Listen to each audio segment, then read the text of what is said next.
Thank you very much. Ladies and gentlemen, honorable members, distinguished guests, all protocol observed, thank you and welcome once again to the South Sudanese Women Intellectuals Forum Conference on Women, Peace and Security that is supported by the UN Women and the Ministry of Gender, Child and Social Welfare with funding from the Kingdom of the Netherlands through the Embassy of the Kingdom of the Netherlands. I'd like to recognize the presence of Honorable Sarah Cleto Rial, Governor of Western Barazazar State, who has graced us with her presence. I'd also want to recognize the presence of some of our other honorable members, Honorable Margaret Fozia, Honorable Veronica Nanyut, Honorable Grace Datiro, Ambassador Santina Ndefu, and all the other honorables that I have not been able to mention. Thank you so much for taking your time out of your busy schedules to come and join us today. I'd also like to recognize the presence of all our delegates. Thank you for coming for this second day of the South Sudanese Women Intellectuals Forum Conference on Women, Peace and Security. And I would also like to thank our women, business women who are seated right there at the corner for coming once again. Thank you so much. Please give a round of applause to them. Thank you so much for coming once again. Now to go straight into our program today, I would first like to request Zahra Said to give a Muslim prayer, and thereafter I will call upon Honorable Veronica Nanyut to give the Christian prayer, and then we will continue with the program.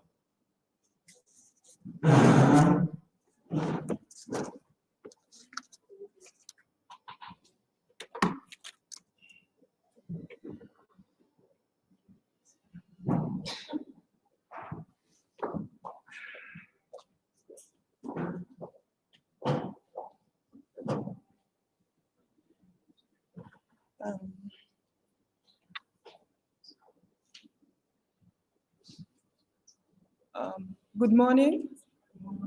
A'udhu billahi minash shaitani rajim. Bismillahir Rahmanir Rahim. Today's verse I read from Taha, chapter 20, verse 15. That says, "Lo, the hour is surely coming, but I will keep it hidden, that every soul may be rewarded for that which is striven to achieve." Bismillahir Rahmanir Rahim. Alhamdulillah Rabbil Alamin. Ar-Rahmanir Rahim. Malik Yawmiddin. Iyyaka na'budu wa iyyaka nasta'in. Wa ihdinas siratal mustaqim. Siratal ladina an'amta alayhim. Ghairil maghdubi alayhim. Wala duwalin. Amin. Sadaqatullah al-Azim. Thank you.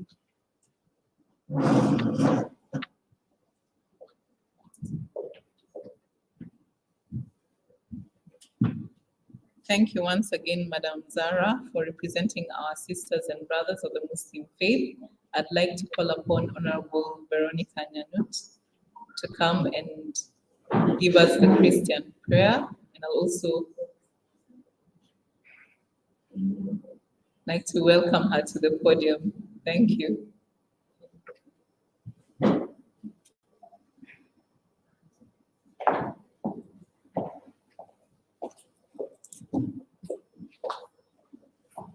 باسم الآب والابن والروح القدس إله واحد آمين. السلام عليكم يا مريم يا ممتلئة نعمة الرب معك مباركة أنت في النساء ومباركة ثمرك بطنك يسوع يا قديسة مريم يا والد الله صل لأجلنا نحن والقطاع الآن وموتنا آمين. الرب أن احنا نسوان جمعنا الليلة بننادوك تجي بيننا يا رب تسهل المشاكل بتاع نسوان بتاع جنوب السودان وتدي بركة لنسوان البرع ادي بركة للنسوان في جنوب السودان، وكل شيء بننادوك فيه يا رب. أدينا بركة يا رب. انت قلت يا رب لو قعدنا 3 أو 4 لو ننادوك انت تجي بيننا تحل مشاكلنا. نينا النسوان تا جنوب السودان يا رب تعبنا ونحن ما دايرين نرجع في تعب تاني، دايرين تجيب لنا السلام يا رب. خلي النسوان يكونوا عايشين في أمان الله. السلام عليكم باسم الأب والابن والروح القدس إله واحد آمين. شكرا.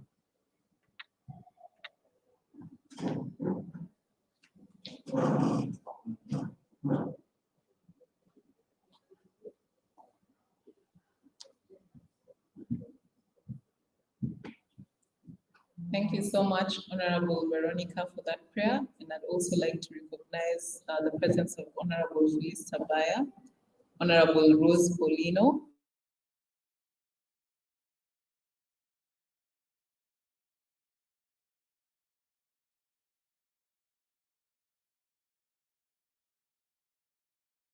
and a group of them was here yesterday, and they sang the initial song to open this ceremony. And they are called the Imani Creatives. And they're a group of young people from the Christian faith who use their talents as worship and to also bring together young people who have the same level of creativity and talent. So Dennis, I'd like you to welcome you on stage as you represent Imani Creatives. Thank you. Please give Dennis a round of applause. He's one of our young people who has decided to grace us with his talent and his presence. Thank you. Thank you so much, Dr. Ann. Good morning, everyone.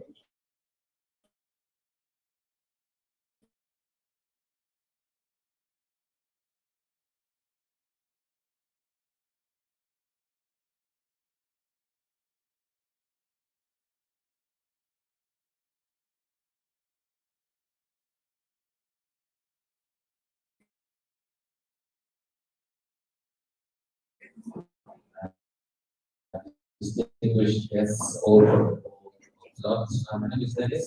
I was here yesterday. She did stand as one. I'm going to join you here.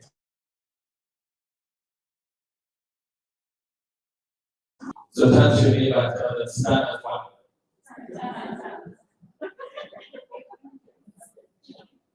All right. Turn to your neighbor and tell them stand as one.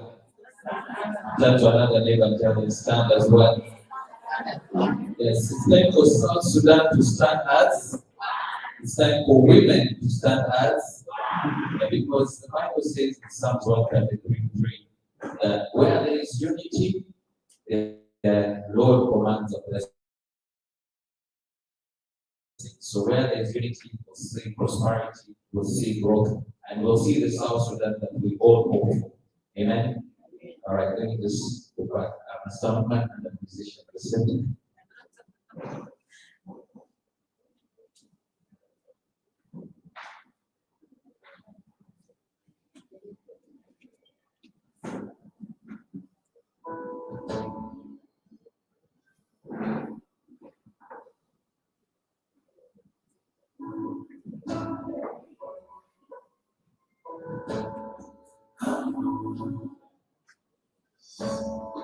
All right, feel free to sing along. The chorus is very simple. You are the God of the nations, you are Lord over South Sudan.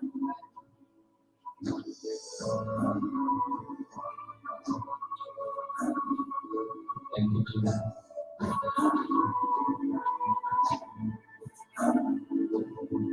Oh, we cry, sweet restraint, because of you today.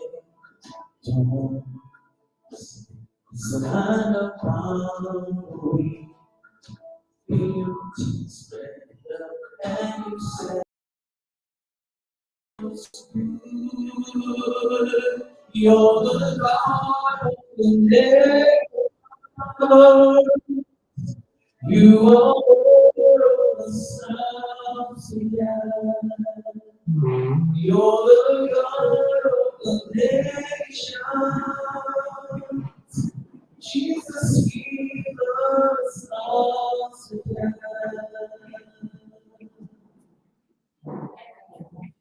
Lord, we come expectation, moving in our hearts. We receive your grace and mercy. Let your people come. You're the God of the nations. You are Lord on the South Sudan. Yeah. You're the God of the nations. Jesus, give us South Sudan. You're the God of the nations.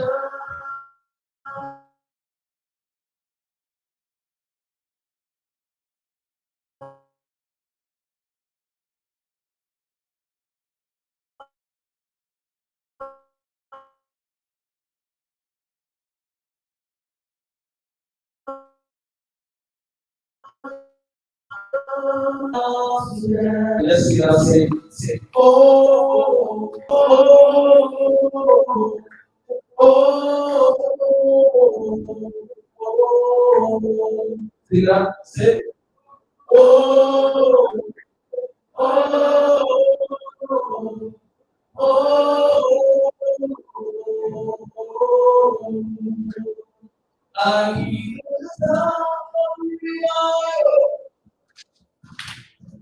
I hear the sound of making change. We arise in freedom, blessing rest as we stand as one. I hear the sound of revival, revival. I hear the sound of breaking chains. We arise in your freedom. Thank you, Lord. Blessed rest as we stand as one. I hear the sound of revival. I hear the sound of breaking chains. We arise in your freedom. Blessed rest as we stand as one. Blessed rest as we stand as one. Blessed rest as we stand as one. You're the God of the nation. You are Lord of the South Sudan. You're the God of the nation. Jesus, heal us, South Sudan. God bless you. So much, thank you so much. Thank you so much. My business presented by Dennis. That was awesome. And we wish you all the best. Able to impact on many more people with your talent. Thank you so much for that. Now, I would like to take this opportunity to call upon Ambassador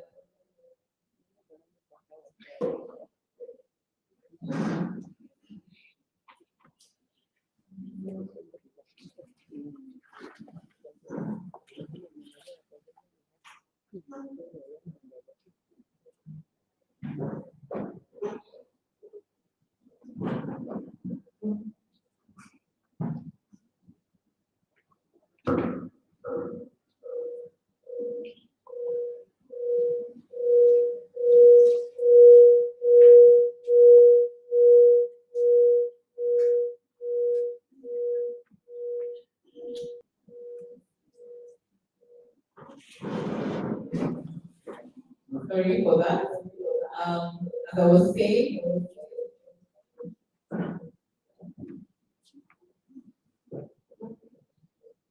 I would like to invite Ambassador Santina Ndefu to come and give a few remarks before we invite Honorable Sarah Real to come and officially open day 2 of the South Sudanese Women Intellectual Forum Conference, Women, Peace and Security. Welcome, Ambassador.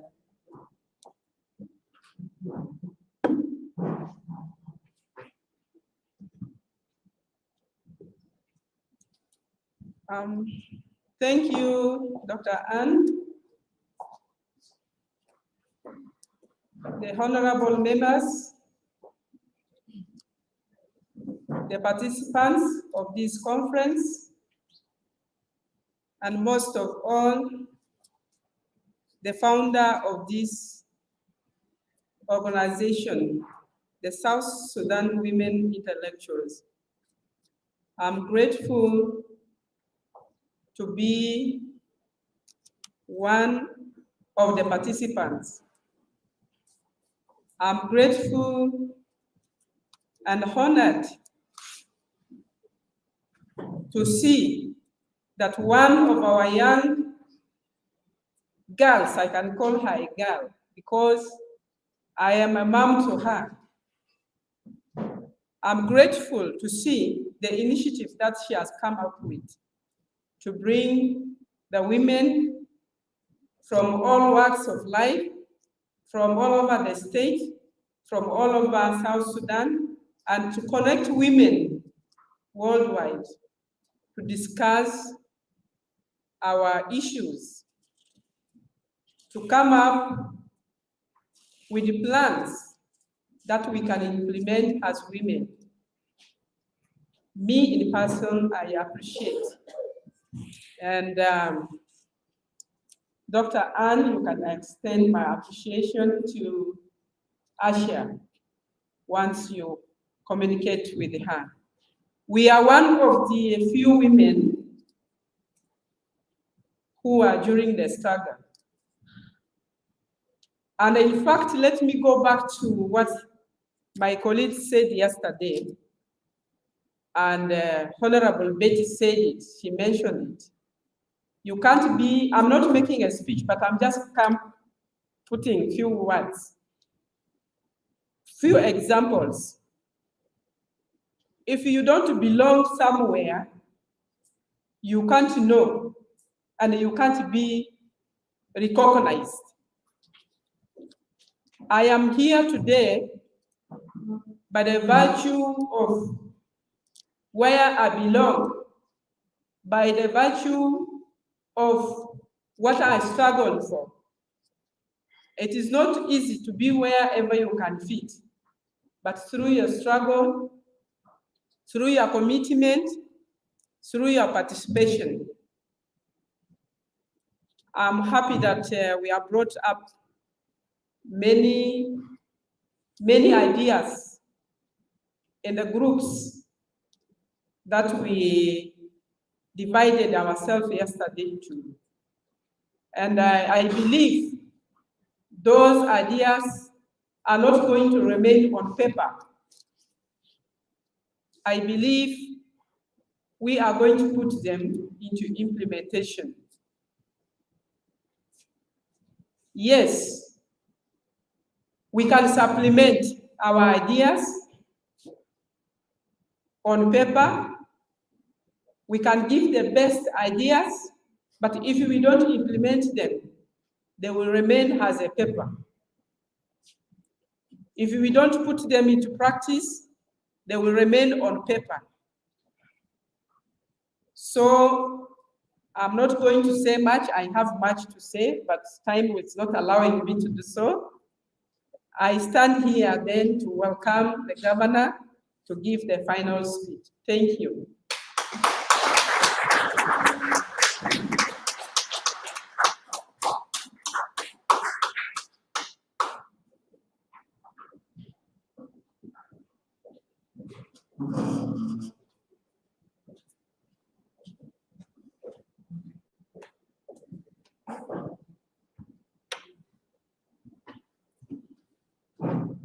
Thank you, Ambassador.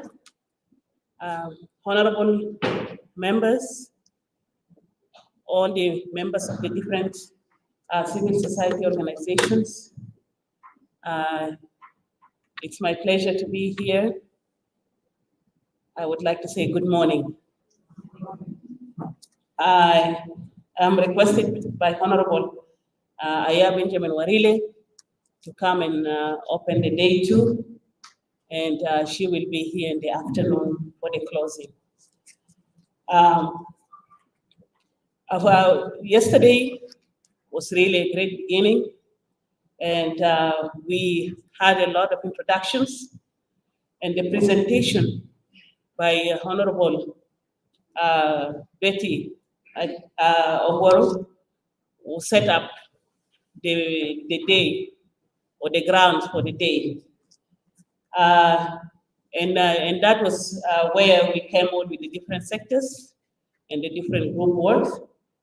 And we look forward to come and hear the presentations from all the different sectors. And also, by the end of the conference, get the reports that as Ambassador just said, that it's not going to end on papers. We're going to put them into practice.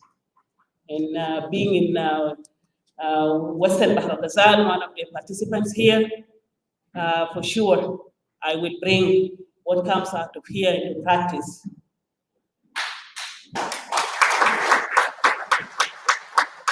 The other ministers, members of parliaments from the different states, they're here to represent their states, and I believe and assure all of you who are here that they will also take this back to their states. And that is why we are all here attending this conference. As I was coming in this morning, Aisha was talking and sharing her powerful story, sharing how her sister supported her. And this is the role that we want to hear. I wish that she was on air so the whole world would hear how she made it and how her sister supported her. As Aisha said, it doesn't have to be a blood sister, but we all have to support one another. And the purpose of here today is we want to ensure that women are being included in the Women, Peace and Security, takes into consideration gender representation. We come in different forms. As we hear from presentations yesterday, we don't have to be all in politics, we don't have all to be in government, and we don't have to be all in civil society organization, but even the mothers, the sisters, the ordinary citizens at home, they all have roles to play. When we were organizing in the diaspora as a group of women, our group was called Sisterhood for Peace. Each and every one of us had a role to play. From those who are facilitating the conferences to those women who are babysitting our children so that we can do what we are doing right now. Maybe some of you have children and somebody's taking care of them at home today, but that person, even if it's she or he is not in this room, they are also playing a role in ensuring that women, peace and security is recognized and being gender sensitive. So as we think about the rest of the day, we do the presentation, we have to find the linkages. Each one of us has a linkage in all the different sectors, whether you're at home, whether you're in the government, whether you're doing business, you have a linkage in ensuring that we women are being equally represented in the decision making of our country. Each one of us has a role, from raising the children, boys and girls, coming up in the front, men and women, to taking us to the next level. So as we hear from the different sectors, they are not all going to work in isolation, but we have to find the linkages and see where we can we can put ourselves. I still want to emphasize that, yeah, there are many of us who are very capable, who are doing so much great work, but there are also certain areas from presentation of the Honorable Oguaro yesterday. Sometimes in the government or decision-making process, we need women who are qualified, who have the expertise and experience to be part of that process.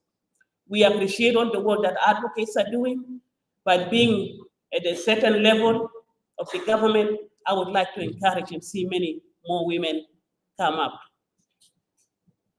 Sometimes,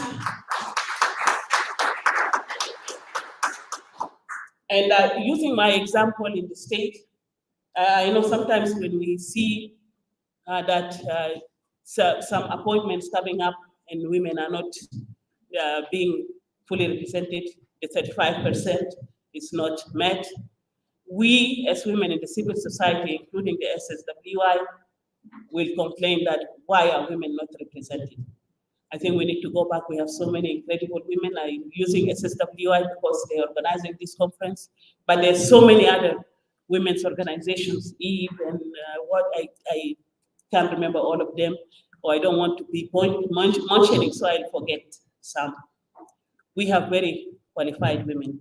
I reach out to different women in the civil service, even women who are not in the civil service, to apply for positions, so we can be able to have women in the as director generals in the different ministries in the state. However, we see that women have their own responsibilities, and some of the women feel like it is being politicized. They don't want to be part of politics, even though it is a civil servant position. Some of the women are working with NGOs. They are getting paid every month. If you work in the government, you will not get paid every month. You will go for months without salaries.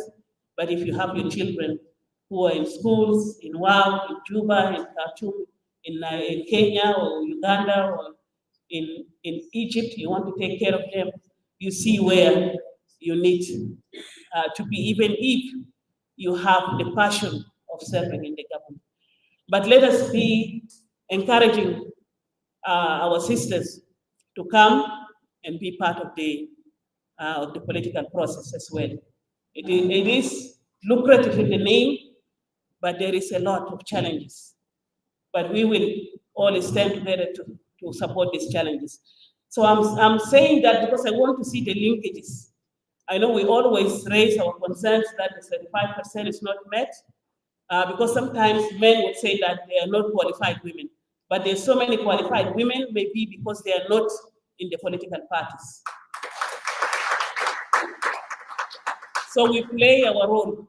We support the others who are there. We have a lot as advocates to raise up, but to bring these voices up, we have to also support and stand with these few women who are in that decision-making process to raise our voice, to bring what we have to share.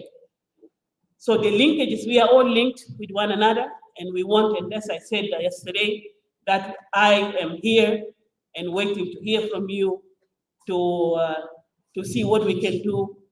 If there is anything that is not going right, it's you who are going to tell me or us who are in that position to do it certain ways.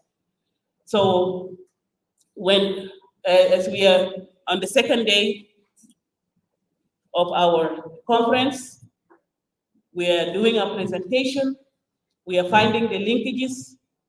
Maybe some of us from here will find where they can also go and fit themselves in another role.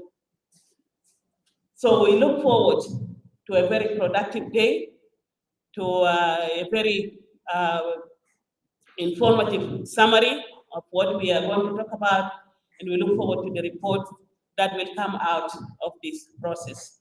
So let us use today, a day that we clarify or to bring the linkages between all the sectors and to see where ourselves, where our sisters who are not here would also fit into the process. We will not forget that men is also part of the advocacy and part of the women's revolution. So we also bring our men into part of the work that we are thinking is also to ensure that our men is also part of the whole movement for empowering of women.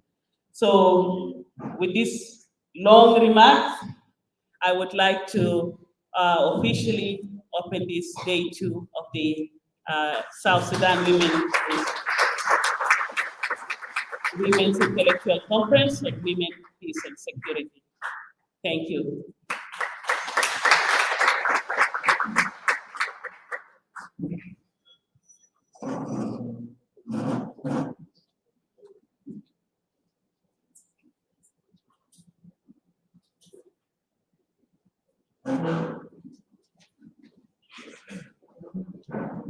Thank you so much, Honorable Sarah Gabriel, for your commitment and dedication to the women of South Sudan, to the state of Western Barrel Gazelle, to the people of South Sudan. We are so grateful that you are able to grace us with your presence.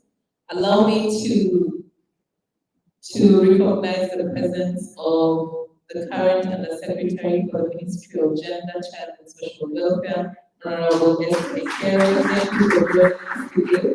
We are so grateful for your presence, and the presentations that will be coming forward are very, very related to what your ministry is doing in South Sudan, and we will be trying to show the linkages that can ensure mainstreaming of gender and focus on women, peace and security, and the participation of women in each and every sector.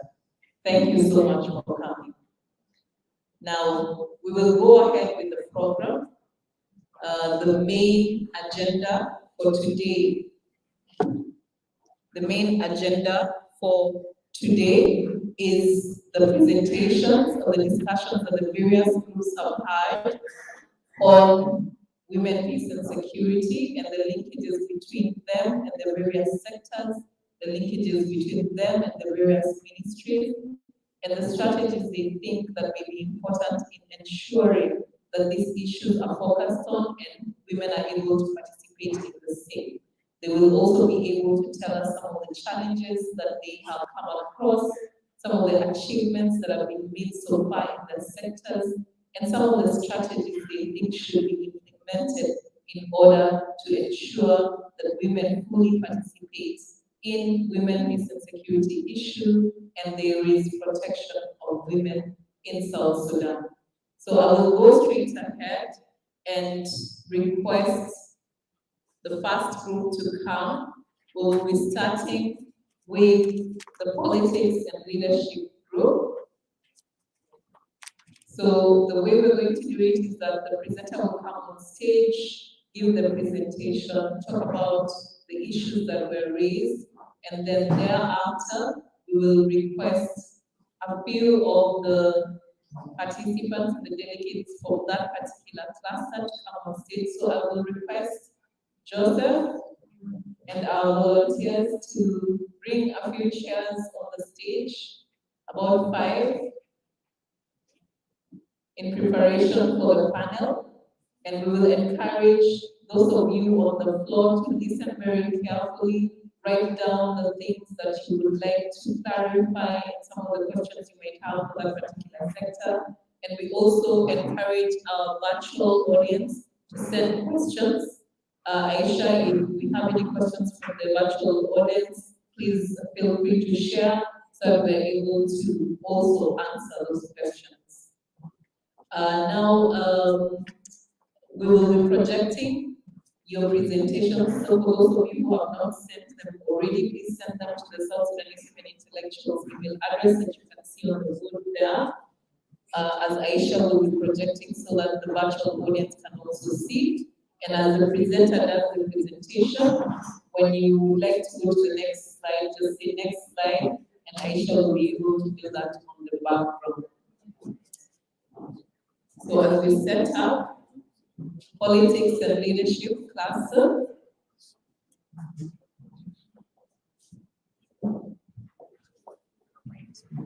This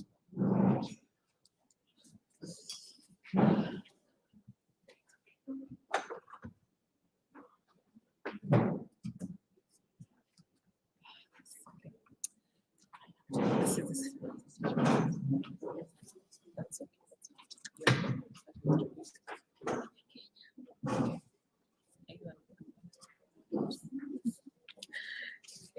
So I'd like to welcome Honorable Monica Kenya to the stage to give the presentation for the Politics and Leadership Group. Welcome.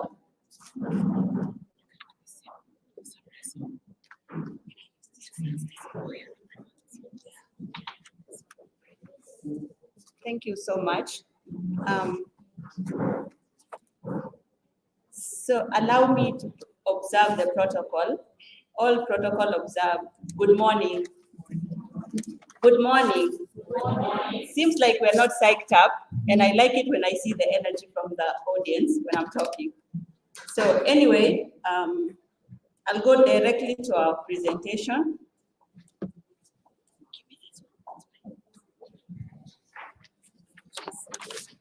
So as you can see, projected over there, those are our group members, and we are from the politics leadership sector. So whenever I'm giving a presentation in such a forum, I always like starting with a quote that goes like this: "A winner today is a loser of yesterday who never gave up." What does that mean? In South Sudan, women have been losing a lot, like we've been thwarted, we've been stepped on, like we've not been achieving a lot of things, but with time, here we are today. I can see so many women here, and this makes me happy. It melts my heart to see everybody.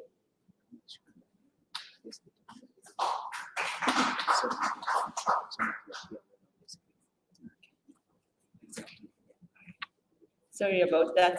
So it melts my heart when I see women making it in politics, making it everywhere in the world.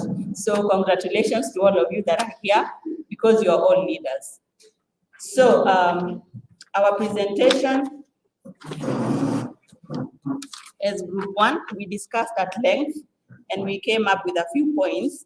So if I may go to the first question that goes this way. We were to discuss our sector and mention some of the major achievements that have been done so far and some of the challenges that are being encountered. So we divided that question into two. We first stated all the achievements that we've achieved as South Sudanese women in leadership and politics. And the first achievement is that the 35% representation in majority of the government sectors has been achieved so far. So the implementation is not yet complete, but at least in the majority of the ministries, in the leadership platforms, 35% of women representation is taking place. So that is one of our achievements. The second one is that women have been able to lead in key government sectors that are mainly male dominated, such as the executive arms of the government and legislature. So, as we can see, right now, the person who just spoke before me is the governor of a weed state, right? But Western Baragasa, yes, she is a female. And that means that women are being recognized in higher positions in the government. Another person is, we have Honorable Rebecca Demabior, the Deputy Vice President of the country, right? She is a female. It hasn't been like that in so many years in South Sudan. So that one is also an achievement. The other achievement is that the government of South Sudan has ratified, approved or endorsed the Security Council Resolution 1325. So the South Sudan government is really supportive of this, and it's also embracing the fact that it is being implemented. So that is an achievement. The other achievement is that the enactment of the Early Child Marriages Bill has reduced the prevalence of forced marriages and early child marriages in the society. Yes, In South Sudan, we've really suffered as women because most of the girls have been forced to marry against their will. And that has really reduced. If you are my witness, my fellow colleagues can say it has reduced by a greater percentage, just that we've not put the exact percent. But with time, we will let you know.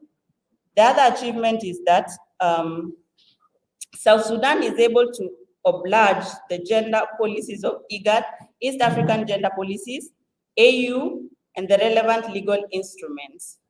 Yes, at least we are abiding by the policies of all these instruments, which are really protecting the rights of women. So that is an achievement. The other achievement is that women are more aware of their rights and are continuously advocating for gender equality and women's rights. We have women chiefs, like in Awil, right? There's a female chief in Awil, so that means that we are advocating for women's rights. Even a forum like this one, South Sudan Women Intellectual Forum, it is advocating for women's rights. So that is also an achievement. And then when it comes to the challenges, there is lack of political will in the implementation of the 35% women representation. Yes, we have achieved 35%, but implementing it is becoming a great challenge. We are facing it rough, especially in this male-dominated political platform. So that is a great challenge. The next challenge is that there's lack of support from fellow women. So we've realized that women have become a liability to themselves, that they are not supportive of each other's initiative. Definitely, that is very true. Right now, let's say I tell a fellow woman that I want to become a governor of some place. Probably that lady is going to tell me, will you really make it? Like giving me some doubts. That is already a show that she is not supportive of what I want to achieve. So women, ourselves, we are our own enemy. That is a challenge, and I hope we're going to break that challenge, and definitely we're going to prosper. Another challenge is that the conflict and insecurity in the country. At times, let me just give an example of myself. I had an initiative of wanting to educate girl child in my state. But right now, look at Unity State, what is happening today. There is war and insecurity. Women are the ones that are suffering the most. They're getting killed, children are dying day in, day out. And as a sensitive person, or maybe as a human being, I wouldn't want to go and probably, risk in the name of wanting to support girl child. But I have it at heart. I would really love to do it, but I can't simply because there is insecurity in my state. So that is what I mean by conflict and insecurity being a challenge. Another thing is that there is lack of self-confidence, especially by a lot of women. So I can say that lack of confidence, it's something that I think we've even seen even amongst ourselves here. Let's say, I'm just giving an example, I'm not saying it's you. So let's say you're in your group and then somebody tells you, you be the presenter. And then you'll be like, no, I can't, you do it. That means you don't have confidence in yourself, because whatever you say, it's very important. It doesn't matter what you say, as long as you open your mouth, you reason, that thing has a meaning. So lack of confidence is something that we're going to work on as females, and we're going to prosper. Another challenge is that there is harmful cultural and traditional norms, like there's FGM. I don't know which community in South Sudan practice FGM. You understand what FGM is, right? Right? Yes, I think some communities practice it, and they're still practicing it and up to date. Another thing is even forced marriages, early child marriages, and also dowry. Dowry is also a challenge because at times our parents will always want to force us into something simply because they'll receive something. It's like we're an investment to our parents, which is actually not right. So someone who knows their rights will definitely go and seek help from the right place. Yes, so another challenge is that there's violence against women that is so direct, we understand it. And then there's sexual harassment. This one is something that we don't talk about in most cases, right? as women, we all know we've faced such a challenge in so many places. It doesn't matter where it is, even on the road. Even these border guys, they can sexually harass you, but you wouldn't know because you don't even care. You would just say it's something that I'm used to, so I can't talk about it. But the best thing to do is to talk about it. So sexual harassment is really, really a big challenge. And there is also tribalism. Tribalism is a monster, especially in this country. You see, right now we're practicing it in ways that we can't even tell. Let's say myself, I want to get married to a different community. You see, I'm from Nuer community, and I say I want to get married to a Dinka. Definitely, there's someone in my family who will definitely say, no, you can't get married to such a place, right? It is happening each day, every time, but we hide. We don't want to talk about it, but tribalism is a great challenge that we really need to work on. Another challenge is that there is subordination of women. So like women in high positions are being caregivers. One of my group members yesterday told us a story. She narrated a certain story that there's a female who is at a high position, and then they went somewhere. I don't know, it was a conference or what, it was a certain meeting, but the men in that forum ended up asking her to go to the kitchen and get for them tea. So you see, that means we're being subordinated, which is really not right. That is a great challenge that we really need to work on. Yes, it doesn't mean that a woman's place is the kitchen. So you can't be a boss somewhere and still be in a kitchen whereby simply because men are there, you'll be the one to serve them because you're a woman. You know, that's a challenge. So the next question was that how can the issues of women, peace and security be mainstreamed in your sector? We had a lengthy conversation or discussion and came up with the following. These are the ways that women, peace and security can be mainstreamed. So one, there's the legal instrument, the constitution that is. This is through awareness and also education sectors. This issue of women, peace and security should be embedded in school, in the school curriculum, so that young boys and girls can be taught at a younger age, especially at primary school level. At least that will make sure that you grow up knowing your rights and understanding this issue of women, peace and security. So that's also another way of mainstreaming it. And then it can also be mainstreamed at national conferences, African Union summits, youth forums, national dialogues, United Nations Security Council, both national and state parliaments, in churches, in national luncheons. So these are places that this issue of women, peace and security can be mainstreamed. The next question that we answered was that how can your sector coordinate with other sectors to achieve the agenda of UNSCR 1325? What are the proposed entry points? So in that question, we realized that political leaders can do policy advocacy that cut across all the sectors. Like also mentorship can be done, like we get experienced personnel, let's say maybe in the business sector, we can get experienced entrepreneurs such as there's this guy called Lukak or Kurajing. So such people that are really, really good in business, we can encourage them to be training upcoming entrepreneurs.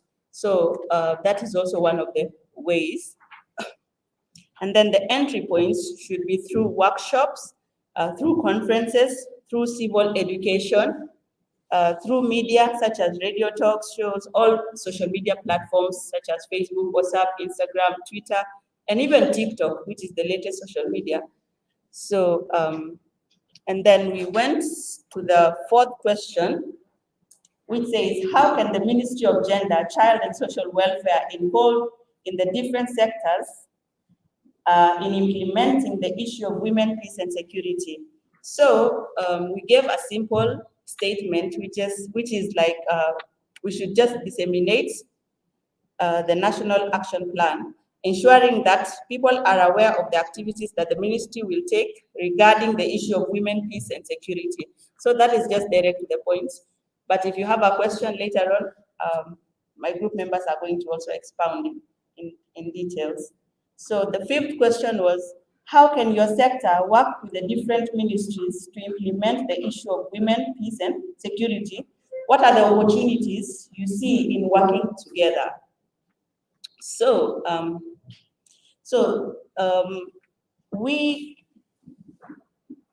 implementing it, we realized that we can implement this issue through lobbying and advocacy, through leadership commitment and political will.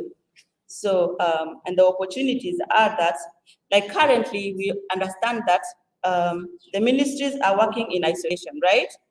So what we can do is that we bring them together so that they work in harmony to achieve something. So this can, the fact that so many ministries are working in isolation has really led to like miscommunication of information. At least when we are working together, information can be brought together and we can actually understand what the other ministry wants or what the other ministry is doing in order to achieve this women, peace, and security. So the other opportunity is that the weekly cabinet meetings are important tools in putting across interministries activities, and it is also an important platform to address issues related to gender, peace, and security. And the last question is, we are requested to kindly develop a strategy and an action plan for how your sector can implement the United Nations Security Council Resolution 1325 on women, peace, and security. Who are likely going to be the main actors? How will your sector coordinate with other sectors and the Ministry of Gender, Child, and Social Welfare? So the strategies that we managed to come up with within that short time are capacity building, dialogue, dissemination. And the action plan is that we are to enhance and build the capacity of justice and security providers through trainings and coordinate and monitor the administration of justice throughout the country. The other action plan is that we set up vocational trainings to equip young unemployed citizens with vocational skills, including women, and also dissemination through the media, rallies, face-to-face interactions as well. So giving internships to young university students is also one of the action plans. So the main actors actually are it's the entire sector, like the Ministry of Justice, the Judiciary, the Legislature, Ministry of Foreign Affairs, Ministry of Education, Ministry of Health, National Security, political parties, and many, many more. So, so how the sectors coordinate with other sectors and the Ministry of Gender, Child, and Social Welfare. So we can actually coordinate with all the other sectors through coordination, cooperation, and coordination of efforts with the ministries, which will be effected through workshops, dialogue, conferences, and talk shows. So that is actually the end of our presentation. And thank you so much for giving me your ears and paying attention. And yes, in conclusion, I would say that, you know, I love reading novels. And there is this novel that really touched me. It was written by Martin Luther King Jr. And he said that, you know, our lives begin to end the moment we keep silent about things that matter in our lives. So this issue of women, peace, and security is an issue that really matters to us as women, and we should not keep silent on it. So anything that is going to affect us, we should fight it by all means. We should use whatever resources that we have to fight it. Otherwise, I appreciate this day, and it's a great opportunity to be here. Thank you.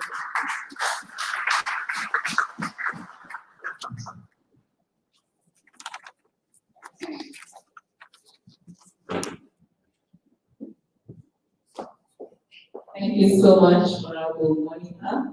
It's amazing to see our young people get involved in politics and leadership. It's inspiring. Now, I would like to request the politics and leadership cluster to send a few of your representatives. We have 5 chairs on the podium. And then I would like to request the volunteer if there's a way that we can arrange the chairs so that the audience, virtual audience, can be able to see or arrange the camera so the virtual audience is able to see the people on the podium.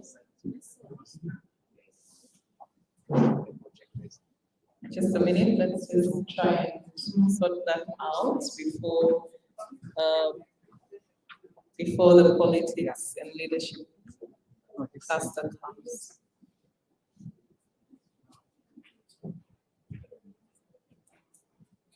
That's fine. Okay, what will happen is that if we can move the camera around, then that will, yeah. So just leave them as they are. Ensure that we are facing the audience. Ensure that they're facing the audience, and then we'll just move the camera. So sort of like a round setting, so the camera can be central. We'll move the camera and see it. Okay.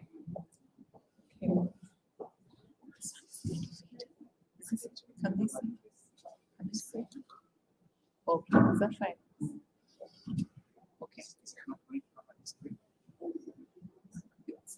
The camera will be moved. That's the camera, right? No, I'm already on the other side. You can see. That's why I'm asking, can you move the camera? Bring the camera, we see whether we can see it.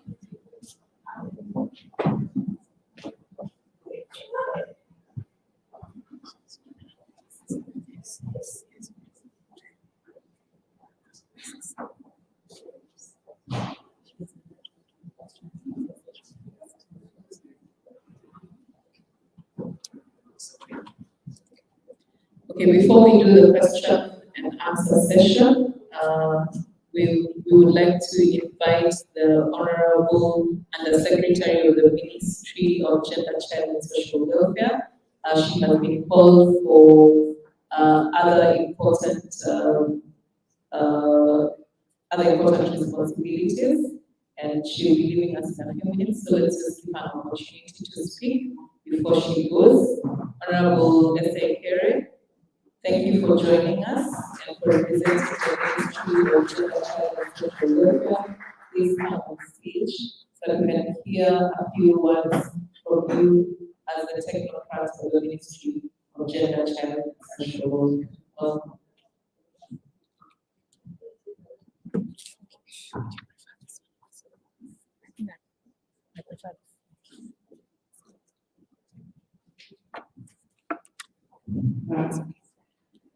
Good morning. The room seems to be very cool. Huh? How are you? I'm honored on behalf of the ministry to join you today.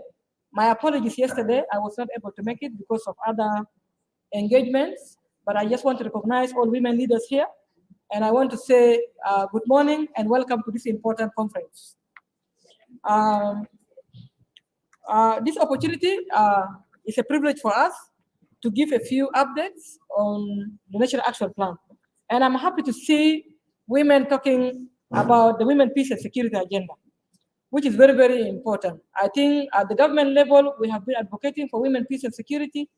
And it's also good if civil society organizations, women-led organizations take the agenda forward. What I know very well is that the Women, Peace and Security Agenda was the brainchild of the women-led organization. Civil society organizations advocated for women, peace and security, which became recognized in the United Nations Security Council. And it became one of the landmark resolutions, particularly 1325 on women, peace and security. It has become an agenda for implementation worldwide by governments, but also by civil society organizations. And it also improved the status of women during conflict, after conflict, and also in post-conflict reconstruction. So I'm happy to see such an organization by the South Sudan Women Intellectual Forum to ensure that we engage at the country level in this conference and give a lot of updates about women, peace and security agenda. From the government side, we know very well that the Women, Peace and Security Agenda became one of our agenda right from the joining of the United Nations. South Sudan joined the United Nations in 2011, And as such, it is obliged as a member state of the United Nations to adopt the agenda on women, peace, and security. And so right from 2012, we started the process of strengthening the implementation of the women, peace, and security agenda in the ministry. And through those processes, it led to the development of the National Action Plan on Women, Peace, and Security in 2015 to 2020. And all this time, partners, civil society organizations, and the government institutions have been implementing the Women, Peace, and Security agenda through the domestication of the National Action Plan. And our National Action Plan expired in 2020. Prior to the expiry of the action plan, one of the tasks was to review the National Action Plan on Women, Peace, and Security so that we are able to align it to the context where we are in. When we developed the first National Action Plan, it was developed at the context of post-conflict reconstruction, immediately after the Comprehensive Peace Agreement and also immediately after the independence of the Republic of South Sudan. But at the current time, we are now implementing the Revitalized Peace Agreement, and our context has changed so far. So with the expiry of the action plan in 2020, there was a need to do a review to inform the process of developing the new NAP, the second NAP for the Republic of South Sudan. So we undertook studies in 2020, and we did a lot of key informal interviews at the government level, but civil society organization level. And we also did interviews with the security sector institution to understand how the NAP has been implemented. And I think civil society has been led by IF organization. They did a review of the implementation of the NAP from the civil society perspective. So the Ministry of Gender, Child, and Social Welfare took the study in 2020 to understand the context of how the NAP has been implemented. We know there were a lot of challenges, but also there were a lot of successes. And also we learned a lot of lessons from the implementation of that NAP. The review has been very informative, and I think we employed a number of methodology to do the review. One of the things we did was to do a desk review, key informal interviews, but also we held focus group discussions, which really informed the review with the academia, civil society, faith-based organizations, UN agencies, and all other international development partners, and even the GBV subcluster. So out of this review, we have come to a number of findings. And I think if I get my previous speaker spoke very well about the pillars. We talk about the 4 pillars of the UN Security Council Resolution 1325, the pillar on participation, the pillar on protection, the pillar on prevention, and also the pillar on relief and recovery. And I'm privileged to have listened to the presentation on the pillar on participation, where we have a lot of progress actually in South Sudan. So on that pillar, a lot of achievements have been achieved, and I think one of it is that through the participation pillar, it has strengthened our participation in the peace process. And women participated very meaningfully during the peace process, and that led to the gender provisions of the revitalized agreement. And out of that, on top of them, is the 35% women representation at all levels of government. And through an analysis and the study we did last year, the GEPA study, that is the Gender Equality and Public Administration study in the public sector, we have come to realize that we have a lot of progress in that end. And one of the progress is women representation at all levels. So we have done an analysis of women representation in the executive, women representation in the parliament, and also women representation in public administration. And we want to move further to civil society organizations and the private sector, so that at least we get a better understanding of how women are represented in this country. And I think there's a progress with 28% at the executive, 31% at the parliament, but a low percent in public administration. And that is only 11% in public administration. And if I can quote, out of 135 director generals in this country, only 25 of them are female. That's a low representation for women in the public administration. So it has informed, that study has informed a lot of processes, and we are now moving to do gender analysis in the states, looking into the state structures and see how best women are represented in the state structures. So by next year, we will have a comprehensive study to inform our representation at the states level, and also even in the security sector institutions. And I think the last presenter talked a lot about that, and there were a lot of progress. despite the fact that also there were some few challenges. So this progress has been echoed very well with the review, and it became one of our findings on the participation pillar. We have also some lessons learned. We have learned a lot of the lessons. One of it is to continue doing awareness creation on the NAP, on the Women, Peace and Security agenda at all levels. We also want to continue to prioritize implementation with NAP implementing institutions. And I think when the last presenter said something about opportunities in working together with ministries. And one of the opportunities is to do lobby and advocacy. I do agree with that. And also to ensure coordination mechanisms within the NAP implementing institutions. Currently, the ministries are not working in isolation, but we have the Gender Coordination Forum, and we also have the Interministerial Coordination Committee, which meets monthly with the NAP implementing institutions. And they meet monthly to discuss issues of women, peace, and security. And at the regional level, we are reporting to the African Union on the Continental Result Framework on Women, Peace, and Security. And also we are reporting to the IGAD on Women, Peace, and Security, and we are reporting to the Great Lakes region on Women, Peace, and Security, and we are also reporting to the East African Community on Women, Peace, and Security because we are members of these blocks. And I think that opportunity will continue to work. We enhance our capacities and see how best can we report together as a nation on that. Another thing we have also learned from that is the need to allocate funds to NAP implementing institutions and women-led organizations. And I think the UN Security Council resolution, subsequent resolutions have called for strengthening the capacity of women-led organizations and also supporting them to implement women, peace, and security agenda. And I think the ministry together with UN Women has picked that up, and we have done a mapping of women-led organizations a few months back. Last month, we did a validation in this hotel about the women-led organization, and soon the report is going to be out to show to you in this country how many women-led organizations are there, and particularly those working on women, peace, and security, and how can we strengthen the women-led organizations to continue to move this agenda to the lowest level. Because the government does development of policies and regulations at the highest level, and the women-led organizations become the champions of the implementation at the grassroots level. That's one major lesson we have learned from the review process. At the same time, we also learned one lesson of prioritizing budgets for implementation. You cannot develop an agenda for women, peace, and security without budget. So when there is no budget, it becomes difficult to implement the action plans. So that was one challenge we faced during the implementation of the previous action plan, and we have carried forward that this should be one of our things that we'll take forward to ensure that in the development of the new NAP for the Republic of South Sudan, we should have taken forward issues of budget prioritization, especially to the NAP implementing institutions so that they can effectively discharge their mandate.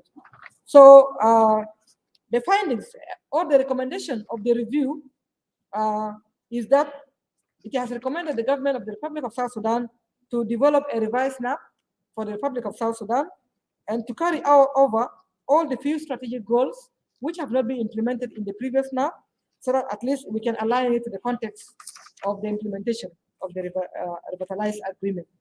In line with that, we have developed a tentative roadmap to develop the NAP. So we are really focusing on May. May is an area where it's a month where we are going to work on. We have developed a term of reference for the consultants, the national and international consultants, and we are advertising next week towards the recruitment of the consultants, and we are expecting the consultants to start the review of the National Action Plan or the development of the National Action Plan by mid-May 2022.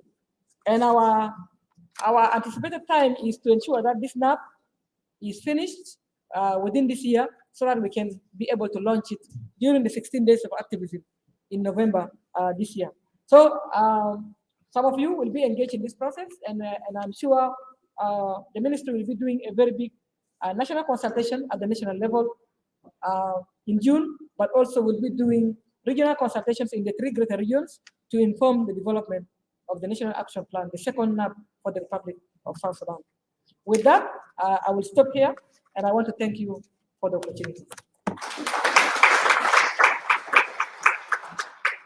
I brought with me a few copies of the review. I think I can give to the leadership and you'll be able to share. Thank you.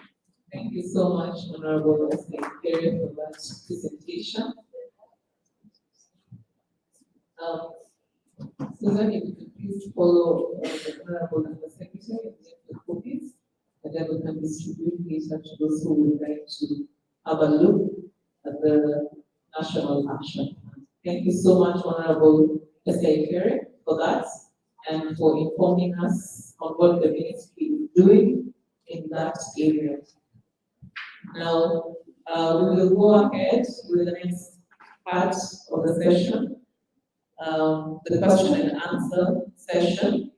We'd like to request a few members of the Politics and Leadership Cluster to come on stage. Those who will be seated will also be requested to participate in the session in view of the fact that we have five chairs on the stage. So please, if 5 of you can please come up. So we can start the question and answer session. Unfortunately, we can't have many of you sitting because our camera will not be able to go all the way there. And it's good to centralize the panel so that we're able to ask the questions accordingly. Thank you, Honorable Monica.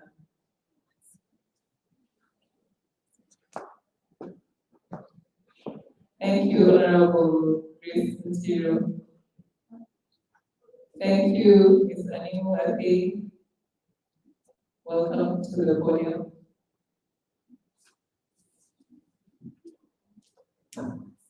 Is it possible for 2 more to join us? Okay, so for the rest of the cluster,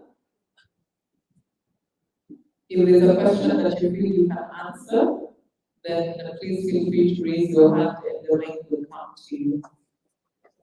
Great. So for the virtual audience, we are currently on the question and answer session. This is the Politics and Leadership Cluster. They just did their presentation before Honorable S.A. Kira spoke.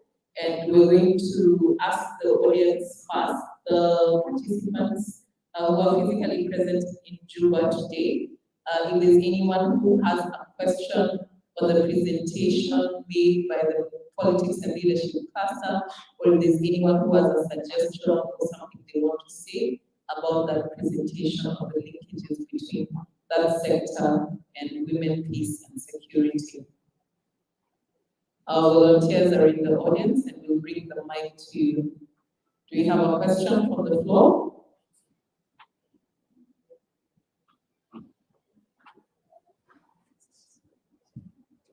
Yes, we have a question from the floor. Ruth has a question for the panel.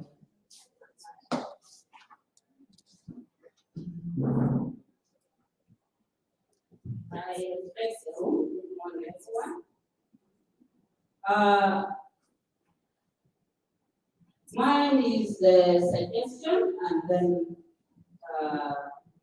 a question. And I will emphasize on 2 points. One of the points that we know very well we have our women in the parliament.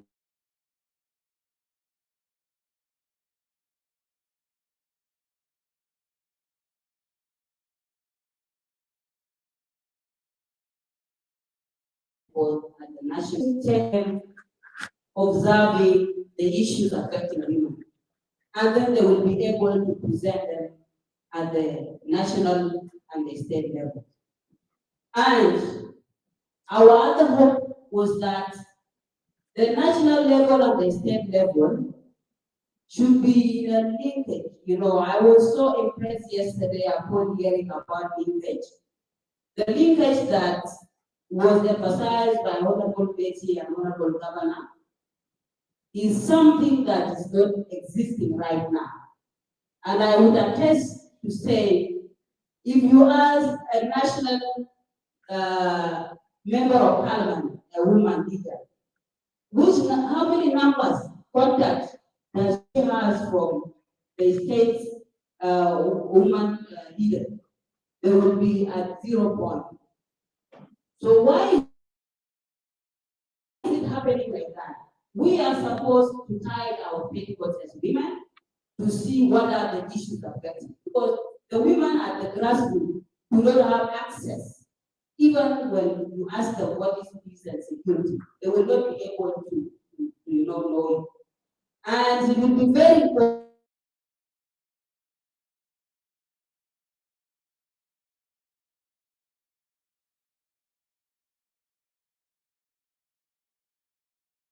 observing. They can even go, I want to put in the paper to ask the women at the national level. The other thing is about the low self-esteem. Thank you very much for bringing it up. You know we are finished on the virtue of low self-esteem. Looking down like this is where our counterparts now follow us. And they will slaughter us until we are done.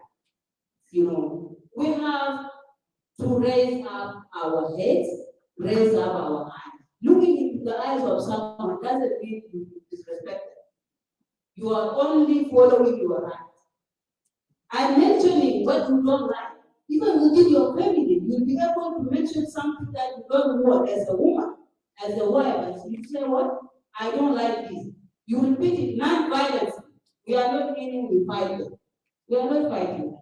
But you just keep on asking, and you will be given your right. So there is no need of us putting ourselves as women. You feel that I can't make it. Why not making it? So those are the 2 points I'm going to emphasize. Thank you very much.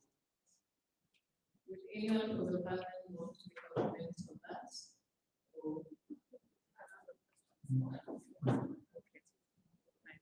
So thank you, Rose, for that. For anyone else who is going to ask a question or make a comment, please introduce yourself first. We're going to take 5 more questions from the floor, and then we'll also read out questions from the virtual. Please go ahead.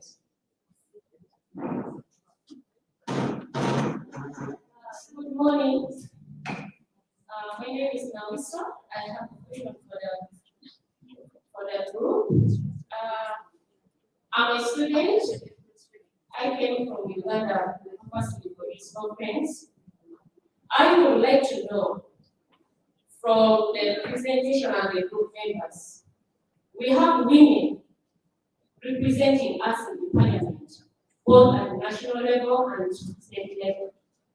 As a student coming from Uganda, I want you to know, do our women have connection with girls, other girls in Uganda?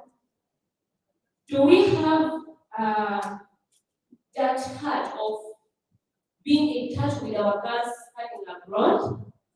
And what are the initiatives that we have, or the initiative that we have in order to see that girls in the camp, those who are in the camps in Uganda, are being kept? Do we have our own support for girls in Uganda, like giving in our own salary, part of our salary, to help girls studying in the refugee camps in Uganda? Do we have this initiative, or it's just that we are here, we gather, we discuss things, and that was the end? Me as a student coming from Uganda, I might be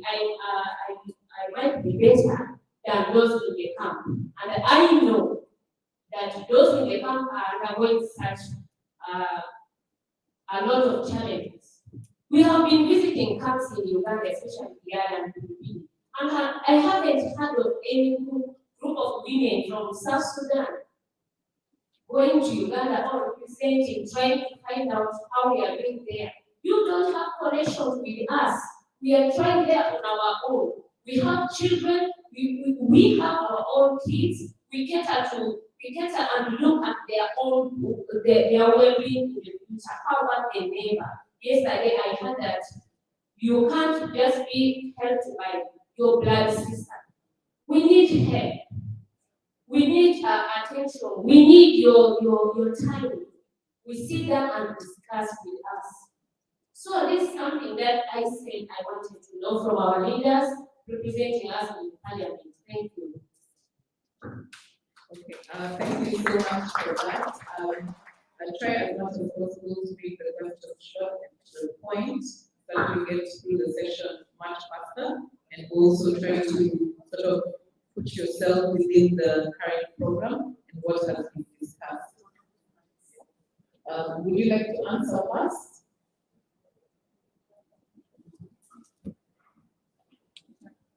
Okay, so Honorable Monitor will answer that. We try as much as possible to make the questions and the answers as short as possible so that we take more questions. Thanks once more.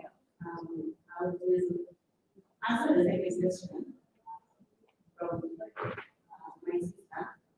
So yeah, that is really a great idea that you're bringing up. So at a personal level, I would say yes and no at the same time.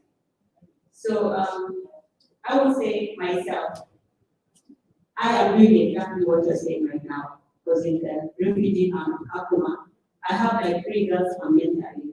It's not like I'm already there, but I'm trying my best, endeavor best to bring them up the best way possible.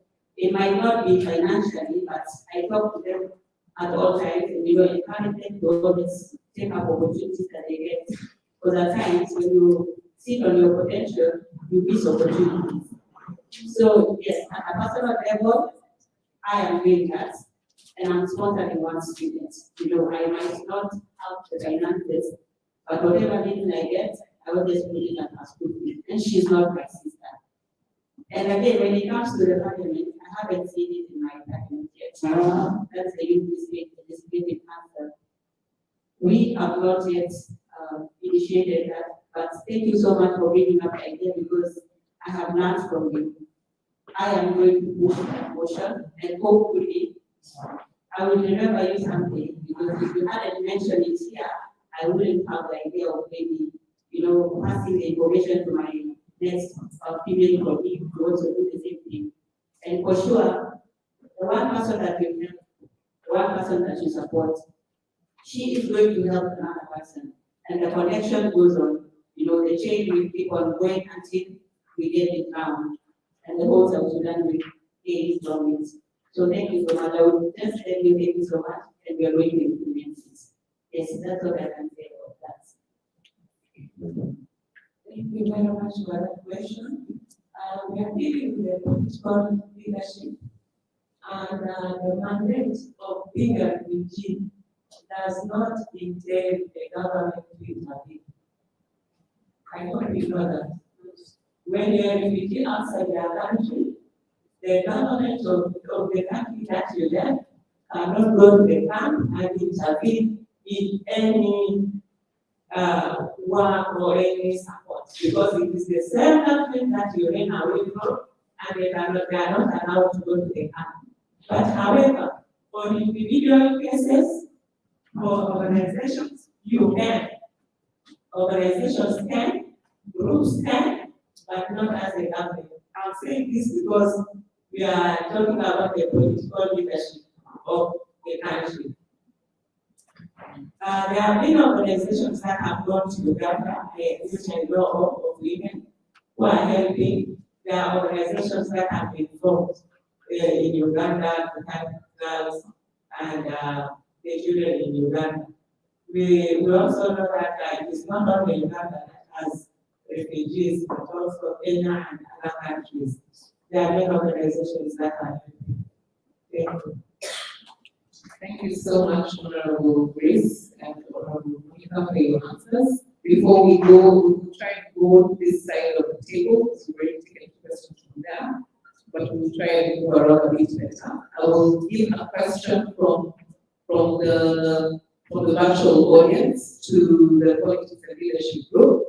The question is, what role will you as leaders play in implementing the Women, Peace and Security agenda? In your presentation, you did not give the role that you as leaders will play as in individuals.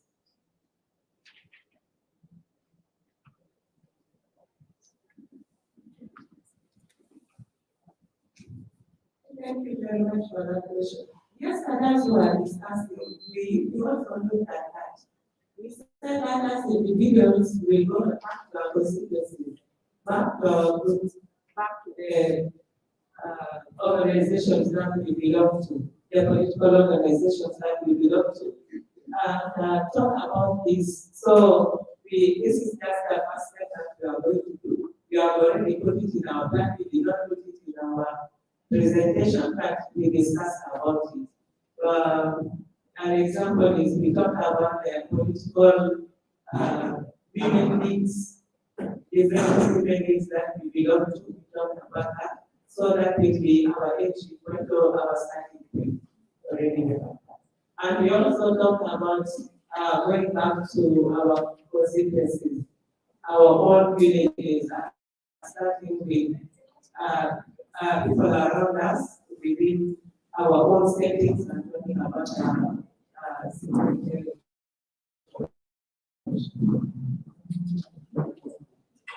Thank you for that answer. This material. Thank you so much. Maybe just to add to what Honorable President said, more also about in terms of preparation, in particular for young women for elective office.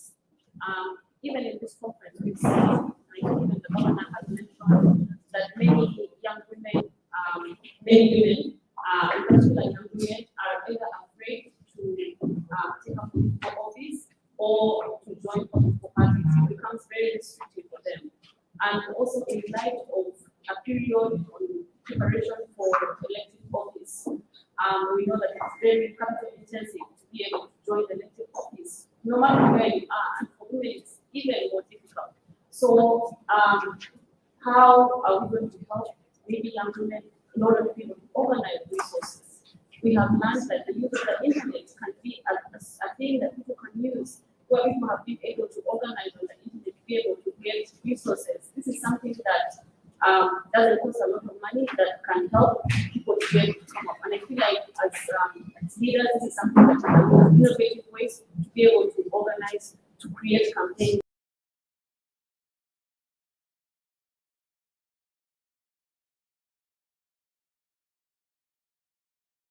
Different regional institutions. We are members of the ES, we are members of the GAD, we are members of ICTLR, we are members of the African Union. And for most of these bodies, South Sudan is either the youngest or second youngest country to join the group. Very many opportunities exist for this, and I think that as women leaders will be able to take advantage of this type of benchmarking opportunities. Last year we had young people, young parliamentarians, many of whom had never interacted with other parliamentarians from the region. They were able to go to the East African Youth Leadership Summit. And South Sudan was the most represented country there. So these type of opportunities where people come together and are able to organize, I feel it's something that we are able to take advantage of, digital skills, helping them to build up their digital skills. How do they set up their profiles online? How do they set up their manifestos online? Because it becomes less capital intensive and building campaigns and stuff like that. Thank you so much, Mr. Nemo. I'd like to emphasize that please be brief with your questions. Also try as much as possible to be brief with the answers and keep within the topic. So we will go to this side. We can just, okay, right. We'll come to you next. Honorable Wilson,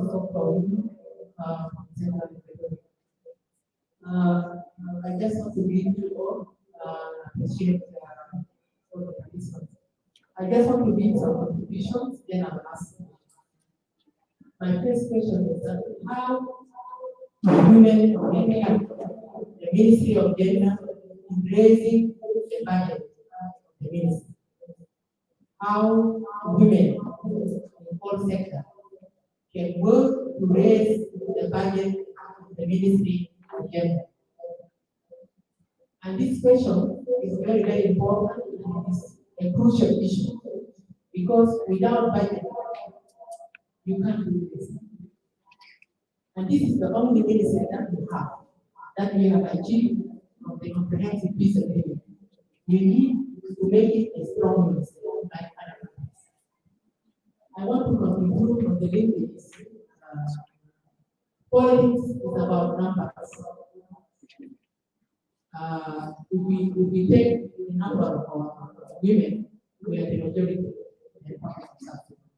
But we don't love each other, we don't cooperate among ourselves, we are not united among ourselves, so that we can be as a number that can change, be a process of change.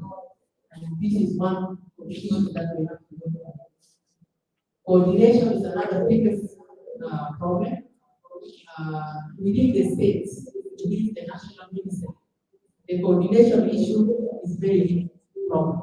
And if you want to improve the coordination, you need also to improve through NGOs, through UN agencies and other stakeholders that are there in the states.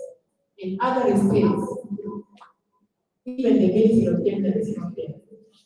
In other states, the ministry itself and the physical building is not there. Either that we didn't accommodate within other institutions, or they are just still in the process to have the ministry. And this is one of the biggest challenges that we have. If we want to have this institution work for the women, we need to coordinate from the state, from the grassroots, so that we can work and prepare ourselves. I also, from the women, the group, we are in the election process. I appreciated that this group would have just brought the issue of election.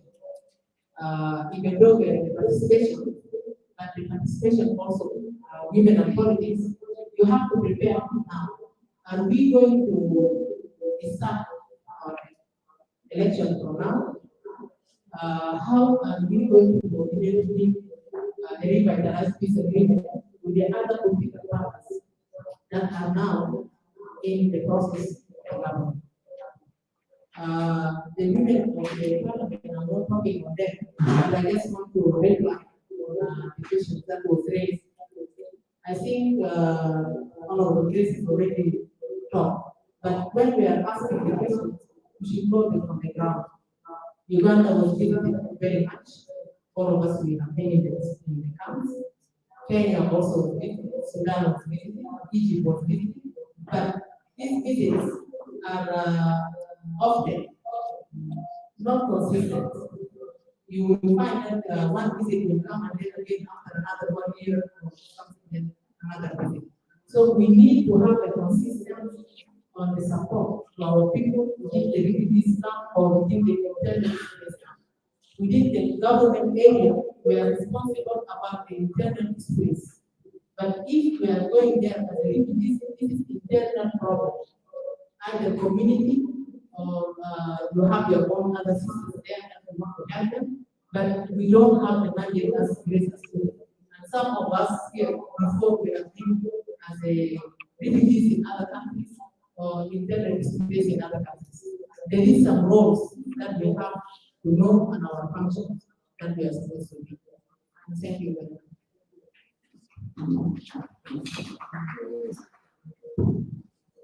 Good morning, ladies and gentlemen. I just have a concern to bring to attention of our politicians.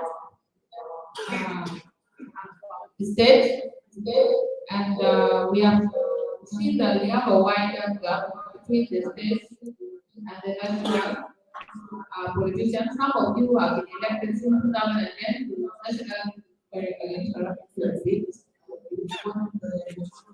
Volunteers for technical people, but we didn't give the right people. Go ahead. Please try to be summarize. I know we want to summarize, but let's do that in the interest of time. We have 5 more minutes for questions to this panel. Thank you. We have seen that at the state level, we are not coordinating, we have poor coordination between our state and the national women forum, women groups, women-led organizations, and even our women politicians themselves. Some have been elected since 2010, and they never went back to the areas where you were elected.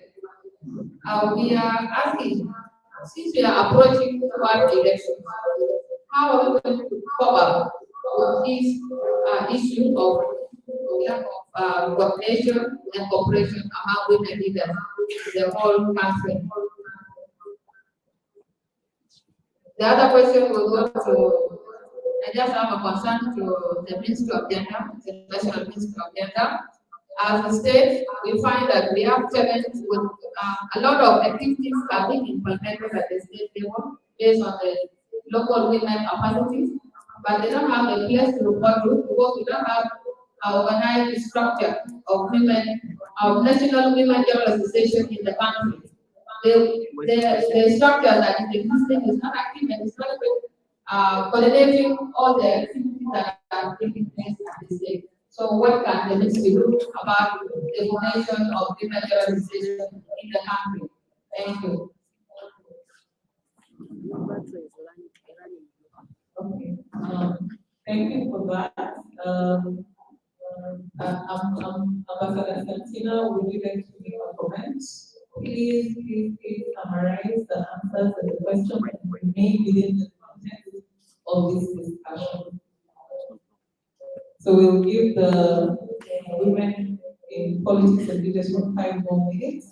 I'm sorry for those who did not be able to answer your questions, but I will approach the participants directly at the delegates. Thank you. Ambassador. Yes, my point is brief. I would like to make a point on the how people are asking questions. We should not go off the context of the questions that were asked. And again, be brief. Then number 2 is about someone who has asked questions about the election. I think this is an organization, and we will not go into issues of elections here. And I beg that we wait until time comes for elections. That's when we can put forward the issues of elections. Thank you.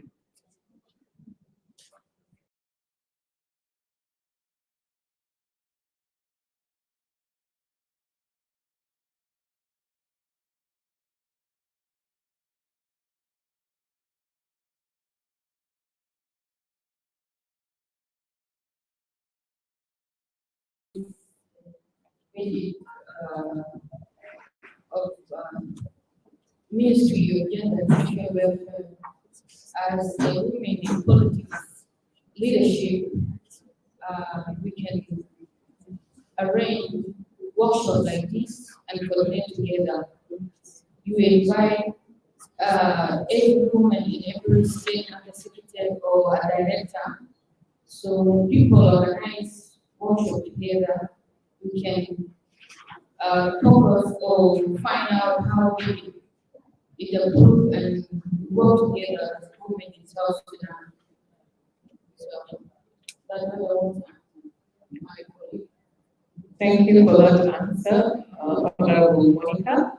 We would like to take another question from the floor. So we haven't done the people at the back there. So please choose someone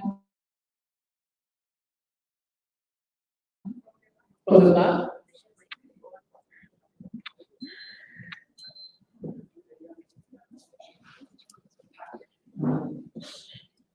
Remain within context. Very brief. My name is Moni. My question is people who are in politics. What are your success plans for mentoring other women in case of anything? I'm talking a point of like a participation. What are your success plans for bringing more women on board or mentoring more women so that in case you are out or in case something happens, they will be able to take over from you or able to train you in the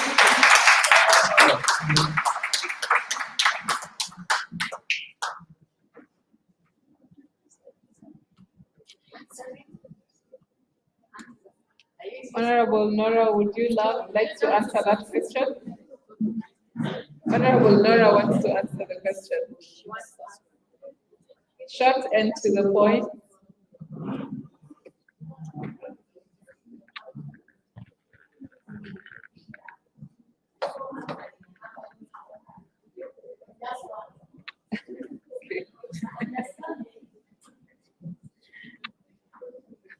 Okay, you can pose the question and answer it after it is done. What is politics?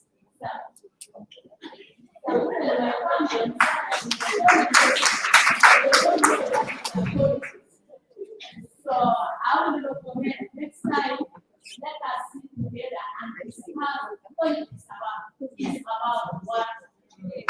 So that when we politicians, we know what we're talking about. The second question about mentoring girls or women to join politics.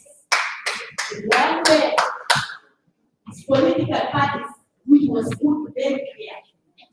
Yeah?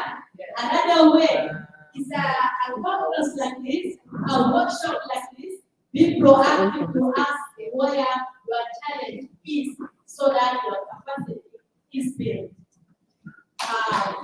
And lastly, mobilization should be a way for us. Yeah? We talk to our women and they make their decision. You can't call everybody for politics.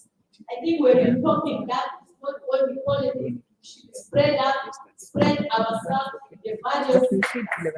Therefore, politics is about influence, how we talk to people and people get. But the issue of diaspora, all of us have been in diaspora. There was no any support from the government or the MPs coming there. And when we look to our country, which is hit by this war, even employees are not getting their salary. Just tell me how are they going to sponsor you in the election? I think the conference is about how can we come collectively to work hard to bring peace for this country so that no more diseases come home.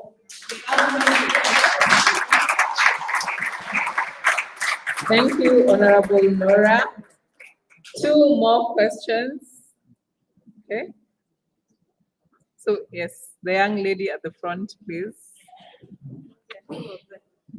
The one who's been raising her hand the longest. My name is Katina, and I'm the part of those who are graduated from the Executive Director of the Indian Organization. Still on the encouragement of young girls, you know, there's one thing that I keep hearing, that politics is a dirty game, politics by politicians. Female politicians saying that politics is a dirty game, when Thai politics is a very, very dirty game. So are you telling us to really go there when it is dirty or what? Is it really dirty? This is the first question I need to know. Is it a dirty game for me? Secondly, you talk of financials. In Yamana, I heard there was some money that was given to politicians. I don't know the national level or the state room. Are we staying within context? Are we staying within context? $40,000 US in Yamana, or 25,000 US dollars. I would like I would like to request if we can stay within context. I think that is very, very comfortable. And thanks to the one that is mentoring. Thanks to the one that is mentoring girl, even despite the fact that she's not very happy, but she is trying to mentor a girl like this. And the one that is and Okay, I hope we were within context, but somebody wants to give a reply to that. Please try as much as possible not to politicize this meeting, okay? Despite the fact that we are the politics and leadership group on the floor. So Honorable Grace wants to answer that question or comments. We will take only one more after this. Thank you very much for the questions that you have given.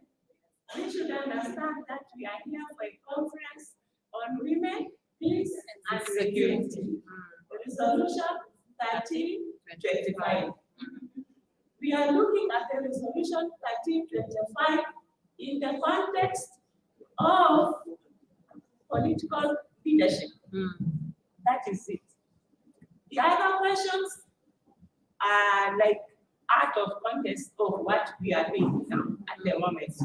There are women, there are a lot of women here who are sitting here, and those ones outside who are not politicians, who have done a lot and a lot and a lot to support girls, to bring in girls to politics, they have done a lot anyway.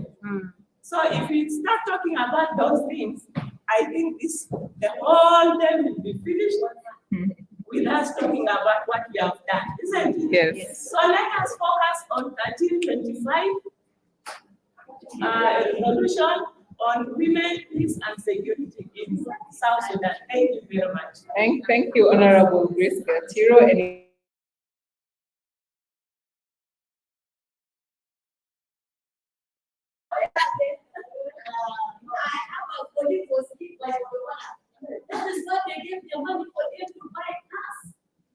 I would like to, okay. I'm sorry, I'm sorry, Honorable Nora, sorry, I will have to stop that conversation right there because we're not going to go out of context, and if you go out of context again, I will ask you not to speak further. Is that understood? Okay, the next question, the young lady, well, then I think you have requested to. The young lady in white, right here with the spectacles. And please do not ask a question that is out of context, or I will have to shut it down as the MC. Thank you. Thank you. Well, when you say a young lady, but you're also a young lady. Okay. First is that this is the forum where you know when people can express their feelings. I know. We cannot avoid snatching every corner. What we can do is to respond to the way diplomatic does not expose ourselves. Yes. The question that I would want to say is that is there any linkage or coordination between the states parliaments and the national parliament? And if they are there, who are they? If they are not there, are we making any plans to initiate such coordination? Thank you for that question. The panel would like you to repeat the question, please.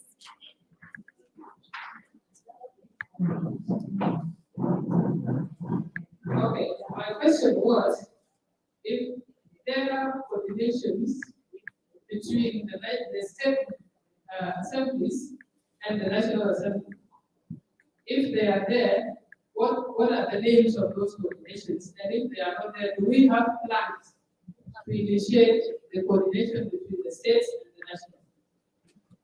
So this is a question more about collaboration, which is within context. Thank you.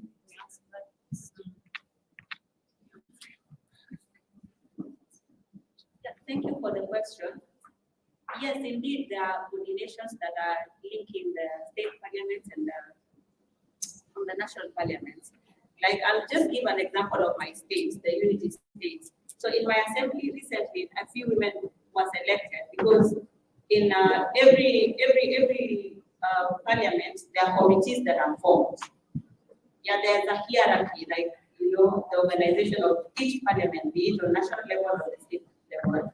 So within that, like there's let's say sorry, what am I saying?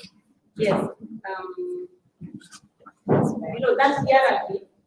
Those committees, I think the committees, that's the one I forgot. Yeah, within the committees, the committee member, the chair, will select a few members. Let's say maybe it's a committee of gender and child and social welfare. They select a few members to come to the national level for trainings. And that's how the meetings have been taking place. So I believe too in the national parliament, there are also committees that link to the committees that are in the states. So that is one that I've really noted, and it's really taking place right now. So it's there.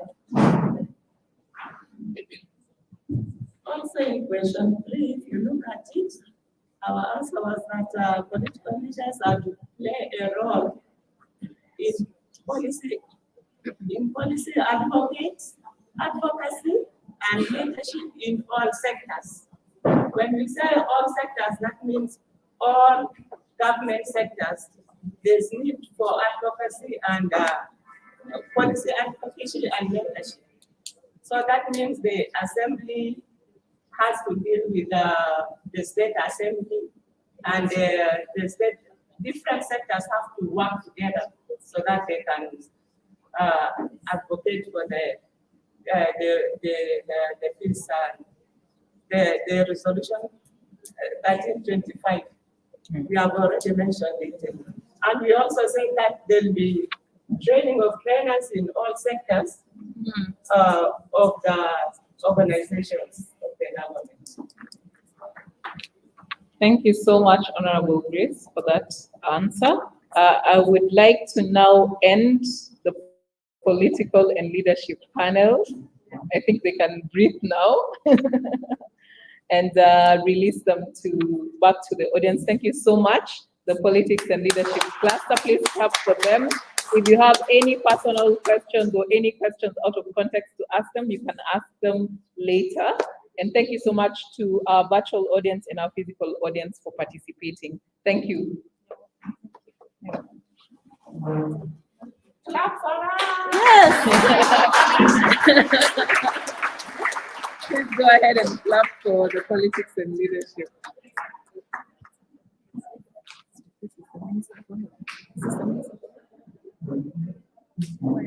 No.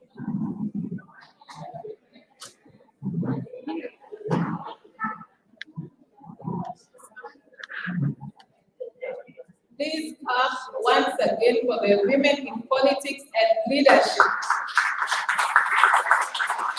Thank you.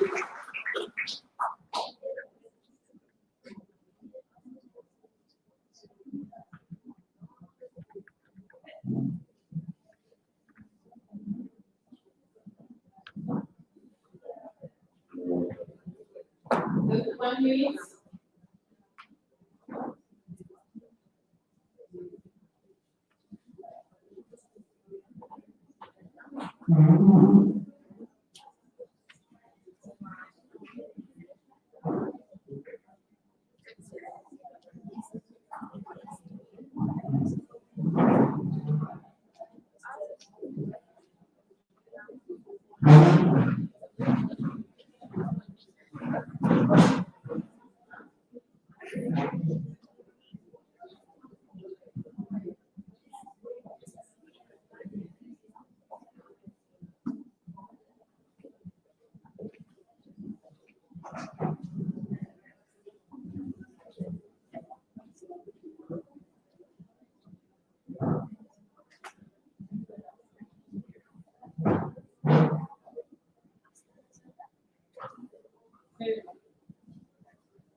In a few minutes, we'll be going for break. Just be patient.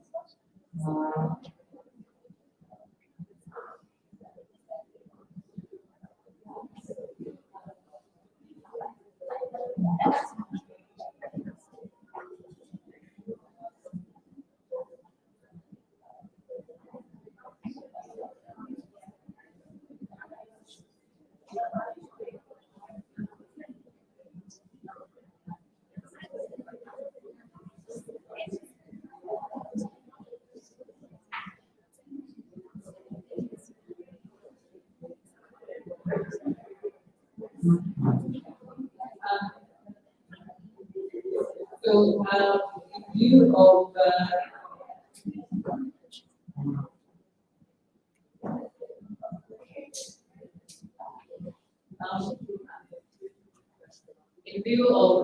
in the interest of time, I would like to request the next presenters after we come from tea break to reduce the timing for their presentations to about 10 minutes and 10 minutes for the question and answer session.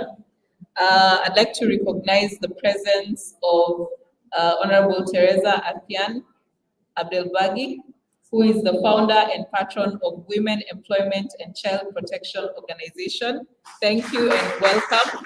Thank you for joining us. We hope to be able to give you an opportunity a bit later to just give us a few remarks. Thank you so much. Thank you. We will now like to break for the next 15 minutes and go on a short tea break. I would like to request our volunteers to assist Honorable Teresa at the VIP table, and the rest of us, we can just take turns in taking tea, 15 minutes only, and then we will be back with the health cluster. I hope you're ready. And after the health cluster, we will have the civil society organizations will come after them. Thank you.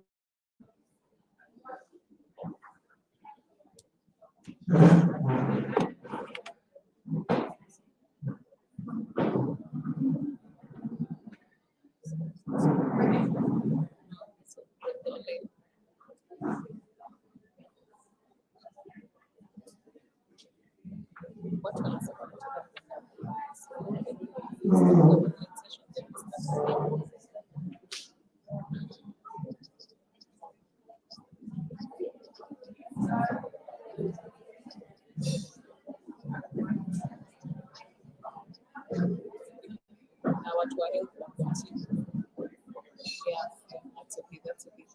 We'll do it like that. So that's So I'd like to request the delegates to just take their tea. Please take your tea and come and sit down. We'd like you to take your tea and come and sit down within the next 2-3 minutes. Hello, hello, hello everyone. Hello.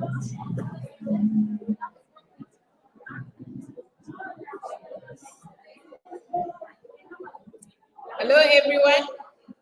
In the interest of time and for the sake of our virtual audience, please take your tea and come back to your seats so that the health cluster can come on stage.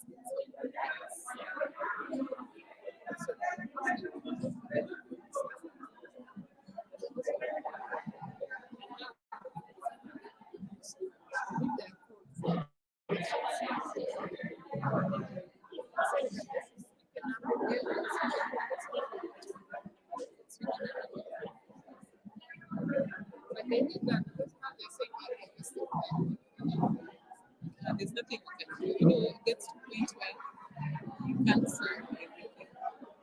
We'll try and get the translators. We can ask if some people are reading and just request someone just direct translation.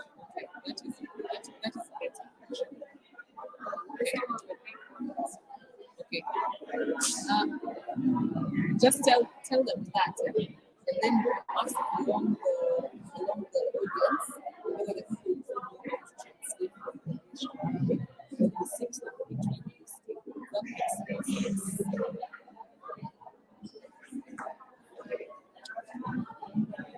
So we're currently on the tea break. I'd like to request everyone to take their tea and have a seat so that the health cluster can come on stage. For our women vendors, we apologize for not for the translation part of this conference. We'd like to request you to come, and we will find people who can sit next to you and translate what is going on. Thank you.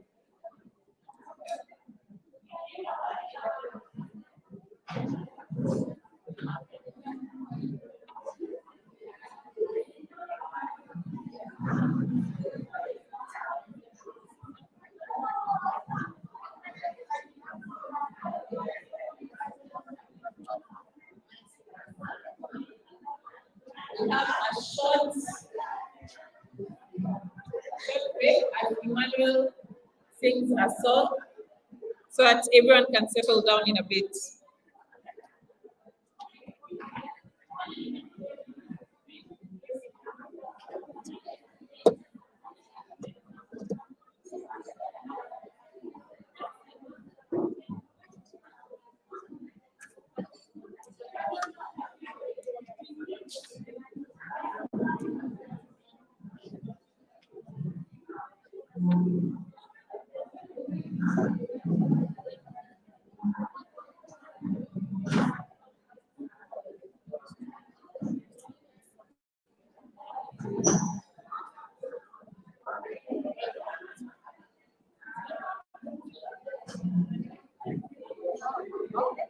Are asking me that is politics a dirty game or not? I want to answer them. So that Honorable Rera. no time. Now, as they are taking this. No, when they are taking this, I'm talking now.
There's another girl decided she's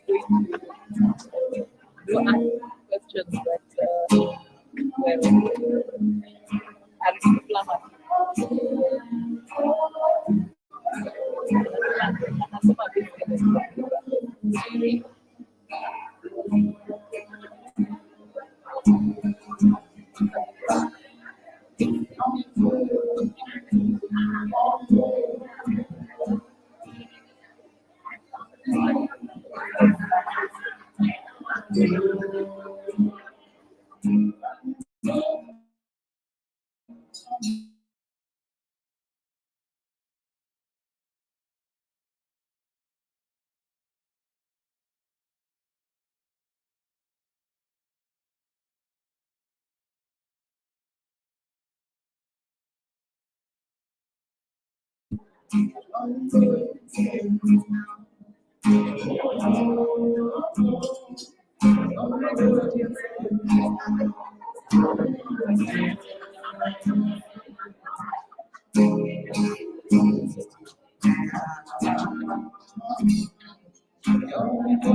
thank you so much, Emmanuel. If you could please just play another 3 minutes as people just come to their seats and the health sector prepares itself. Emmanuel. 3 minutes as the rest of the delegates come to their seats with their tea, and then the health sector will now do their presentation in the next 3 minutes. And I'd also like to request if our vendors can sit next to individuals who are fluent in both Arabic and English for translation to occur.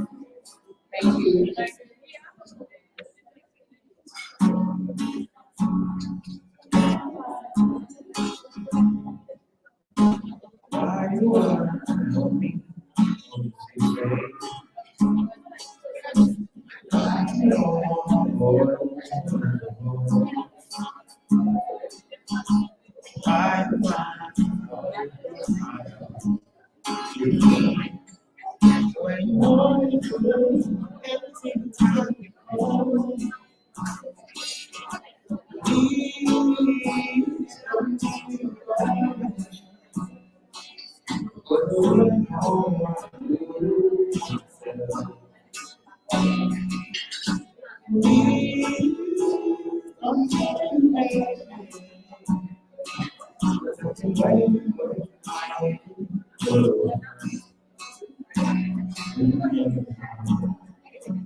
You all alone. So how can you feel in my dreams? But I'm what about I don't know what please don't tell me that. Cause I wanna know why you please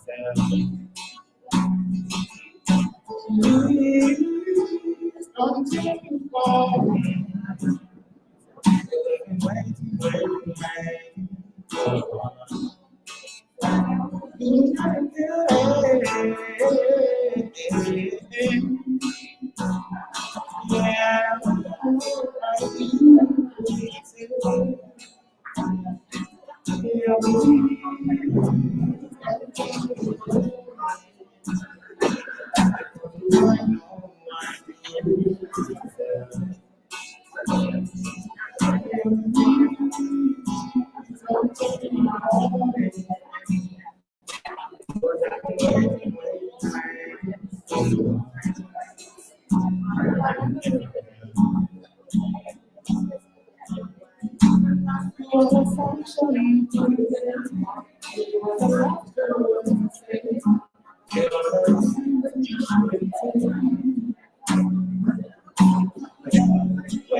Thank you so much, Manuel, for that beautiful, beautiful song. We are so grateful to have you here today with us, and thank you for the entertainment. Please clap for Emmanuel. Those of you who are in the audience, thank you so much, Emmanuel. Thank you for your patience, waiting all this while to just give us that song.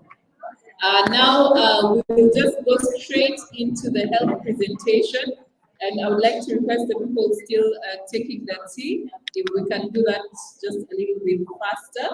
But I would like to invite Madam Barbara Akita to come to the stage, and give the presentation for the health sector. Thank you so much.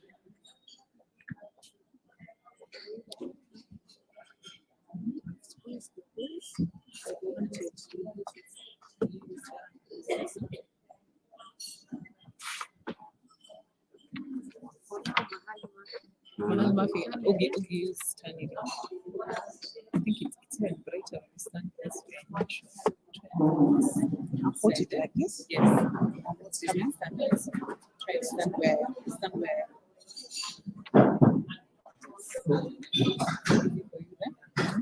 Yeah. Bring that. This one.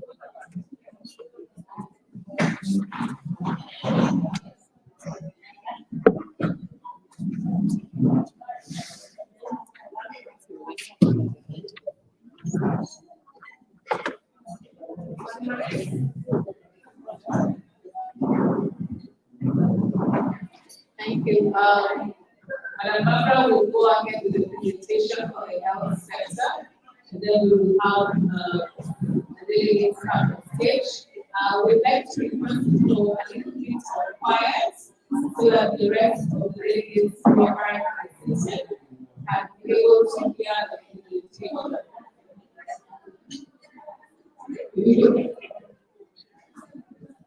Thank you, thank you. Go ahead.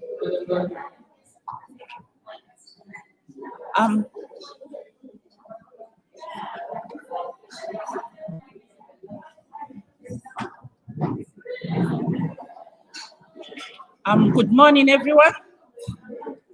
Yeah, it's still morning. Hello? I hope I'm clear. Can you hear?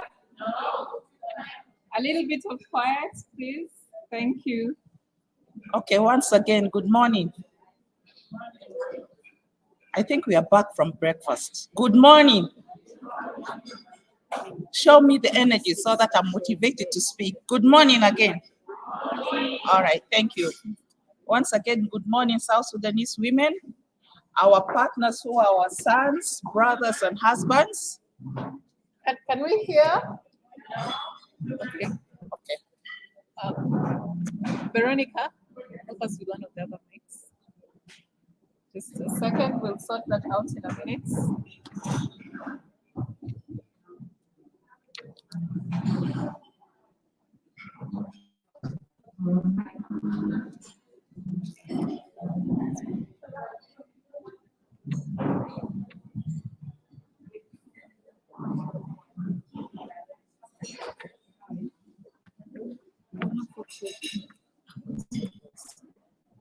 Yeah, I was greeting everyone. Good morning. Our South Sudanese women, our partners who are our brothers, our sons and husbands. Good morning. I take this opportunity to recognize the presence of the governor. Okay.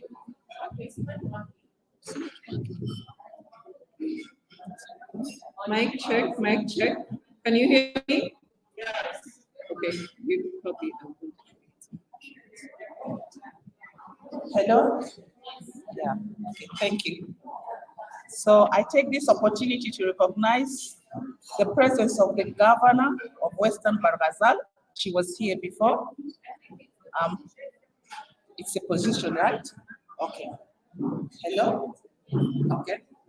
And I also recognize the Undersecretary for Ministry of Gender, Child and Social Welfare, Honorable Esther Ikere, and all designated guests. Protocol observed. I would like to start my day with a motivation quote for the women. We are proud women, unique in all aspects, and active people who can stand up to authority. But we do that in services of our actual lives by being together and being better. Are we together? So we take that and show our counterparts that we are strong women. Though we are unique with our weaknesses, we can stand up. I take also this opportunity to introduce the group members from the health sector, though we are missing one member. She's come? Oh, you're welcome. The group members are Honorable Dr. Victoria Anik, the Undersecretary for Ministry of Health, Nyamuj Lok, Victoria Natoni, Dr. Doris Alikimba, Ann Modom, I am Barbara Akita, the presenter, and Dr. Bushai Otho. Ladies and gentlemen, as we are all aware of the UNSCR 1325, we have the 4 pillars that are supposed to be implemented. And under health, all these cuts across the prevention, protection, and relief. However, with all this and with efforts done,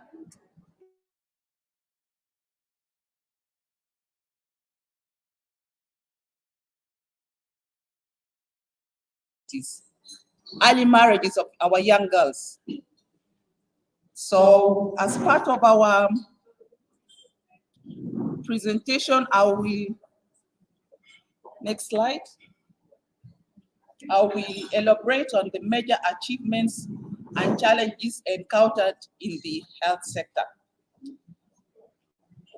The first is the achievements. The first achievement is response to gender-based violence.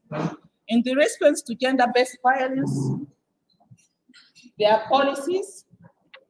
We have the trainings on GBV, the trainings on case management of rape, and trainings on referral pathways and on advocacy, GBV advocacy. The third response is services at facilities by providing counseling and case management of rape and physical abuse.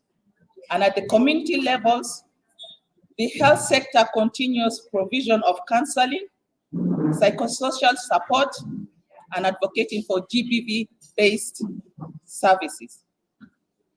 The second achievement is provision of integrated sexual reproductive health services to women in conflict-affected areas. For example, like in Upper Nile, Greater Upper Nile, Unity, Malakal, Jongole, okay? And in the IDP camps and other sporadic insecure areas. Examples of such services are provision and scaling up of ANC services at the lowest levels of the community in the health facilities. There's also promotion of family planning commodities, acceptance and adherence to family planning services. The third achievement is provision and scale up of HIV, STI services in IDPs and in refugees resettlements. Provision of PMTCT services in most government health facilities and hospitals across the country. Are we together? The fourth is provision of mental health services in most county hospitals.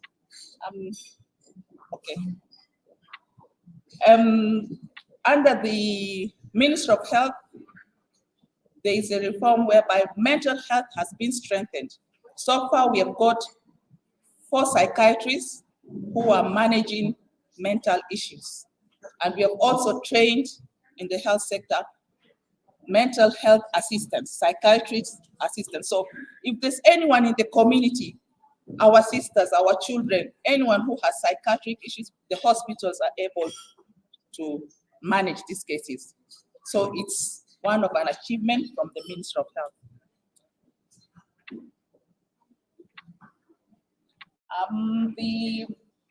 I've talked about the achievements, now I'll be talking about the challenges.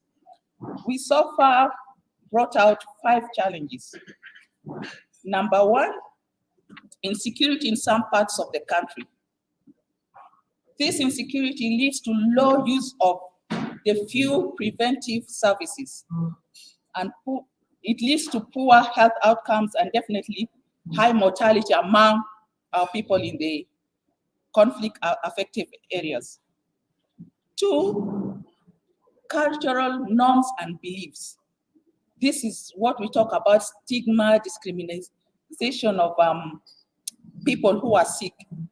Now, if you're discriminated because of your illness, you not want to go and seek health services. You will die silently there. This is affecting the outcome of the population.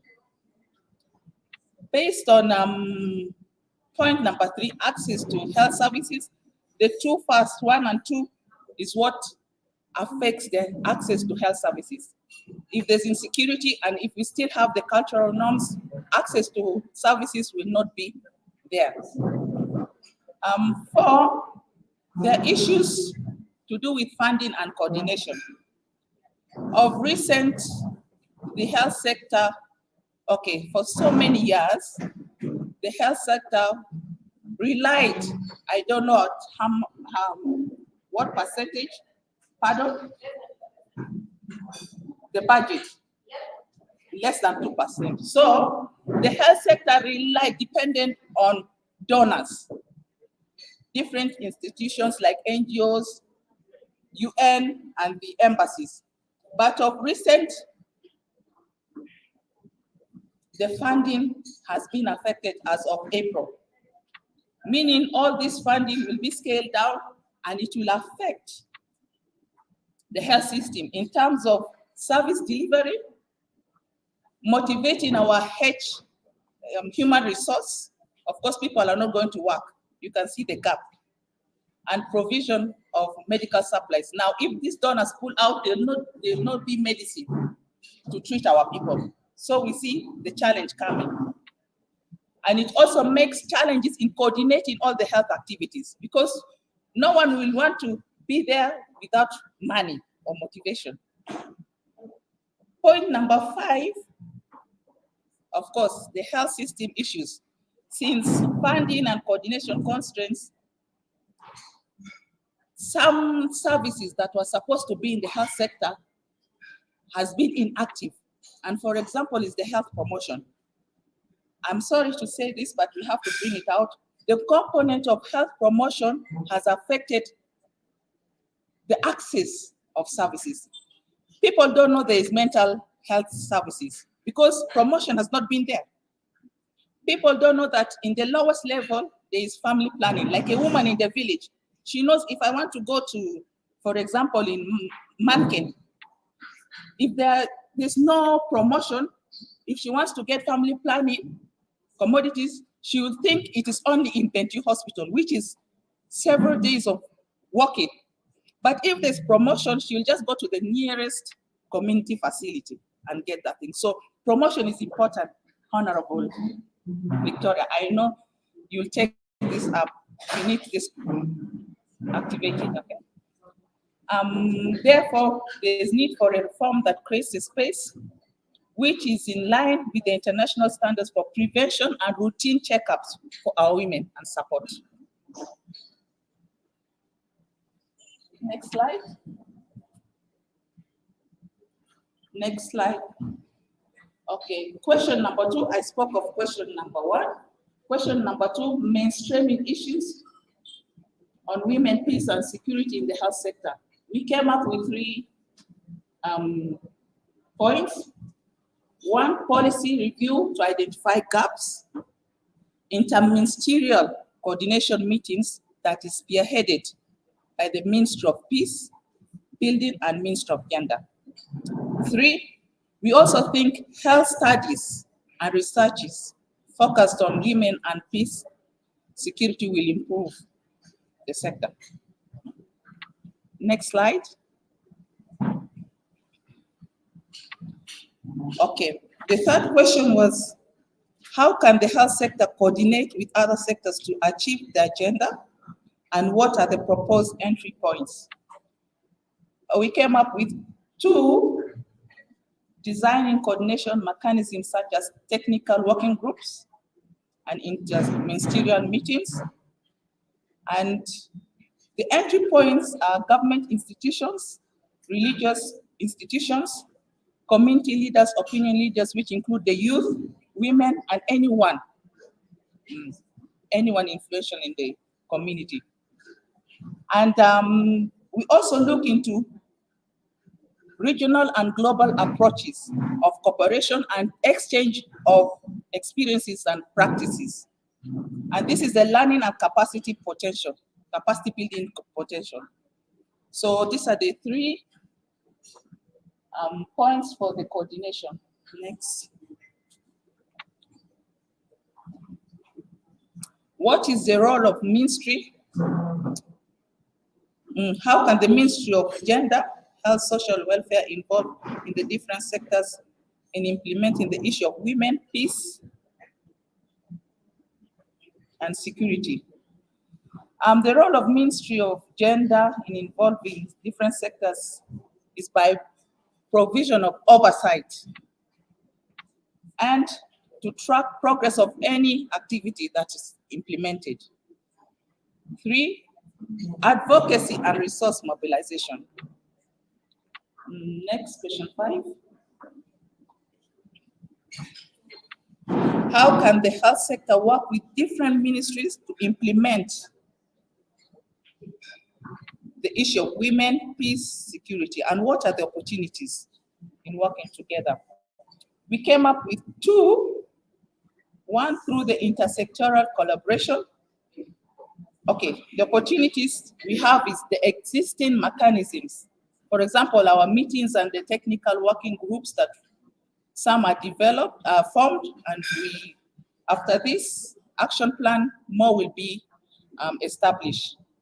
And of course, coordination. Good coordination aids in avoiding duplication and harmonizing efforts and maximizing funds and resources. Next, question 6. Okay, question 6, which is the last. The strategy, development, and action plan, and who are likely to be the main actors. Actually, there are 3 responses to this. In question 6, our strategy is, we have the strategy and our actors in the first slide. 1, we establish a task force, and the actor here, the main actor is the Ministry of Health, National Ministry of Health, and the other actors are the partners and stakeholders. The second strategy is review policy instrument. The actor is MOH, and the other actors are the partners.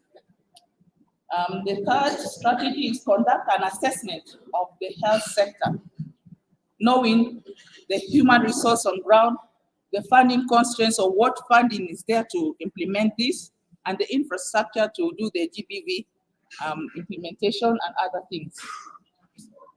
4, develop strategic objectives and goals. Okay. 5, in all projects, of course, there has to be an M&E framework. Develop the indicators and the targets. 5, of course, we develop the whole work plan. Question 6, the last question, response to question 6 is, how will your sector coordinator coordinate with other sectors and the Ministry of Gender, Child and Social Welfare? It's through coordination. I think we spoke a lot. So for this to happen, we have to emphasize and strengthen the coordination and collaboration approach. And the coordination, of course, through the review meetings, monthly meetings or quarterly meetings. And of course, by coordination, it helps, it aids in planning, forecasting, and putting in other inputs for the running of the activity. And as I mentioned earlier, it also evades duplication. So where there's other sources, with good coordination, people will streamline the funding to one thing which will be effective. And of course, harmonize in maximizing the use of resources.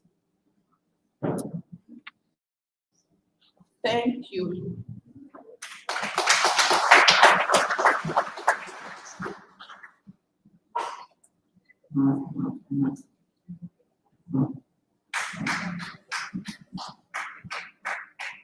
Thank you so much, Madam Peter, for that presentation from the health sector. We'll take a few minutes before the panel, so we'll allow Barbara to sit down for a bit.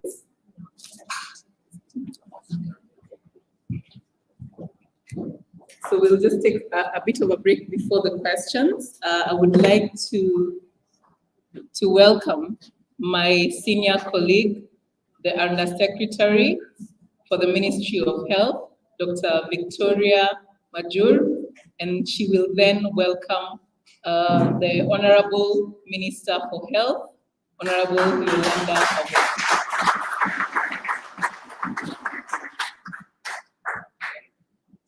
Thank you, Dr. Anne.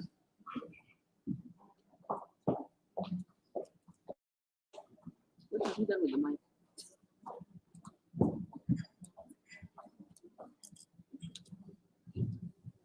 Thank you. Thank you, Dr. Anne. Honorable Yolanda Welding Judge, Minister of Health, Honorable Teresa Atian, various women leaders in your various capacities. Good morning. Before I call my minister, let me just give a brief recap on what the group presented. Honorable Minister, yesterday we had a day where groups were divided by sectors, and our health sector discussed a few questions. The questions were pertaining to challenges, achievements, opportunities, and way forward in terms of in relation to health and women, peace and security. And Barbara Akita have just finished the presentation, and we're expected to come as a group to respond to the questions. And let me take this honor to invite your esteemed self to come to the podium and give few remarks. Honorable Minister, you're highly welcome.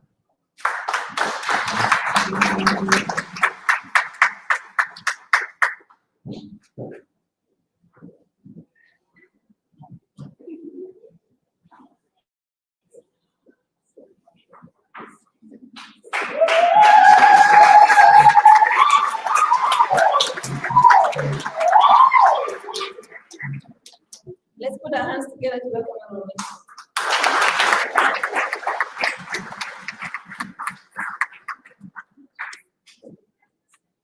Thank you all.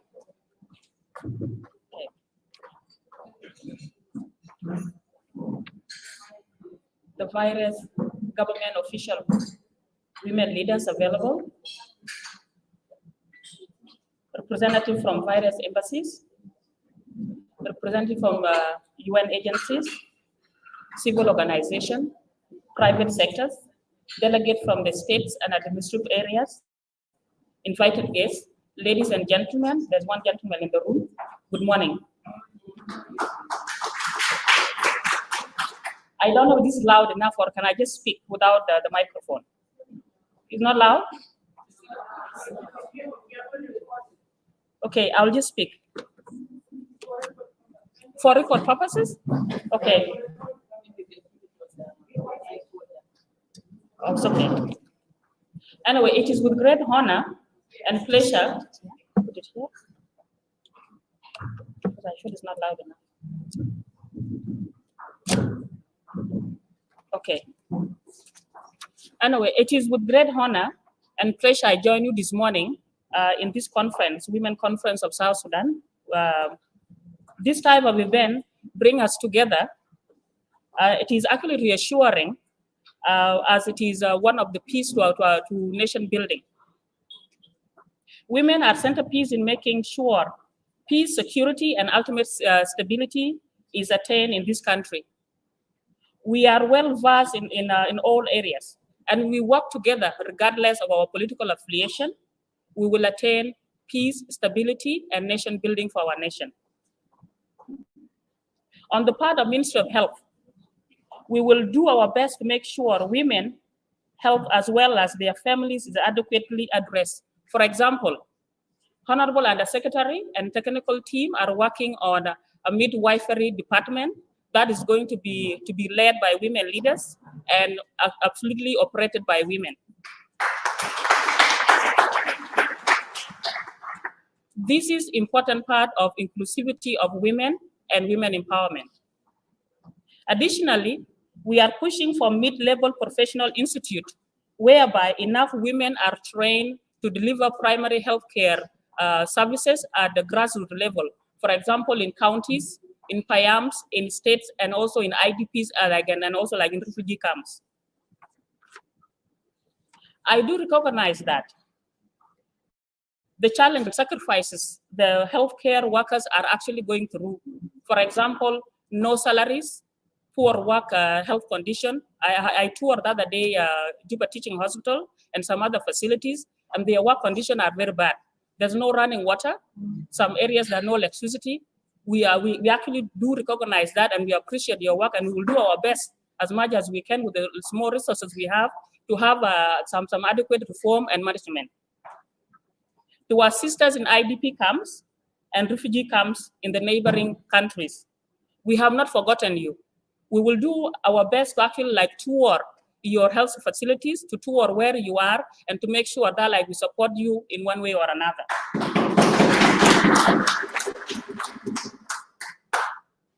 To common women in South Sudan, those women that are in Konyo, in custom, in small state that who are trying their level best to make sure they feed their families with their little businesses that they have. We see you, we recognize you, and we stand with you.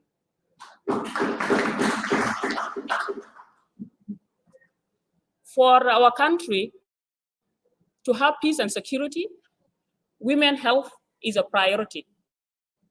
For our country to be stable, a healthy population is going to ensure security. So we will try our best with my colleague, in the Ministry of Health, with the little resources that we have to push the quality health services in this country. I appreciate the organizers for this event, and we'll make sure that when more of this event actually come up, we will make our presence to be felt. Thank you so much, and thank you for giving this opportunity.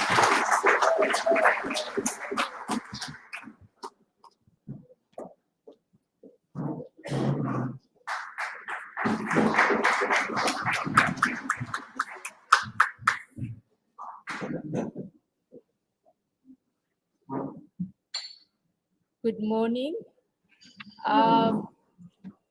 May I have the volunteers to hold the mic, because we're now going for the question and answer session.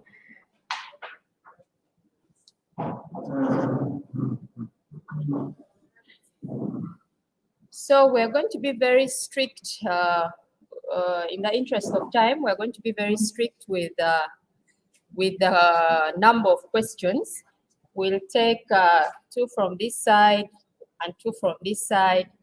And backbenchers, you've been complaining that you're not able to answer. So please make sure you note where the hands are. Don't forget the backbenchers. And then I would like all of us to please, we are not here to crucify anybody. Yes, we want to discuss our issues, but let's remain as calm as possible. We shouldn't take things personal. And let's also keep into context. Let's answer what we came here to do, and we shouldn't lose focus. Thank you. So, anybody with a question for the health sector? Yes. Flora?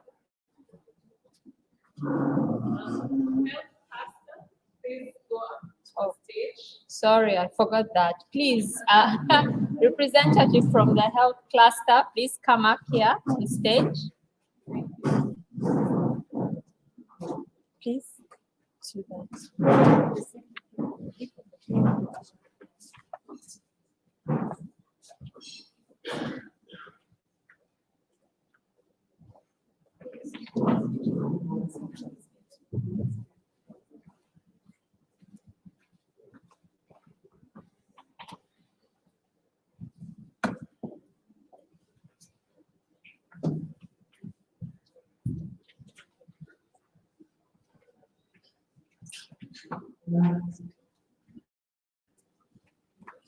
Yes, please go ahead. Good morning. I appreciate the comprehensive presentation of the sector. I'm calling Elena CEO.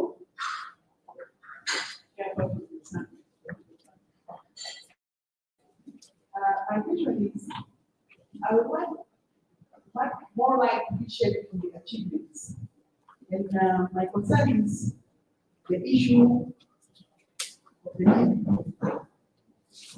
I would like to know how the health sector coordinates efforts with the one-stop unit and the special protection unit to have an effective treatment for the victims of DPP. And also, I would like to know how far involved in the safe homes. Do we have safe homes? How are they connected? Because this DPP is not just a human issue, it's a gender issue, which means the gender is not the Thank you very much, Honorable.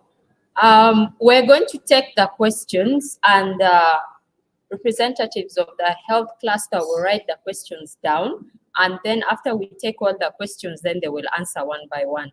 So one more question from this side. Diana, please give the phone, the microphone.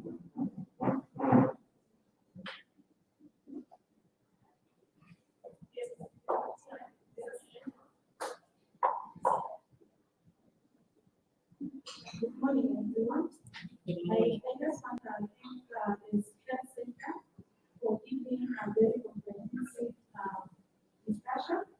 First of all, we all know that the issues of women's participation in women's and security is related to sexual reproductive health and rights in South Sudan.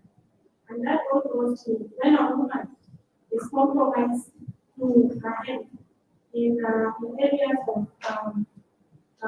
getting issues of contraceptives, that also affects participation in political or participation in women and security. So my question is, these are all quite challenging issues for us to ensure that women participate in women and security. It has to go back to the grassroots level where women's reproductive health is put at the center of our discussion. And today we are talking about women and security. We have women who are mothers. And that's so glad that this woman made it. But there are other women at the grassroots level who are mothers of more than 5 children or even 10 kids, and they cannot participate because of their reproductive health systems. So what is the roadmap for the health sector to ensure that issues of sexual reproductive health and rights are rightly mainstream in women peace and security in South Sudan? Given our context where we cannot discuss really issues of family planning, issues of abortion, issues of young girls accessing family planning services, and then our traditions around access information on I wanted to direct the question directly to Dr. Victoria, because we need to come up with a clear roadmap where women's health are put right in the center of women's participation and protection and prevention in the community and security. Thank you very much, Diana, for that. One more question from this side. Penny.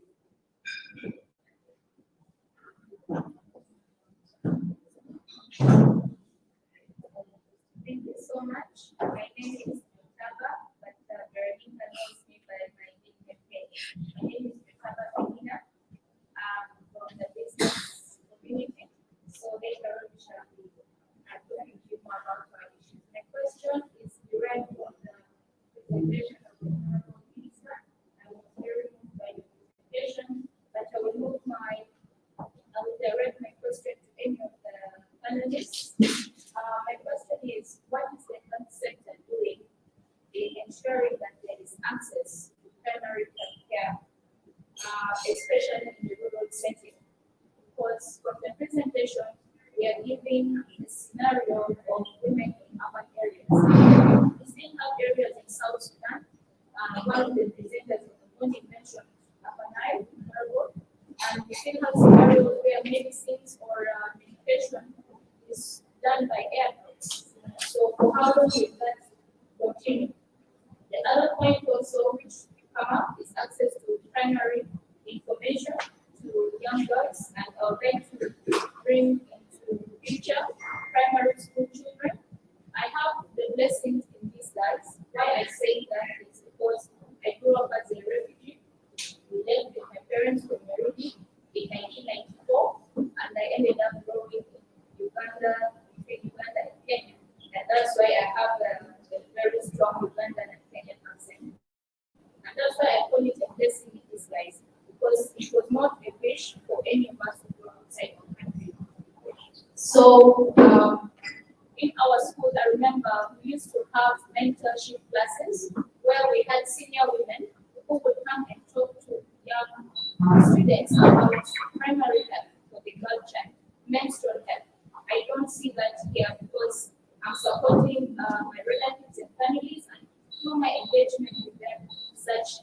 questions are also so this will also direct me to the back to Honorable Minister in asking you or asking the ministry on how we can work with other ministries in making information easily accessible to the young infants or the young adolescents, and especially education. Okay? The Ministry of Education, Ministry of Health, Ministry of Finance, because we need a line of ministries to work together. Thank you. Now we're going to take 3 questions from this side of the room. Yes, start there.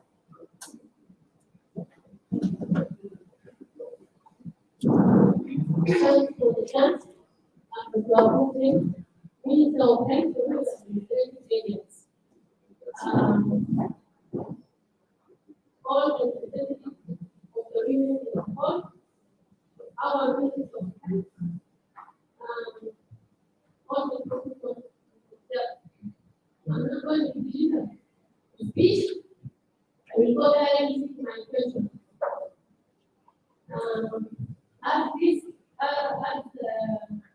This session, as far as concerned, I'm asking the Ministry of Health and Health Sector in South Sudan about their plan for the establishment of women hospitals in the different states, as this contributes to the reduction of mortality in women. Thanks. Thank you, Honorable. Another hand there. Yes.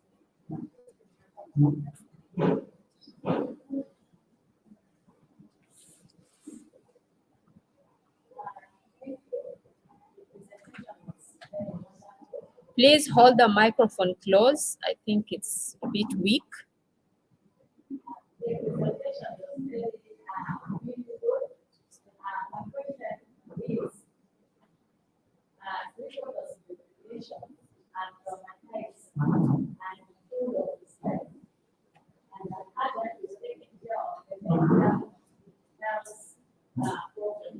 Is there any provisions for trauma stress? Because sometimes those things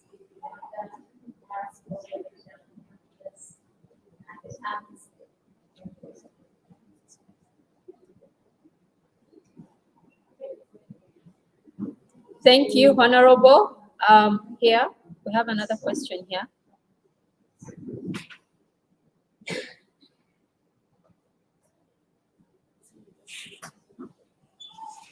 I think the microphone is fine. So the question is so many questions. So, Secretary, I would like to thank you for your presence and thank you for your development. And my question is to you. You've got the background, but I would like to ask about it. We have a very beautiful hospital, the Cuba Hospital, very beautiful construction. And personally, me, when I gave up last year, I almost died because I was in a private hospital and the doctor don't want to come to that hospital. So I was referred to the hospital of teaching, the Cuba Teaching Hospital. So in the process, I was helped by a friend who's also a midwife. She said, if I go there, I might die because no doctor at the time, no service. So things like this for women. And you could see the hospital, it is an international standard here. So what do you do for be at least active and keep the services out of it? Because we have nothing to do with building, we need something to do with service. So finally, I would like to learn about it. And then two, I would also like to know there is a San hospital, women. So it has a beautiful construction. I don't want to lie, but I've never been there. Really talk about it. That is so nice. It has so big. So this also has medicine and services. So how do you do this to bring this to activity and are required by women. Because this is already even when it's going to them. And the people in construction will not take it, will not doctor, will not them. So thank you, those are the only two. Thank you so much. Those are 6 questions, and for now, we'll have to take the answers from the group members. I'm sorry about those who have questions. Let's first address the ones that have been asked. And I think I'm also particularly interested in the last question she asked about that hospital in Rumbek, because I have been there. I actually went and entered inside the hospital, and it's a ghost hospital. So when I asked what's happening, that there are no doctors, but it's a beautiful place, actually the right place for women to give birth, but there are no doctors, there's no medicine apparently. So please, over to you. Oh, the microphone. Thank you, Kelly, and thank you for all the people who asked questions. Any questions are directed to me, let me be fair and perhaps let Barbara answer the first question from Engineer Teresa, who asked about how the health sector coordinates the one-stop center, and we will have same homes. And the rest of the policy questions directed to me, I'll answer. Sorry.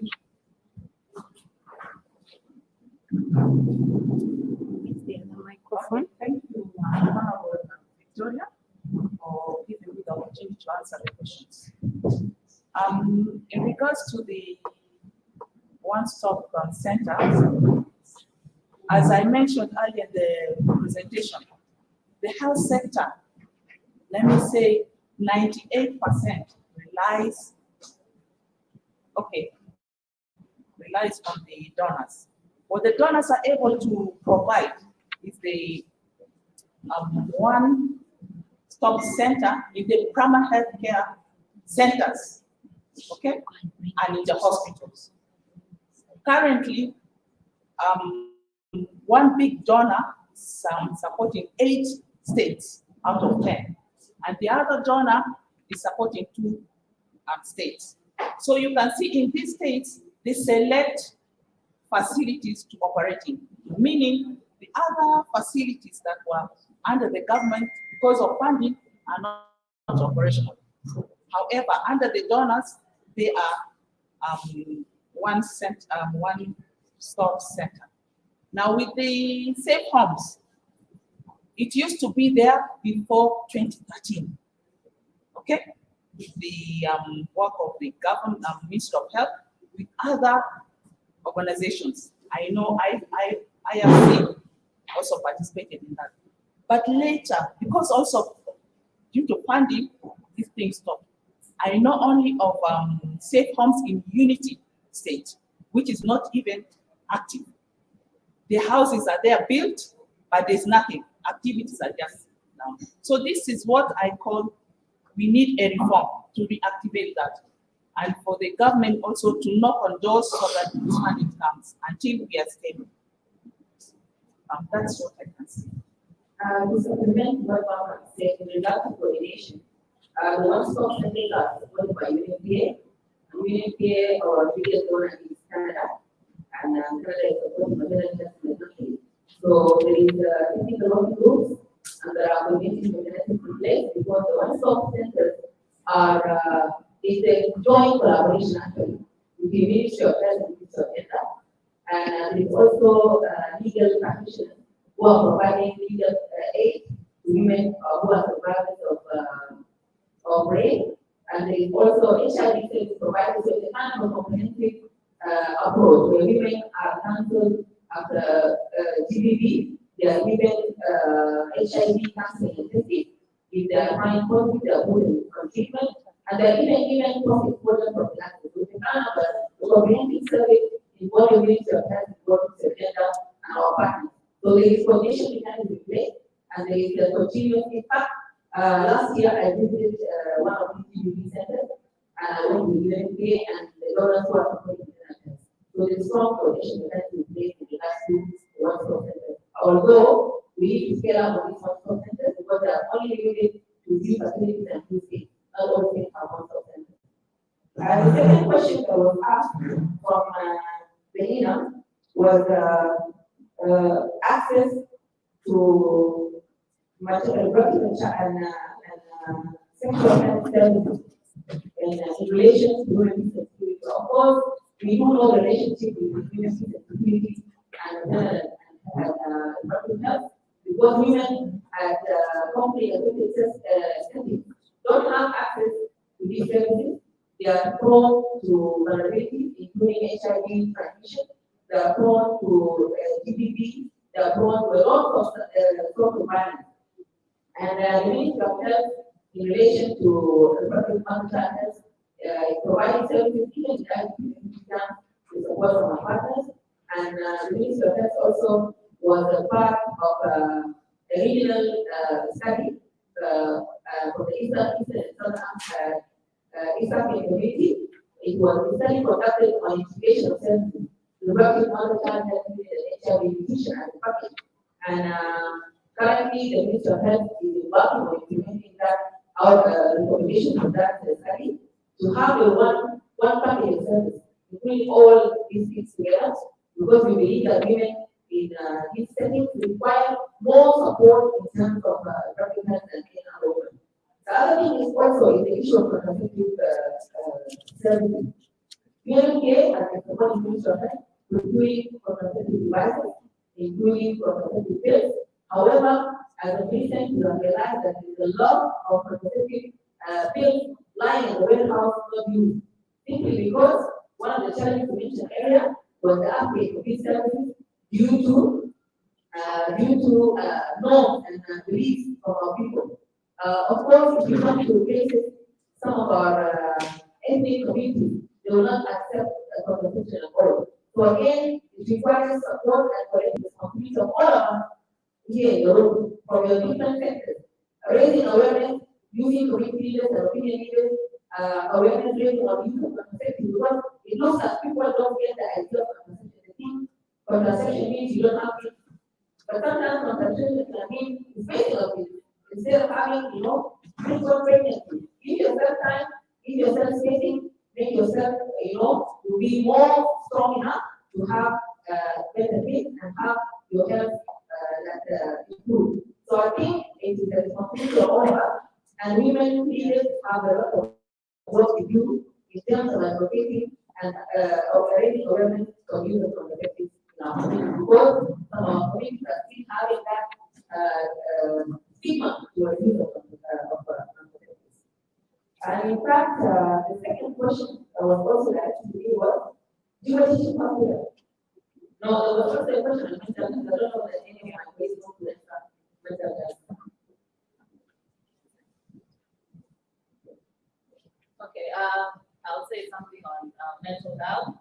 I'm working as a trauma specialist, and last year, or late last year, Dr. Tom and some of the partners, the IOM, they came up with a 5 years strategy plan on the mental health.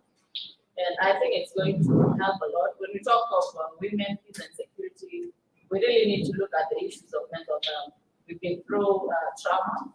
Most of us, or all of us, are South Sudanese because of the wars. So I think our minister is here. The other day we had a conversation on the mental health, how South Sudanese are affected, the ones in South Sudan and the one in diaspora. So I think there's a plan for mental health, and I think there's a lot that is going to be done on it. Maybe somebody might add on that. Yeah, to add to it, I want to say that the Ministry of Health has put the sectors at top agenda, and we are very much concerned by issues that, what I said earlier, most of us are traumatized, including myself and people in this room.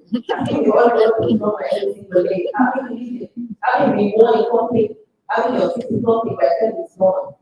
So I think mental health is very important. And the Ministry of Health, like I said earlier, has conducted a situation analysis and also has gone to all the states with different teams to assess the availability of mental health services. And we are pushing to train primary health care providers to do mental health, because we only have 4 psychiatrists in the country. And you know the number of population ratio. Having 13 million people and only 4 specialists in the country. So our plan is to train primary health care providers and primary health care levels to provide first aid, mental health, trauma and counseling, and simple things that can be managed. In fact, we are also advocating for training general practitioners. In some countries where we train mental health is treated by any GP. Like the only doctor that treats your mental health, depression, schizophrenia, stress, anxiety. These are feelings that can be supported by any general practitioner. So the plan is to include general practitioners and primary health providers to provide mental health care at the community level. And that's the plan that we try. So mental health lies up in our agenda. There's a question on one of my colleagues who wanted to, because she was supposed to have a child, and she was told that there is no service, there's no doctor. I think the best person to answer that is my colleague with the child, because that's the truth is that.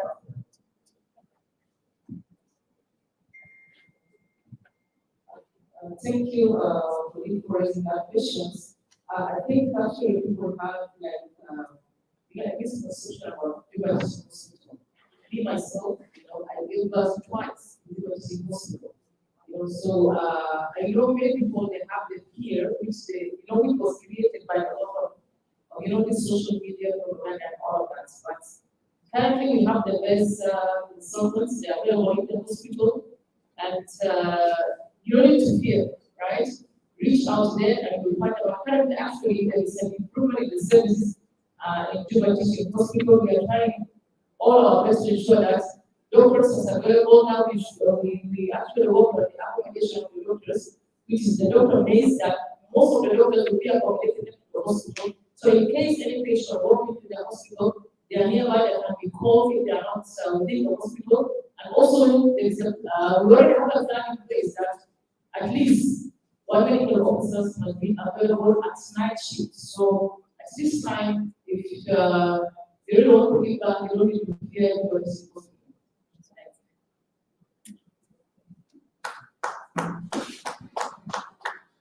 To add to what was said at this question, even teaching hospital intensive service is one of the best things in town. Simply because if you have a session, you need blood in a private facility, you will still have to go back to the hospital.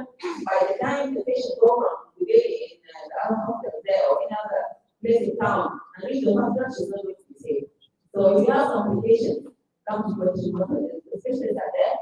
There are doctors working there in front. There are KMB wives. And also, if they have a premature labor, I need a nursery. There is only other nursery apart from the hospital. So when we work with maturely, possibly moving to a nursery, the only place is working hospital. I know this is misconception. I know there are challenges, but our doctors are well trained. They are up to task, especially the maternity unit of the hospital. It's one of the best sections of the hospital, and they have shown best practices and best examples. And the challenge remains is that people are not paying salaries, and the salaries are very low. And many of them go to private facilities, but private facilities go like this.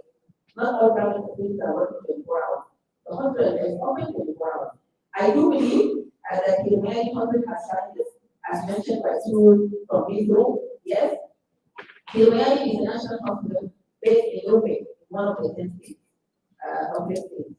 And for the past few years, the Humanity was functioning well. However, due to lack of funding, the hospital is raising significantly.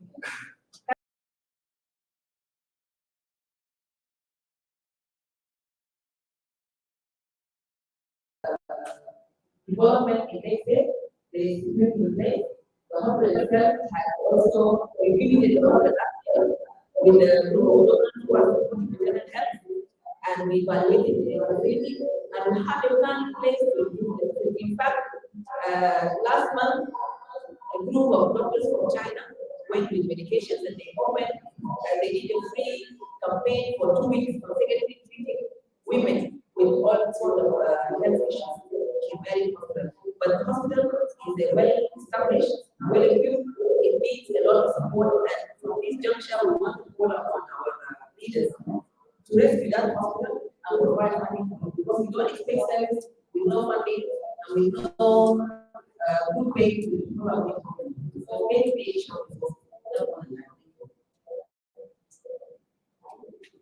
Thank you so much.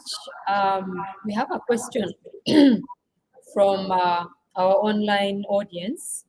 The question is, it's from Sierra Monica, that how can we ensure that maternal mortality and neonatal mortality and morbidity is reduced in South Sudan? The Ministry of Health has had a plan to reduce maternal mortality and morbidity for the last 2 years. In fact, our maternal mortality has gone down significantly, simply because the Ministry of Health has invested in training of medical cadre.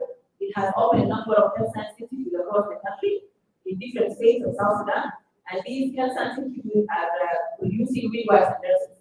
In fact, many of them are very young, and they are really contributing to support primary health care centers working at the community level. Also, the Ministry of Health has an initiative called the Women Health Initiative. It is a community model of care, and one of the Women Health teams is in charge of maternal and child health. And these teams are trained to assess and establish issues of maternal and child health at the lower level of the government to the woman, and help in preparing those cases to the county or to the state for easy treatment and easy referral and improving the system of maternal and child health.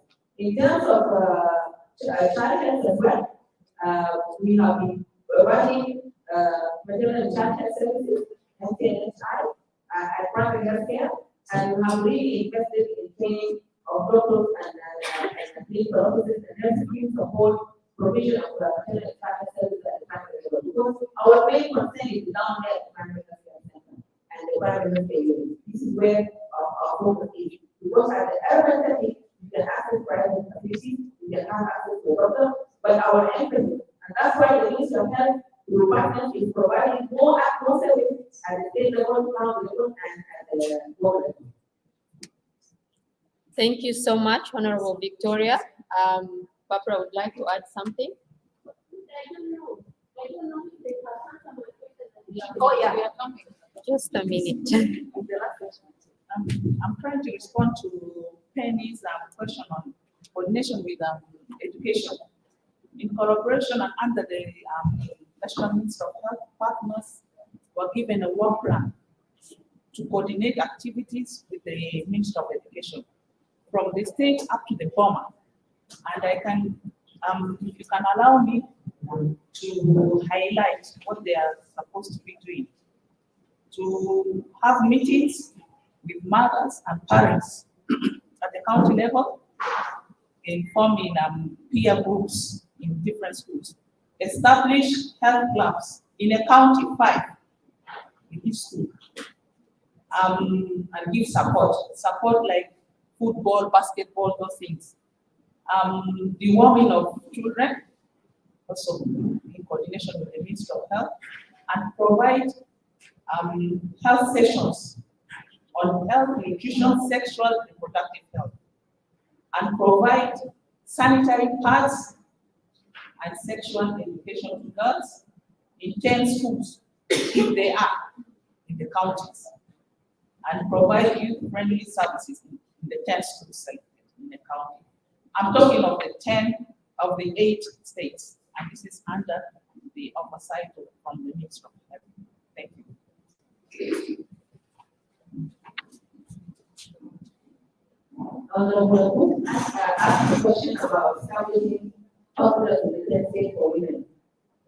I'm surprised that this question is coming from Honorable Health, because the budget of health is less than 2%, so we don't expect new infrastructure will be less than 2%. Currently, our budget is very covered salaries and transfers to the state. So, putting hospitals, and especially specialized hospitals in the 10 states, is a dream that we all wish not to, but not at the current situation. However, it's important to know that the United Hospital is a federal hospital based in Rome, but it acts as a referral for all regional hospitals. In fact, even some parts of the way it is well established and well equipped. We also have a plan in place to build a maternity hospital in Central Equatoria in Gure. The land has also been secured and is supposed to be funded by the Kuwaiti government, where still is in plan. And that hospital is going to be started very soon if the funds are available. It's going to be a new facility that will support women in Equatoria, and all parts of the country can come for a referral in that hospital. Our plan currently with the resource is very scarce is to integrate the reproductive health channels, unit, HIV, and nutrition as a public health service at the primary healthcare level. That's what we will do at the current situation with the current budget. However, we have a dream to have all these things done in the future, but we have to be realistic at the current situation. It is not possible to have maternal hospitals in the United States. We're only trying to revive the United States and the way to hospitals in Central Equatoria, hoping to know more and scale up in the however, with the integration of services in our way to go currently. Someone asked earlier about young girls. I think the Ministry of Health is a signatory to the ESA Ministerial Commitment. ESA is Eastern and Southern African Ministerial Commitment for adolescent reproductive child health and rights, adolescent sexual health and rights. And that ministerial commitment, I happen to be the focal point for it in the country when I was running the HIV program. It's a joint commitment with the Ministries of Health and Ministries of Education in the Eastern and Southern African region. It calls for countries to support sexuality and reproductive health to adolescents, and also to provide youth services, to provide social support, and there is a joint technical role to do with the Ministry of Education and Ministry of Health. And in fact, there is also a higher committee of the two ministers of health and education. So we are trying our best, and we have opened a number of youth services to support community and ADRA, and these youth services are currently operating. We have seen a number of young counselors to provide psychosocial support because we have found that stigma is one of the big challenges. Young people don't want to go to public places to get their aunties and uncles as counselors. They cannot talk about their health issues. They cannot talk about STIs or having any issues of STIs, and that's why we resort to have youth services where young people are the counselors and young people are the providers of the service. It is very slow scale because of the resources, but we are planning to have to scale it up to have more services in the future. So also another thing is the dream. Dream is a program supported by PEPA, the President Emergency Plan for Response of the American government. Dream means determined, resilient, empowered, age-free, and mental. It's a program for young girls, adolescent girls and young women. They teach them not only to protect themselves, but also to empower them to have power over their bodies, to prevent any unwanted pregnancies, and to be women of their own, and to be having the skills that will let them, be peaceful members of society, and teach them skills even to engage in anger, because our studies that we have done in the past few years have shown that young girls are engaged in sexual work because that, which is very unfortunate, and that's why the programs that we are trying to support them with these related activities, with the skills that will enable them to be useful members of society and to be engaged for this behavior. Thank you so much, Honorable Victoria. Okay, please go ahead. Be brief, please. Just brief about what Honorable Victoria was talking about. Is let me say the Ministry of Health together with partners have there is strengthening of services that has been going on for some time now, training of midwives and nurses, and the idea behind this program at classrooms. Every state was represented, select students from the different states, and the master plan behind it to train these and get them back to the state level to improve the service delivery, especially the maternal and neonatal services at the state level. But this again comes back to what she said about resource constraint that is coming, because they are providing the training for free, but you can't take someone back and you cannot pay them what they expect to survive or to again support their families. So one thing we have to push for is to modify the resources uptake in the health sector, and at the same time, me personally, I look at it as there is need for behavior modification, because we are not going to beat the aspect of resource constraints so soon, but if our behaviors are modified as health workers, we know our objectives, we know what role we have towards our society, Basically, we can work around the clock and still provide services to expectation as the resources come in. Thank you for that. Sorry, that is just final thing to my colleague. Someone said earlier that when our role is pushing to increase the budget for gender. I also know the question back to you, all of you, what is our role in pushing the budget for health and education, because health and education should be a priority for every successful nation. Because we have enough community to be created, to contribute to economic productivity. So I think all of us have a role to play in pushing for increase of the budget for health, education, and gender. These three things are very important. Let us put us together, keep pushing on your own corner, keep advocating women equality, make it your election campaign to push for the health, budget, and education, and gender.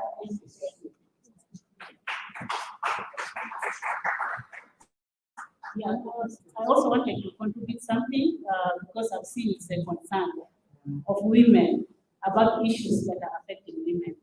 And I've seen in this conference, there are women-led organizations. There are women who are here who have organizations. The Ministry of Health cannot be able to cover all the gaps. So I want to encourage all the women-led organizations to pick up the gaps. Okay, with support from their partners, we'll be able to do a lot, especially on issues of GBV, the issue of sexual reproductive health. Family planning is a big issue. The women-led organization need to take it up so that they create awareness at the community level. Men don't want women to access these services, but we know how important it is for us. It is our role to educate the men about the importance, the leaders in the community, so that they understand. You know, these are cultural issues, and we need more awareness on it. Okay, we also heard about the mental health. This is a big issue in this country. The Ministry of Health cannot be able to cater it alone, but with the support from partners, the women-led organization can pick it up. Okay, and especially men are affected with the issue of mental health. We've seen people on the street talking alone. Okay, you don't know there's happening a staff meeting or what is happening to them. They talk alone. So this issue, if we don't have healthy men in this country, it will also affect us. As women alone cannot do it alone. We need the men to support us, to stand with us. So we need you up to pick up this thing and engage men. We need to engage men in everything that we do. Okay, so this was just an encouragement to all the women-led organizations, so that the gaps that are there we can be able to fill. Thank you.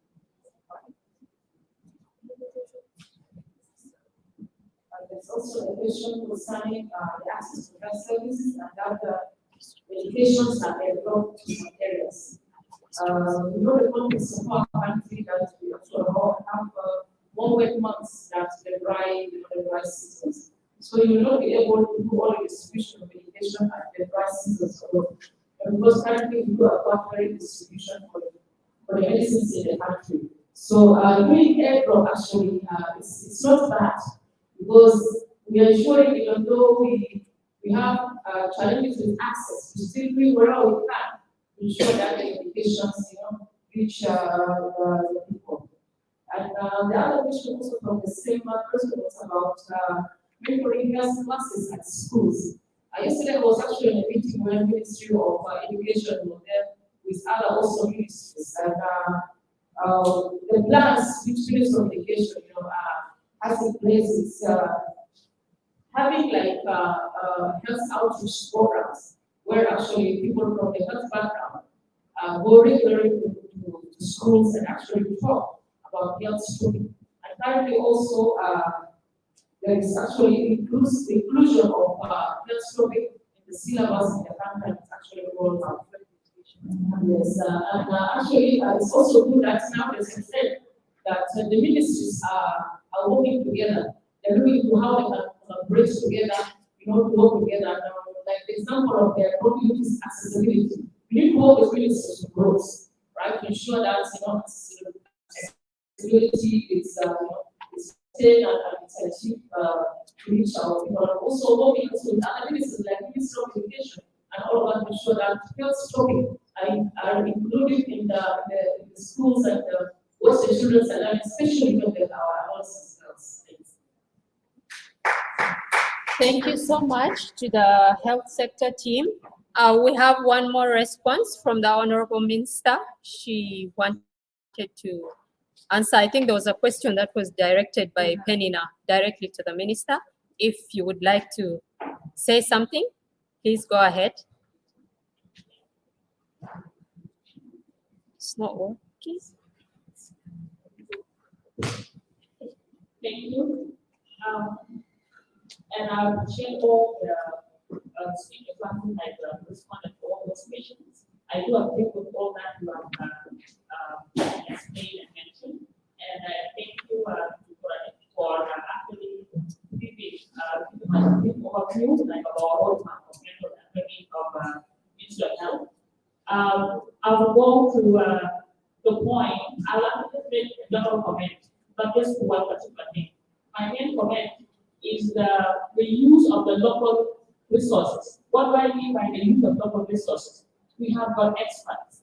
We have got gynecologists, we have got pediatricians, we have got clinical psychologists like myself, we have got psychiatrists, we have got a wealth of human resources in South Sudan, and we are not making good use of it. Why? It is because we have got the belief that like our own is not good, and like others, like the neighboring countries, like they have got better experts than we have. That's a lie, because most of us we have like the best education. And I will just believe you, I think most of doctors like around South Sudan have got more than 10 years experience, and I mean more than 10 years of education, and more than 25 years of experience. For example, she had practiced in Australia, she has practiced in Khartoum, she has practiced here, and a little bit like in Nairobi. Myself, I've practiced in Canada, and I will not mention bring other people into. So we need to live like our own people, and we need not to actually go our own. We are like our own system and negative image. So by saying that, I'm not going to go to that clinic, it's that I will do. I'm still going to the clinic that you advise yoga. Yoga has got three months, like what we call medical assistant. And that's why our population is actually impacted. So go to our own public facilities, and if something is not being done right, you will correct it by saying this is wrong, and we will continue to go there. That's number one. And number two is about mental health. Mental health is actually like the vitality of healthcare everywhere in the world. Because we have a psychological well-being of our population, that means that like some other physical symptoms are actually going to be less. So we are working so hard to make sure that psychological services actually reach the population. But on the other hand, I appeal to the people in this room and the communities to make sure that we have a first campaign to not stigmatize people who are suffering mentally. Like saying, I'm actually not like you never go to do something. Do you think next time I'm going to come forward and say that you know what I don't feel well? So we need to have like a positive campaign for people to actually come out and seek mental health services. We have in our community. I know of so many local NGOs that are actually giving psychosocial support, and 90% of the time I volunteer there. And as I'm sitting here as a minister, I'll make sure that I'll complete my guideline way before that is my professional area.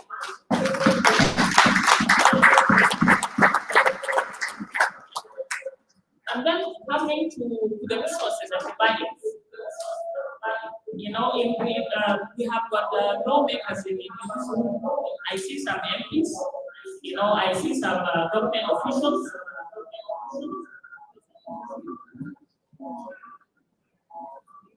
And go ahead. It is everyone's responsibility to make sure that Ministry of Health as well as other line ministries have got enough budget to be able to deliver services. We cannot give services that everybody asking for without resources. You know, for example, like the issue of the teaching is because government you know, like budget to make sure that like we motivate our doctors. You know, our doctors are receiving what 2,000, 3,000. It's not enough to feed them. You know, it's not enough to feed their families. So they will leave their posts to go try and look for something to feed their families. So like the issue that we have is not only the issue of health. You know, it's actually like the problem that's facing all of us. So like the lawmakers, if you want us to be effective, actually deliver the services, you have to make sure that you push, you know, like for our budget to increase. You have to make sure that like the budget of education is increased. All all the life ministries budget has to be increased so that like we have a chance to be able to protect these projects. Going to private sectors, you are right here. Pick one project, like you know, like in the health sector, and like develop it because private organization, the companies, the businesses, you have got a corporate responsibility. You have got a corporate responsibility to our society. So if you take one section, for example, country unit like the unity of country, and you develop it and you go there, you make a very beautiful sign, you know, with your name on it, and you run it and you facilitate it. And we are used now to reach your health, and we are used now to our country. Thank you so much, and I'm going to ask if I may be excused to you. I appreciate you all. Thank you so much. We were very fortunate to have both the minister and the undersecretary here to actually answer these questions directly. Thank you, Honorable Minister. Thank you, Honorable Victoria, and thank you to the whole health team. You can leave the stage.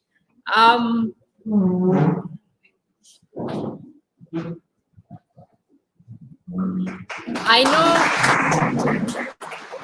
we have so many pressing questions, and that's why we have the South Sudanese Women Intellectual Forum. If you have any pressing issue from your community and you feel we need to discuss it further because we're not able to do everything here today in the interest of time, please send your questions or your email. We will share the email address for the forum later on. Send in your concerns and your question to the forum and we shall pick up from there.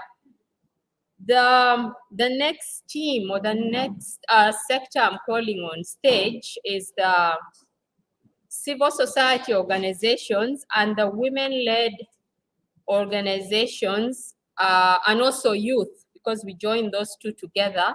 Please, members of women-led organizations and youth, please, can you come, 5 of you, can you come to the stage? If you're more than 5, the rest can remain seated where they are. Sorry, we're going to have the presentation first from your team leader, and then we'll have you on stage.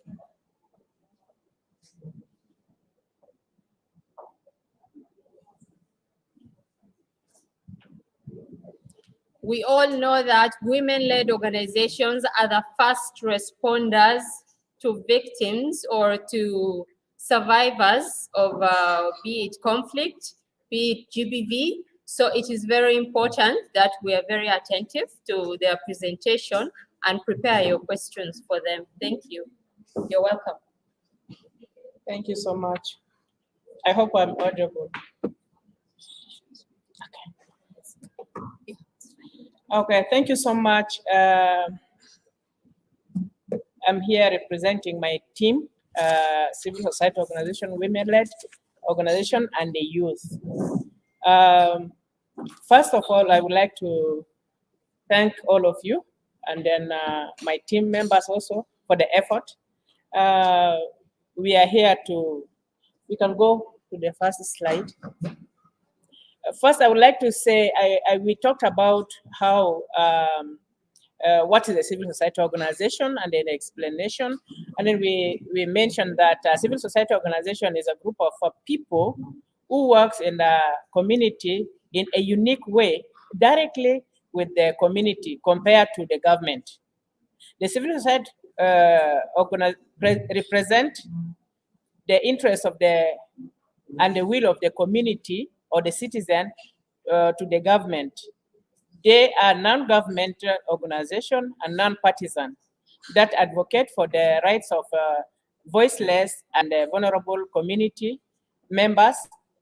In addition, civil society present needs of the community to the government. So this is the group we are presenting their findings. So in our presentation, we took the pillars and they discussed them, the achievement and the challenges under each pillar. And that's how we are going to proceed from here.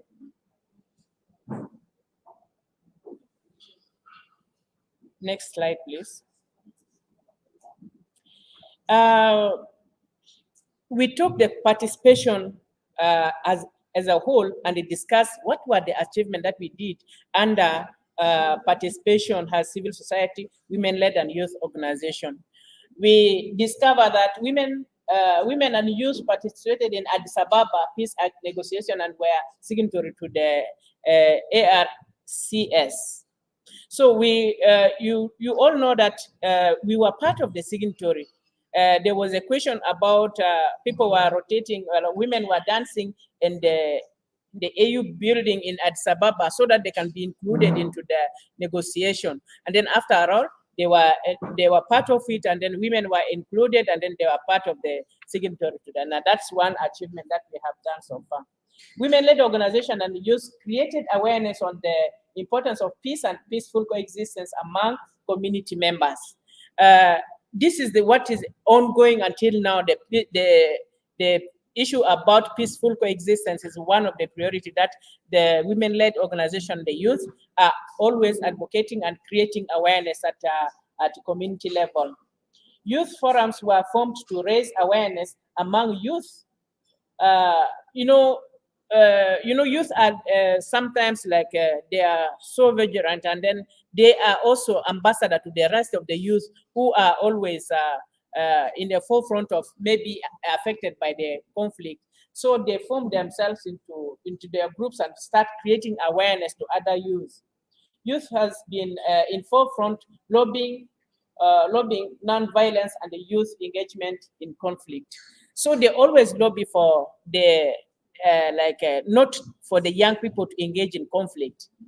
And then women, youth, and the CSOs engage in the dissemination of ARSS in different platforms such as social media, local radios. So this is what we have been achieving, and then in all parts of South Sudan, we disseminate and then also change the at least disseminating the information about the peace agreement. Youth and women-led organization participated in translating the ARCSS into a simplified version and into local language. This has been also one of the achievements that we have done. And then women and youth take part in the decision-making level, such as women parliamentarians. So we have seen that women are also taking decision in a participation. Women are also part of the among the parliamentarians, including young women who are currently in the representing women in the parliament. Women and youth take part in women-led organization. Youth act as a link between the community and the government. You see, as I mentioned before, they are the link. They take the voice of the voiceless to the government. It's through advocacy. We talk to the government about what is affecting the community at the grassroots level. And then also, we take the voice of the government to the grassroots so that it can disseminate to the plans and everything for the government. And then the civil society organization also create awareness raising by the youth in a different platforms on how peaceful election can be conducted without resorting into violence. So we always lobby for peaceful coexistence, peaceful election and other things at the community level so that they can be aware of the importance of peaceful election. So we come to challenges. We identify challenges such as like parties to the ARCS have not implemented the women's 35% quota or achieved at all level. If you look at it, maybe some states might have achieved the 35%, but mostly it is not fully achieved. And then we really need to lobby, and it still has a civil society organization. We really need to lobby, continuously lobbying, so that the 35% can be fully achieved. Inadequate resources to advocate for women's and the youth agenda. We have seen that when it comes to budget allocation, most of the budget goes to something different, maybe security. But when it comes to gender equality or anything to do with women and youth, there's very limited resources that is targeting them. As such, it is very difficult for us to progress ahead. Another part of challenges is like lack of political will from the government to support women and youth participation in decision making. So sometimes when you start raising voice for what is happening, you find out that they will look at you as like noise maker, like this is the issue of women only, but they're not taking it seriously. So they are not even supporting the women so that they can come up, or supporting them, their talents or their ability to go and participate effectively in decision making. Likewise, the youth, and then mostly the youth can be there, but the most vulnerable are the young women. They have a shrinking space at every stage. Another point is like women are not interested in taking part in politics. We have seen that even if you have the ability to do, like we always say, be the change you want to see. But most of the women, most of us, like in civil society, we have the capability, but most of us are not willing to participate in politics. So as a result, you find out that what is happening there, you could have been able to change, but you are unable to change it because you don't want to be part of it. And then also negative cultural practice that hinders, undermine women and youth participation. This issue of Marasake, women always need their dignity. Sometimes if you go there, you find out that they said, when you talk, even if you are talking sense, they will just undermine you and say, they Marasake. So you start feeling inferior, and then you start losing that zeal that you are having to go and at least make some changes in the system. Next slide, please. So we identify that one challenge is one like a discrimination against women participation in politics arena due to their marital status. In this thing, we had a long debate yesterday on it. If you are married today, you are in Central Equatoria, and then you are married in Western Baragazal, for instance. So you are neither belonging there nor belonging here. When you want to contest for a position in your own area, your brothers and fathers will say you are already married to that area, that country, or that tribe. So when you go there, also they will say that you are not from this place. You are from Central Equatoria. So you find out that women are just hanging there with no special marital status. They are hanging there. You do not belong here. You are not supposed to be here. And then where are they supposed to be? And then they have something to contribute to this country. So this is one of the biggest challenges that women are really facing, and then needs to be addressed. Discrimination in inheritance of political position by widows or heroes. We have seen that in most cases, like now, some of the widows are taking responsibility from their or if your husband was a politician or a MP and that person died, maybe you are put into that position. But sometimes you find out that it is only the technical know-who, and then not even if you have the capability, nobody will consider that you are able to do that. So it is a specific people that this consideration is being given to them among the women. Another point is like inaccessibility of some areas due to insecurity. Whenever we are doing dissemination of UN Security Council Resolution 1325, you find out that other places are very insecure. You cannot reach to the deep down village with the information. So you find out that everything is hanging at the national level and not going to the grassroots most of the time. So they are not aware of anything to do with the UN Security Resolution 1325. So women-led organization are under threat for what they say or what they do. That is limiting women participation and the sharing of information. You find out that as civil society organization, when you are doing something, even training or workshops, you have to get security clearance. Sometimes they will make it very difficult for you to get it. They pass you from here to there. And then dissemination information about Women's Security Council or Women Peace and Security. We will still continue to face challenges with the national security of security clearance. So these are one of the things that also hinders our programs. And there's also illiterate rate. There's a high illiterate rate among women. Find out that if you look at our context in South Sudan, very few of us who are here are educated. But go to the grassroots, you find out that very few women are educated. Another slide, please. Another slide.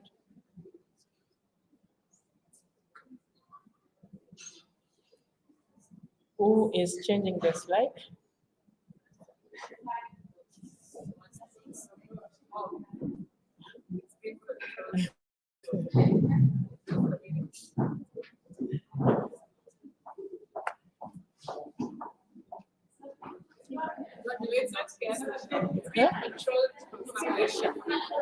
Oh, okay. Maybe I can use my computer then. Yeah, go ahead. Bring my computer. You want to connect your computer? Maybe I can go through it here. Okay, it's here. Okay, thank you so much. Now, under prevention, we came up with the achievement like this. The civil society and women-led organization we have created a kind of peacemaker groups that prevent youth from joining armed groups at community level. You find out that for prevention of youth to join the armed group, we form them into peacemaker groups. And then secondly, a formation of savings and investment group to keep young people to concentrate on business activities. So we also form economic empowerment groups whereby we train people to do their own savings and start investing. So this one also prevent engagement of youth and even women into other malpractices. Creation of women and youth coalition and the networks that advocate for peace and the peaceful coexistence. So women have formed coalitions that actually advocate for peaceful coexistence, even from the national level up to the state and the county level. Next. The challenges under this is like lack of resources to support women initiative on prevention. And then secondly, high illiterate rate among women and they're ignorant about ideas of prevention. Next. Under protection, the achievement that the civil society and women-led organization have come up with is like women rights organization organize training to chiefs, administrators, police, women, and youth on gender-based violence. This is what we have been advocating for at different levels. And then secondly is women-led organization. Women are organized from grassroots to the women-led organization and the report mechanism of GBV-related issues. You know, all these groups that has been formed, they are organized under, like from the grassroots, you find out that there's women organization there at the state and then at the national level. All of us are functioning there. And then gender program have been mainstreaming into all sectors following the gender analysis. The other point is like establishing a special protection unit in police station. We have seen that we have protection units under police. Next slide, please. The challenges are lack of funding. Most of the time, issues to do with prevention we are lacking funding on it. Training officers transferred to sector that has money. You know that if you are trained in this area and then there's no money that you are going to be paid, then they will shift you from this place to another one. You will shift to another place where you can get payment. Despite the rule of law, women's rights are still being violated, especially through sexual assaults. You find out that this point is here, like even if you are doing anything, men will still harass you sexually. They will still kind of undermine you.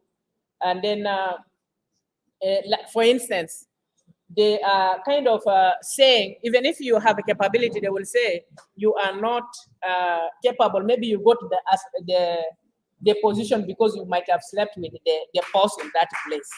So they don't believe in their capability of women. Another point is like limited number of women in security sector, and then continuous force and arranged marriage is still another under protection. Women political leaders are not protected. Women politicians are assumed to have sex relation with to promotion with which discourage women from participating in politics.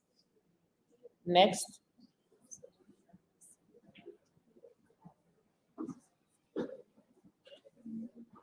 Next.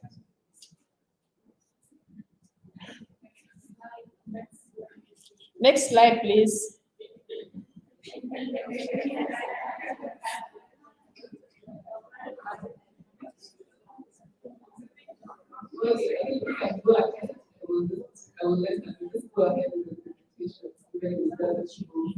Yeah, because I'm following the slides. Eh?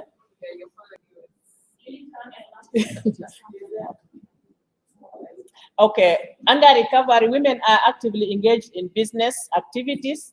Training has been carried out to resilience and recovery. Women have engaged on offering psychosocial support to traumatized women and youth, provision of startup capital, vocational training skills offered to the community, establishment of women's safe space and child protection. People still live in a refugee camp, that is a challenge. And then continuous hostility, which insecurity in most parts of the country, which prevent people from coming back home, job insecurity. Next. Under question 2, I don't think I'm going to read it all, but because we put it, we enhance mainstreaming of women, peace and security in all sectors. Women rights organizations have to enhance fully implementation of 35% women participation in all sectors. Training and establishment of gender focal persons and the place in all institutions to enhance implementation of UN Security Council Resolution 1325.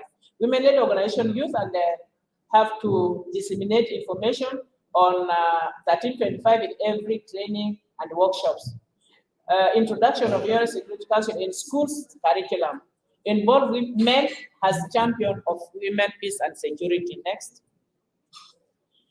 To enhance women, peace and security mainstreaming in these sectors, women-led organizations have to network and coordinate with men-led organizations, work closely with the government institution, establish platform where stakeholders will be discussing women, peace and security and the implementation of 1325, mainstreaming of UN 1325 into every program, create awareness on video, radio, talk show, social media such as TikTok on 1325. Develop policies and dissemination UN Security Council. Training leaders and community members on 1325. Next. The Ministry of Gender, Child and Social Welfare to take lead in promotion and the disseminating of 1325 through SSBC radio, including phone ringtones. Sometimes we find out that the ringtones that is there, we have to put it into ours. And then the Ministry of the Ministry should strengthen justice system to ensure the perpetrators of GBV are brought to books. Women-led organization offer training to line ministry on 1325, and establish focal persons in all ministries. Ensure that policies and bills are gender sensitive and inclusive. Advocate for ratification of regional and international instruments such as Mopoto Protocol, CEDAW. This will include implementation of regional instruments such as IGAT, AU Gender Policy, East African Policy. Opportunity includes women and youth organizations are established across country. And then in this next slide, that's the last slide now. The last slide. Okay, I'm going to talk about the strategy that we are going to make. We discussed that on the strategy, there are going to be formation at the national level where there will be a coordination between the county to the state and the state to the national level, so that the information can flow like a channel, one channel of how we can be able to disseminate the information regarding the UN Security Council Resolution 1325. Thank you.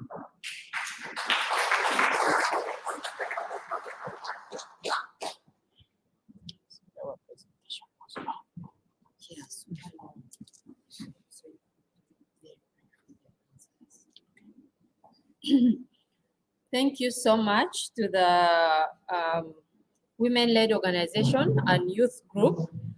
May we please have 4 more members to join the team leader on stage, and then we can take the questions from the audience.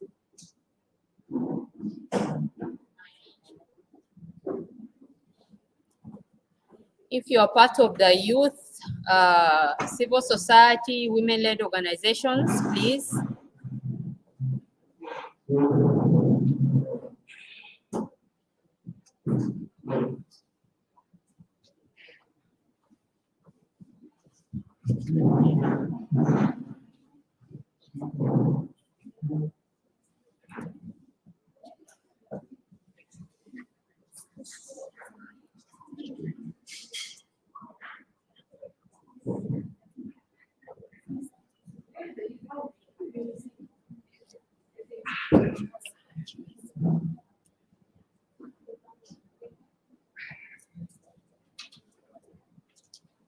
Right, in the interest of time, again, we're going to take 2 questions from this side, 2 questions from this side, and then 1 question from the online audience.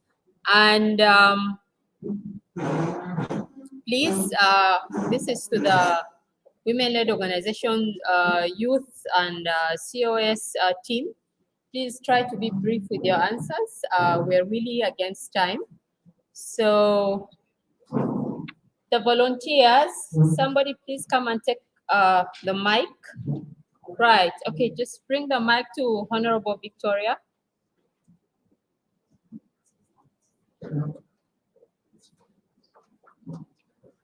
As they're asking, write down the questions. Yes. Thank you so much. I have a comment and a question. My comment is, I just want to commend the women-led organization for doing tremendous work. In fact, in the past year, we received a number of awards, regional and international. And I think that's one of the achievements. I don't know what I was supposed to say. Another achievement is the role of civil society in COVID-19 response. Actually, civil society has done a great deal of work in COVID-19 response in terms of advocacy, and they even have their own task force for COVID. So that's another achievement that needs to be included in your achievement. My question is on coordination. How do women-led civil society organizations ensure coordination among each other? We'll see a situation where the National Women Day, we're invited to do different events from different women-led organizations, and sometimes we feel that which one should I attend? So I think the question is, do we speak to each other? Do we coordinate better? Can we find ways of coordinating better among women-led civil society organizations for us to have avoid motivation and to also maximize our efforts and harmonize? Thank you. Thank you, Honorable Victoria. Take the mic to the ambassador.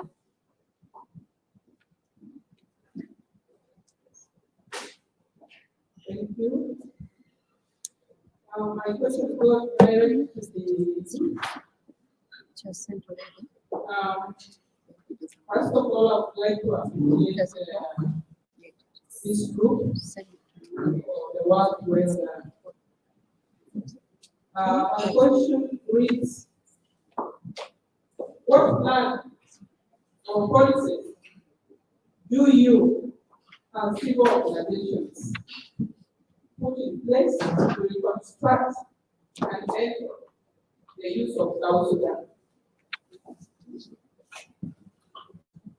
who do not have a positive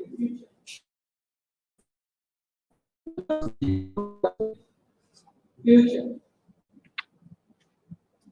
And what do you do? What do you see in the places of the youth of South Sudan? Thank you.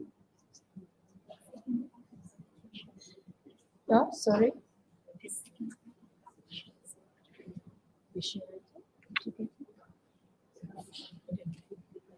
Please, can you repeat the question again?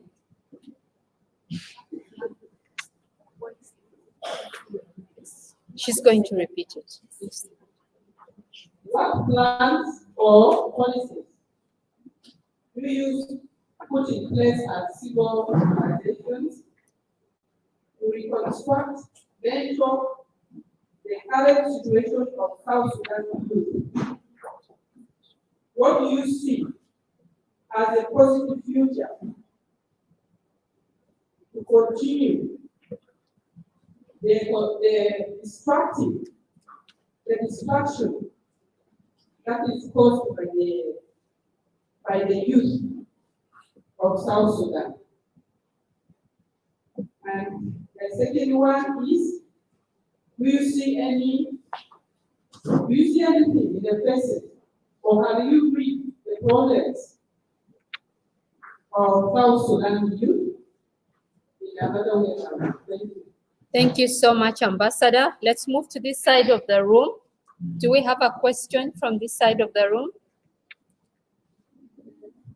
If we do not have a question from this side of the room, oh, right, there's a question there.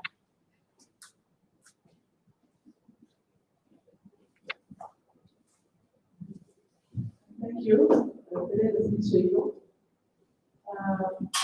The people really focused, and there was this confusion of the fact that when you're working in a different area, you get confused in the beginning.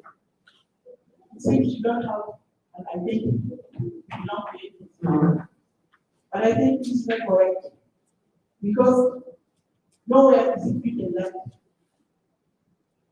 you face this kind of picture with the legal instruments. When it's not in the legal instrument, you have to stand your ground.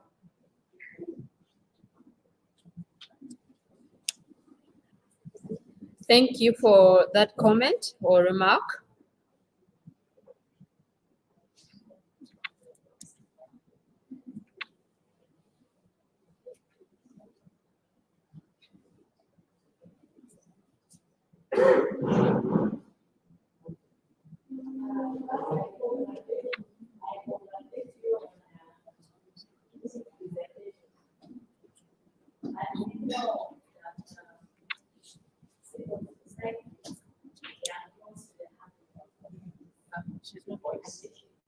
We can't hear you. Lift the microphone. I'm saying civil societies and they are close to the heart of our community. My question is the same question. This is a big trauma in the family of South Sudan, especially when it comes to the culture and even the conflict. You are married that community, if there is conflict and identity. And then also some cultures, they have in their culture put in place, you are married to us, you can take a position within that community. But when you go to other communities, like my community, we You don't have that. Yes. You don't have that. You're always discriminated against when it comes to their positions. There are people who start saying, your children are not belong to us, you should go where you left us to get married. They don't see your qualification, your ability, and what you can do. What is the way forward as a civil society? How are you going to help these women who are suffering in this process? Lastly, as a civil society and youth, we have a big challenge. 3/4 of the youth of the Republic of South Sudan are becoming alcoholic and drug addicts. They don't want to do any simple work which the Ugandans, the Kenyans are doing it. And then they don't help each other. What are your campaigns? What strategies the civil society are going to do? Because already now in some of the pharmacies, they are bringing tablets which is making boys to run mad. They can even rape their mothers. Yeah. The kind of basic codes, not only for the girls. Pull out, you can see the panty of a young man, and he doesn't care. So this issue of opening bars just in the morning, instead for the boys to go and start searching for livelihood, they better resort to go for sitting near the hotels, playing or mungula, gossiping, and the campaigns also any minister who finance the defeat, then you are taking the position. What is the role of the civil society to bring it down and clear so that our politicians, our government takes it and come up with laws which can prohibit and protect our generation? Thank you so much, Honorable Nora. We have one more question from this side, and we're running out of time. Please be brief. Go direct to your question. We have 5 minutes for the team to answer your questions. I just want to reinforce the issue raised by Teresa and Nora talked about the issue of tribal, maybe across tribal lines. In fact, so many of us face this kind of problem. Sometimes, when you are made a crossover to another community, they can give you a political position, but they see that position as theirs. So when something happens, people run to you. Then they bring their money, you avoid this position because we gave it to you. So this is some of the things, the problem facing some of our teachers who are very across the community. But what I want to say is that men and women have equal rights. When you go to the Constitution, it says that men and women have equal rights in learning of social, economic, and political rights. For me, that's enough. Anybody who is trying to prevent your participation in your place of your birthright, honor them. Even because I've done that, I'm from the Western Education, and then I've made the position I hold is for Western Education. Thank you so much.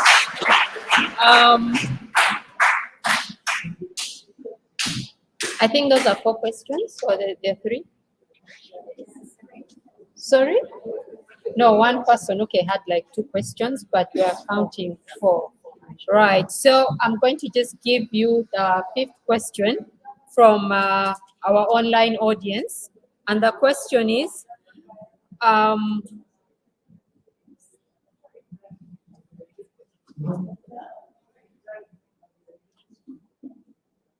my apologies for that. I think this question will go to the next group who's going to discuss. So I'm handing over the mic to you. Each person, please take a minute to answer your question. You have 5 minutes. Yes, so I'll start with Diana. Yeah, thank you for giving me this opportunity. I just want to add to the question that was asked by Honorable Victoria about how we can coordinate our activities. We all know that civil society are not self-reliant, and it's very difficult for us to be dependent to carry out our activities, and most of those activities were donor-driven. So donors will give us rules and regulations that we want you to have different Women's Day celebrations, all those women days in our calendar. So it's really very difficult for civil society to coordinate our activities because we are not self-reliant. And this is something that we need to advocate as civil society. That is already a challenge. So that we can use our available local resources to ensure that we are self-reliant. And then the other question from Ambassador, what plans do we have to reconstruct the young people in South Sudan? First of all, we have pending policies. Then you also need to go to the policy makers in the house. We have a South Sudan youth policy, which is still pending somewhere with the Ministry of Youth and Sports, that we need to actually push that youth policy. Probably it could help South Sudanese young people to ensure that they reconstruct their life. And then we have the National Youth Enterprise, which is still also pending at the Ministry of Youth and Sports. It's a very good policy that would also ensure young people to borrow loans and have enterprises within South Sudan. So it's a very good policy that is still under discussion and with the Ministry of Youth. So the other thing is also it goes back to trauma and mental health issues. That's why young people are abusing drugs. And it is all our joint efforts as South Sudanese women and the population at large to ensure that policymakers come up with policies that can regulate drug abuse and alcohol consumption in South Sudan. Meanwhile, we also have the educational and vocational training and NPC, which most of the young people have been supported by different donors to ensure that they build on their vocational skills and other skills. The other a question also from Honorable Nora, it's about youth and drug abuse. I think one of the issues why young people resort to drug abuse is unemployment. We all know that in South Sudan it's very difficult for young people to get employed because of the nature of the institutions where you have to employ your daughters, you have to employ somebody who is related to that. So this also goes back to the Ministry of Labor to ensure that we have policies that can support young people to get employed immediately after their university level. And then the issue of trauma healing, it's already sorted. So specifically, these are just joint things that we can put together as young people, not only as civil society, because our hands are tied up. If we do not have resources, we cannot do anything without the money. Thank you. Thank you so much. I wanted to emphasize on the issue of coordination. We as civil society, we are not working alone. We complement what the government is supposed to do. This is the major role of the civil society. And then in terms of coordination, we coordinate with our government. And then we also, in terms of coordination, we have the Women General Association. I can remember there is a speaker before the breakfast, we talked about the Women General Association. Because this is the umbrella for all women in South Sudan at the state level. That's whereby women come together, whether women in the government, women in the community, they come together and then they discuss and they make solutions seek solutions for their own problems as women. And then the other thing is also there is a lot of women networks around, and then whereby we have these women coalitions which discuss issues of GBV issues, and we also have we network using the clusters. We have different departments at the state level, at national level. This coordination is also empowering, giving more effort to women to discuss and participate, and then also look into their problems. And then we also in forums like this one. This is one way of coordination because we have the women politicians, we have women from the executives, and then we have the civil society people from the churches. When we come together, this is one way of coordination, such that we also elaborate more on what is needed. And then the other question which was concerning the policies, as the Honorable said, the issue of how do we, what are the policies that we have at hand at civil society? The policies that the government have is our policy. All the policies that the government have acted, that they are ratifying, is our policies. It's our mandate as a civil society to disseminate those policies. And then we can't create any policy as a standalone as a civil society. We really work in coordination and collaboration with the government. Whatever policy that the government has endorsed is our policy. And then the next is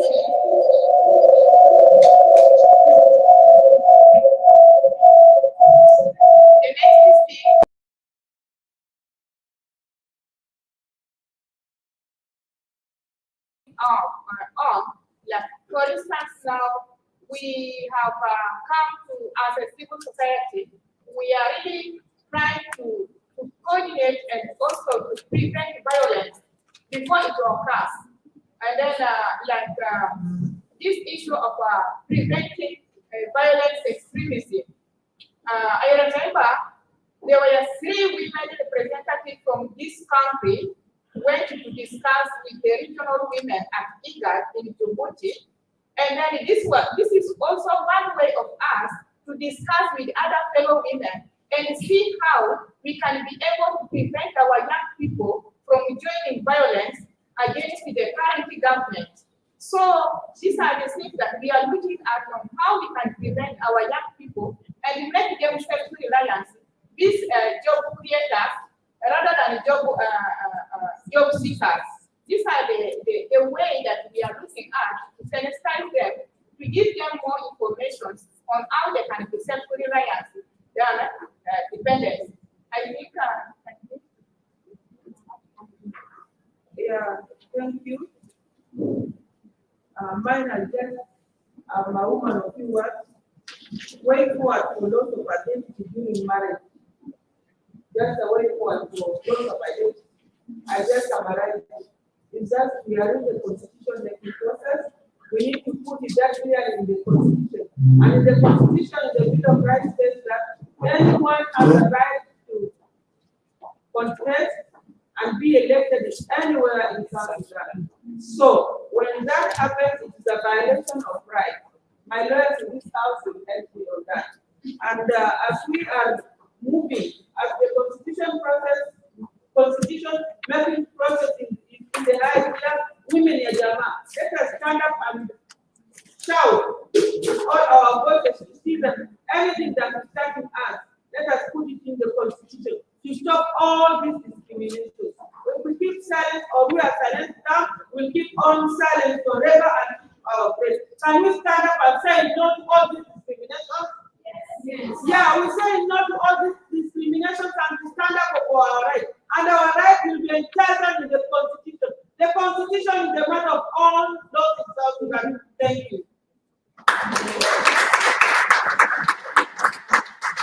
I just want to emphasize on one thing regarding the young people and then who are becoming alcoholic, and then what are the policies to prevent.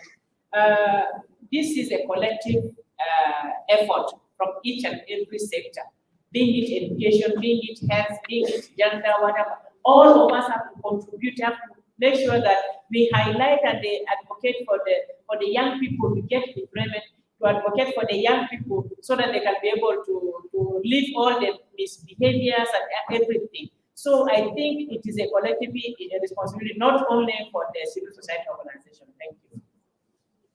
Okay, thank you very much. concerning because the youth are our future, so we rely more on them. There is a question I think from the Honorable Ambassador about what do we do to mentor them and what do we see like for their future. You know, the civil societies are doing something.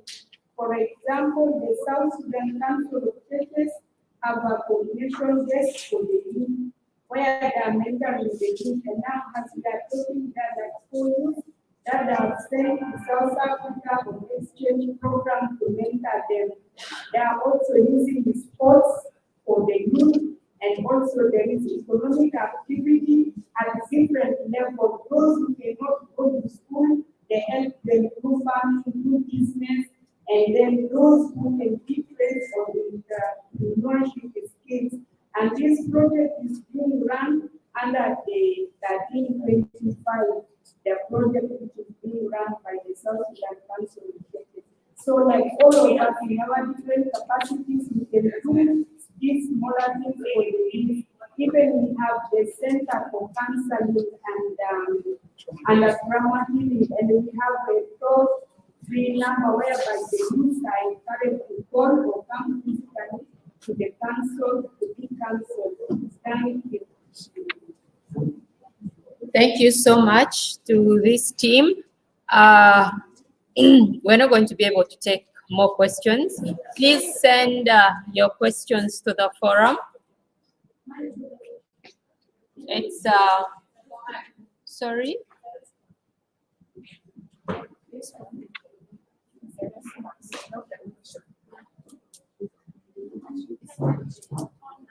Thank you very much. I guess we can respond to some, I want to respond to some questions that was asked about the youth artists. That is, we term them to be leaders, but in civil society we call them the youth artists. They are very many civil society who are engaging in this youth, especially from the state. They are engaging in more activities that are professional trainings and other life skill activities. That is one way to change the mindset.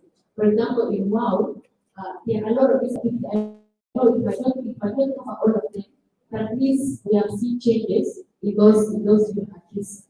And then another thing about the trauma healings. I know there are civil society organizations through USID, they have conducted trauma healing awareness in all the industries. And that's again youth in the state. So I think some of it might not reach all. That's why some of the panelists say it's not only to lead civil society, but also the government under the Ministry of Health, Ministry of Gender, and we have now the Ministry of Youth, collective responsibility to make sure to engage these youth in this activity. Because after all, the youth at risk who are taking the medicine from the pharmacy and all these pharmacies are under the Ministry of Health. So it's a collective responsibility. Thank you so much. We all have so much to say, but like I said, in the interest of time, we cannot take all your comments and your questions. I'll call my colleague Anne to take over to call the next team. Thank you so much. You clap for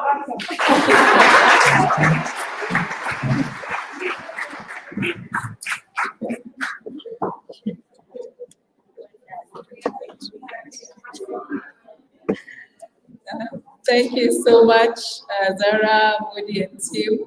That was amazing. I'm so sorry to those in the audience who wanted to ask more questions but are not able to, because we're running out of time and we're really, really trying to keep the sessions as short as possible so that we finish the program on time. So I would like to introduce the next group. We'd like the presenter for the states and administrative areas to come on the podium and do the presentation. Before that, we would like Dr. Akot Akol, she's joining us from the US, to speak for a few minutes on behalf of the diaspora as the representative for the states and administrative areas prepares themselves. Dr. Akot. Thank you very much, Dr. Ann, to the South Sudanese Intellectual Women Forum for the wonderful work that you do in South Sudan and also all over the world. I am honored for this chance to represent the Women Peace and Reconciliation Conference, or the Peace and Security Conference for Women, and to be a representative of a diaspora person. Greetings to you in the name of our Lord Jesus Christ, our people in the motherland, South Sudan, protocol observed. My name is Aquarachol the Dude, based in Dallas, Texas. I was in Juba recently for 2 weeks, and I left on the 31st of March. And I wish I could have attended this conference because this is a great thing where women come together as one voice. But thank God for technology, I am able to join you online. I am the host of We Are the World. It is a talk show that discusses social issues in our community, and also a co-host of South Sudanese Women of the South Sudanese, Health Professional Association USA. During the pandemic, our group came together and we started educating the community on health issues. Today, I would like for you to think back to the photo of the women or the woman who was bleeding and cuddling her young baby in the back of the truck after the incident of Lair that you must have seen on social media. That photograph is engraved in my brain and in many of your brains. Some people have even said that it has caused them a nightmare. The reason why I bring this on is because it shows the suffering, the resilience, the courage, and the caring of a South Sudanese woman. She reminds us of what women have gone through during all the wars in South Sudan. And also, when the war started, long time ago in 1955, the Anyanya 1, the Anyanya 2, May 16, 1983, and also December 15, 2013, and also the 2016 war. All these atrocities have affected the women, and children are usually left behind. Women are the becoming providers and also protectors of the family as the men go to war. We, the women, have played a bigger role in this war. For example, Agir Boom, Katiba Banat have played a role. I was born during the war and migrated to a foreign country, the US. We came back in 2013 and I worked at the military hospital.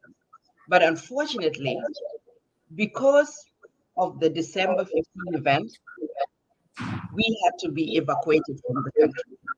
4 days, we were hiding in the bathroom and under the beds.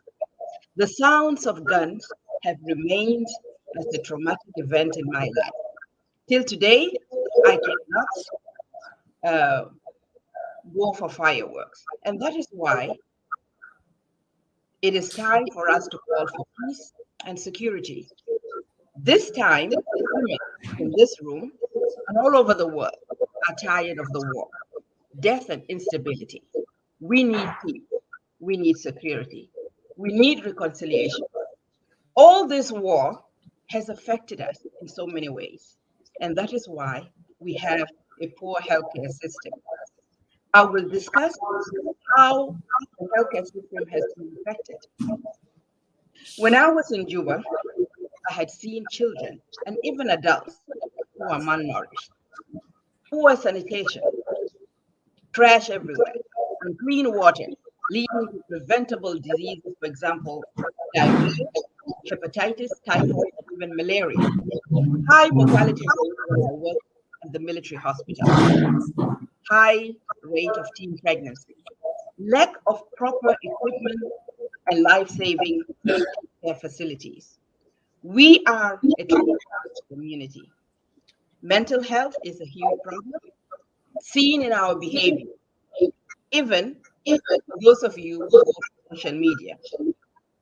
The violent gangs that you see or have heard about, the Toronto boys, the nigger boys. I'm glad Honorable Minister Yolanda talked about mental health. It is something that is affecting people. You see people put in prison because of mental health. You see people roaming the streets of Juba or other areas without clothing. Street boys who are using inhalants to get high. When we see this problem, the solution starts with me and you. What is our role?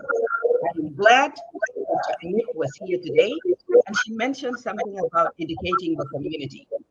During pandemic, we did our part by educating the community about COVID-19. And as such, Dr. Anip has mentioned earlier, and it's everybody's role to educate our community. When you see a problem, be part of a solution. By educating the community, I wish and I hope that the program, Ask the Doctor, will come back. And some of the radio will bring back talk shows that will discuss health issues. I love the idea when I was in Juba last year of the car that was going around educating people. That is one good way of educating people. Prevention is better than cure. What are some of the solutions or recommendations I see? Trash is everywhere. To me, I believe it's everybody's job to pick up the trash. In the olden days when I grew up in Juba, we used to bring the trash until the wrong area. And then the other person picks it up from there. And it's also the government's job to pick up the trash. Safe water and ways to sterilize the water. Government needs to build a good sewage system. I've seen it run many times. Building proper hospitals and healthcare centers. Training midwives, traditional birth attendants. Can you believe when I worked at military hospital, they only had traditionally trained midwives. They did not have traditional birth attendants. They did not have trained midwives. Dr. Shalini, an Indian gynecologist, is working in Bor. She is training people to become midwives and teaching them basic health care. We can do that. They have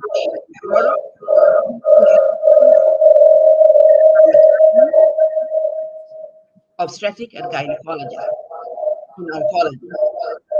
Give healthcare workers wages on time and salaries to maintain their families and not to leave their jobs and go and work in different organizations, leaving our hospitals empty.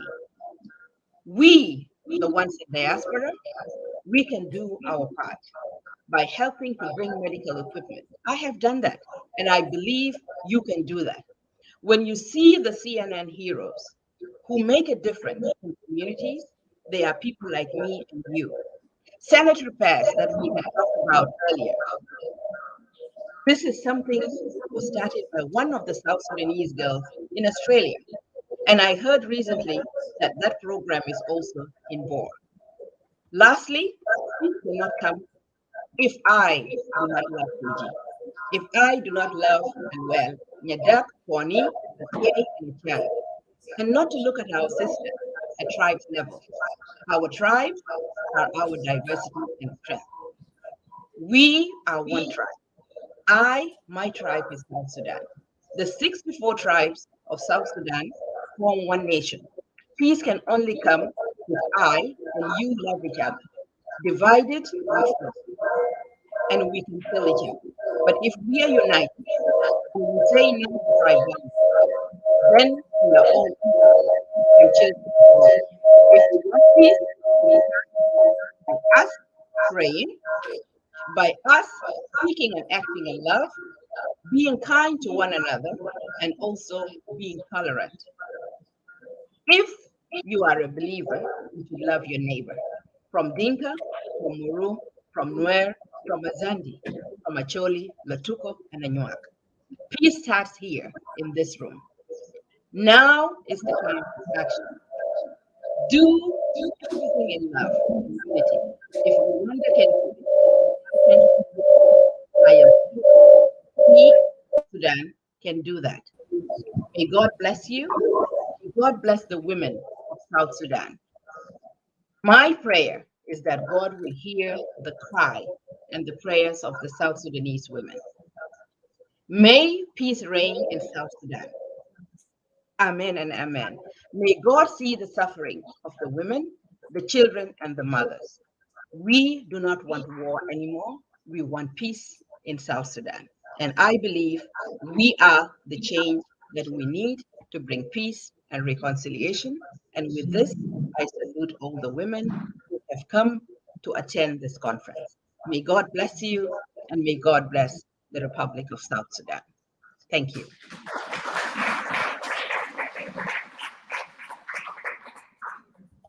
Thank you so much, Dr.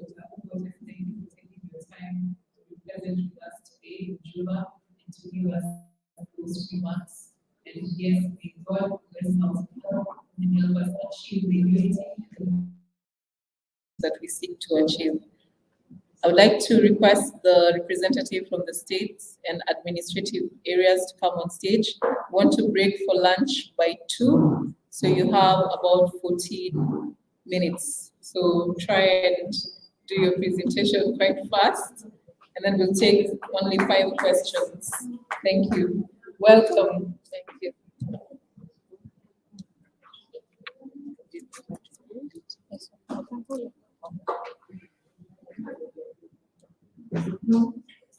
Thank you. Protocol remain observed. Good afternoon, ladies and gentlemen. I'm Elizabeth Ejok on behalf of 7 states and 2 administrative areas that are present here. We at least have 3 other states that did not attend and 1 administrative area, which is ABA.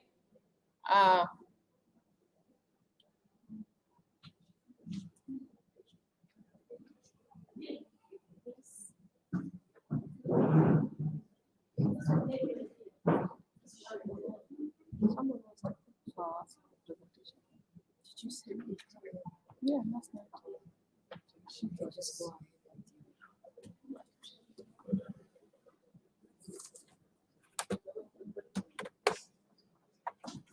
on.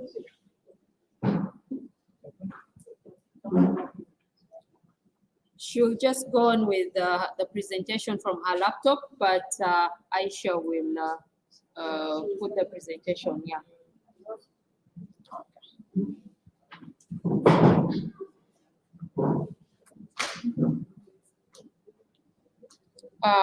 This is a presentation from women at the states and administrative areas.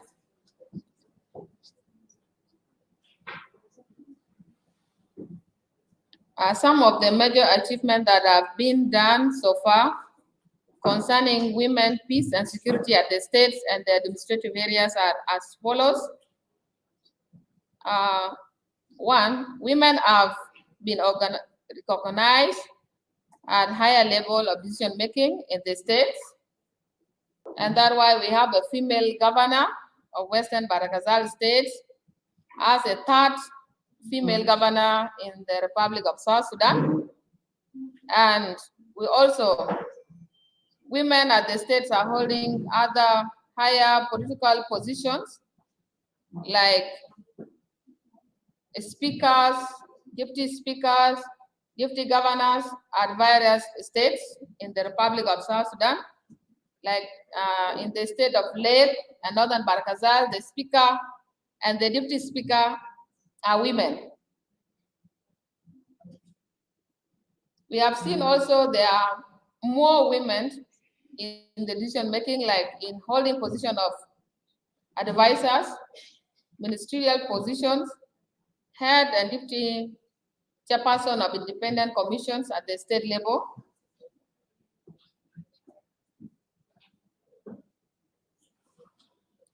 We have also seen women in the organized forces and even in the army.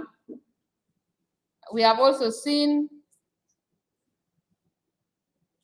there have been great improvement on the participation of women in policies in the reconstituted government of national unity that come as a result of revitalized agreement access compared to the previous years. Women are also part of peace negotiation in Addis Ababa that culminate into the ceasefire in the Republic of South Sudan compared to when CPA was signed.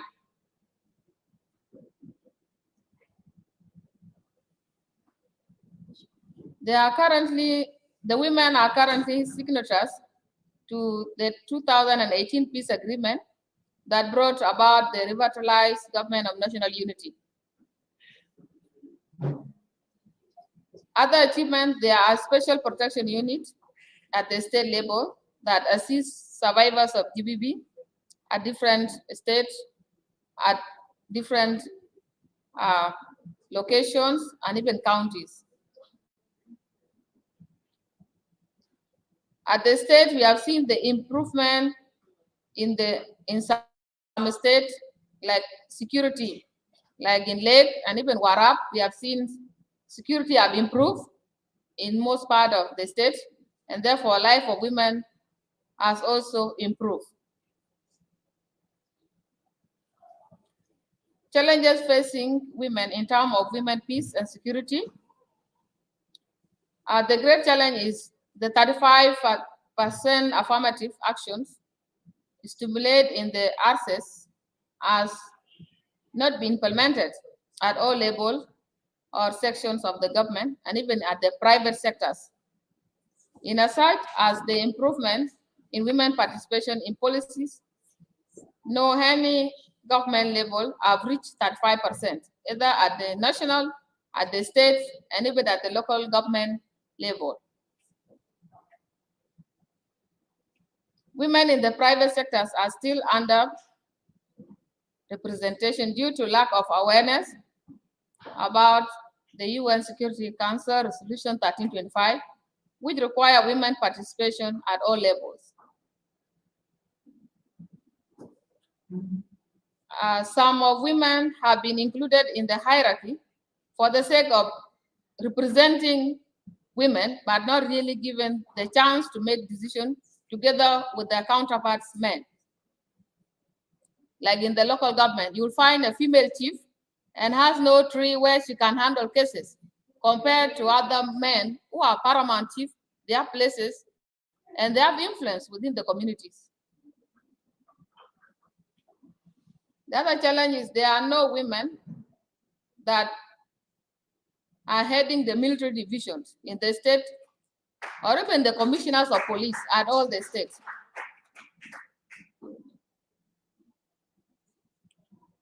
Women are to be sensitized on their rights and how to lobby for their rights and be respected. Sometimes they do not know who to approach and how to approach them. And that's why most of women leaders are accused of having relationship with their bosses when they are getting opportunities to get positions.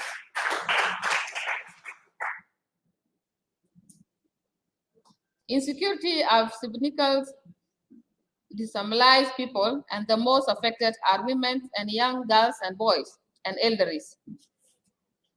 Unemployment in the most of women are unemployed compared to the males counterpart, even if they have the same qualification. Women are mostly discriminated against and looked down upon because of their gender. Their traditionals and practice in South Sudan consider women as weak in naturals. Inadequate funding to engage in women capacity building through workshop training and conference is also contributing to challenges that are facing women in the Republic of South Sudan.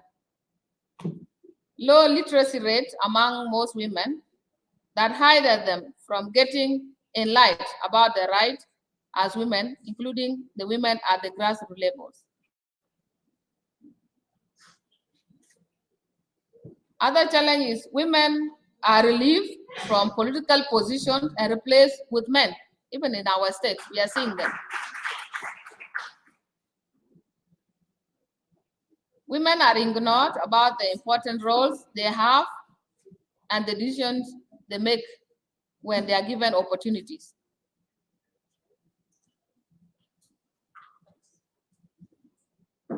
Some women are reluctant to join political parties thinking that policies are for men.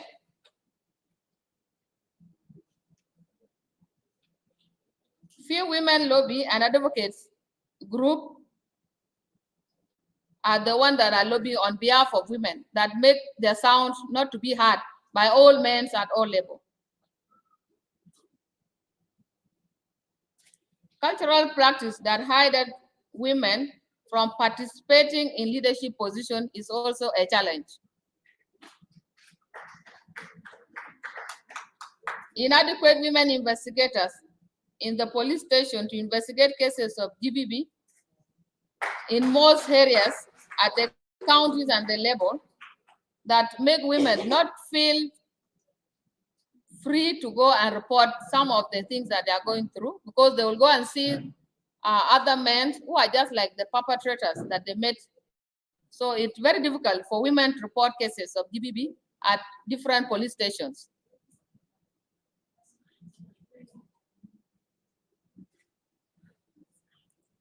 How we can mainstream the resolution 1325 at the state level. Implementation of 35 affirmative action in every sector, and also establishment of institutions that focus on women and gender mainstreaming. For instance, the Ministry of Gender, Child, Social Welfare at state level and even national level should set up should also have department at other ministerial positions at the all level of the government. We also encourage adult education for women who did not have a chance to study before they married. The Ministry of Gender, Child and Social Welfare at both state and national level to lobby for establishment of gender department or gender officers in all government institutions. Gender desk should be established at all organized forces as well as army.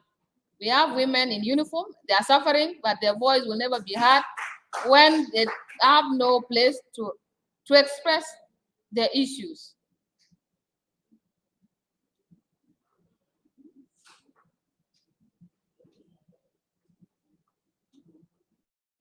Promotion of women to higher rank in the army and other organized forces. So it is still time, they are going to do unify. So we have to lobby. This is a time for us also to advocate for our sisters in the armed group in order for them to be promoted to the higher level as women. Childcare space for nursing and breastfeeding mothers in formal employment. Most of women, like it in instance, when our former governor gave birth, so people were talking that she left to Australia to go and stay there because she was pregnant. If that is the case, it is a right for a woman to have somebody or even a small place where women who are working in the government institution can be able to nurse during their work. Good morning. Good afternoon, everyone. Please, we are not listening. This is unfair to us because those people have their many communications between. Please let us listen. Just get up and stretch a bit for 1 second. Stretch, stretch.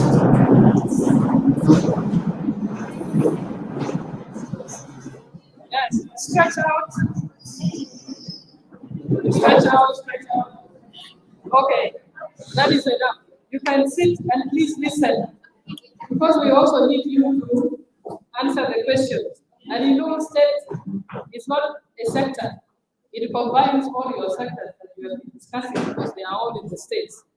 Yes. Thank you, Honorable. We also need women to be more involved in peace campaign to bring peace and stability in the communities. Formation of women lobby and advocacy group can help mainstreaming Resolution 1325, capacity building of women on issues related to Resolution 1325. How state can coordinate with other sectors on issues to do with Resolution 1325. The state will involve women in policies by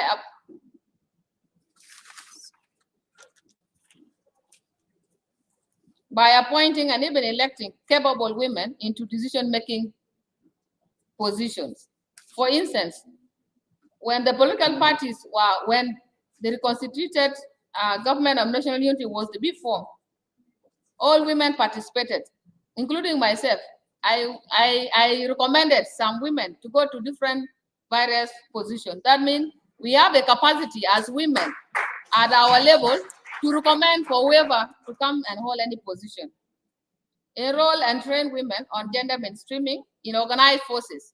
Our women are not trained in organized forces. That's why you find a police officer serving tea in the offices, and that one to us as women leaders in the Republic of South Sudan is not fair. When you see a police woman doing the job that she was supposed to do in a house, and the other man counterpart is not doing the same thing that our women are doing in uniform, that one is not fair to us. We'll also do capacity building through conferences and workshops. Women-led organizations and international NGOs partners, especially UN Women, to create awareness about the Resolution 1325 at all levels, including our women at the Buma level. We also look for a scholarship for women and girls for their future education that will make women to improve their level of 35% in future. We can go to 50% or even 75% because we have the majority compared to our men.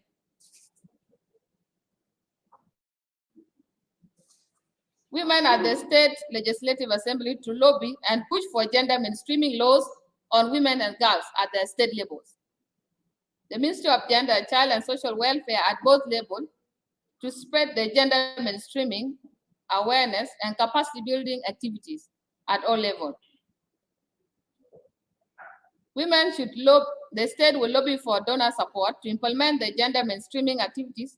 For instance, this conference was possible due to the general support of women, of UN Women, through funding from Kingdom of Netherlands. Without the support from donor community, we could have not made it. How can Ministry of Gender, Child and Social Welfare can improve different sectors to implement women, peace and security? The ministry can lobby for gender department in all institutions of government apart from the Ministry of Gender, Child and Social Welfare.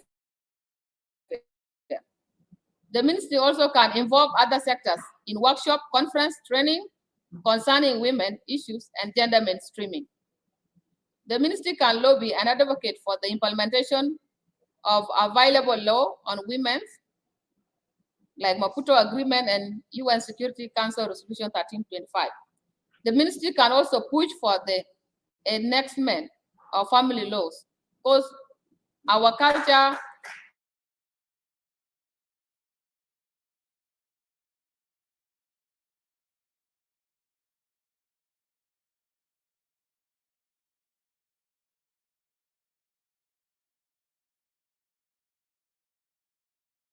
move to other areas.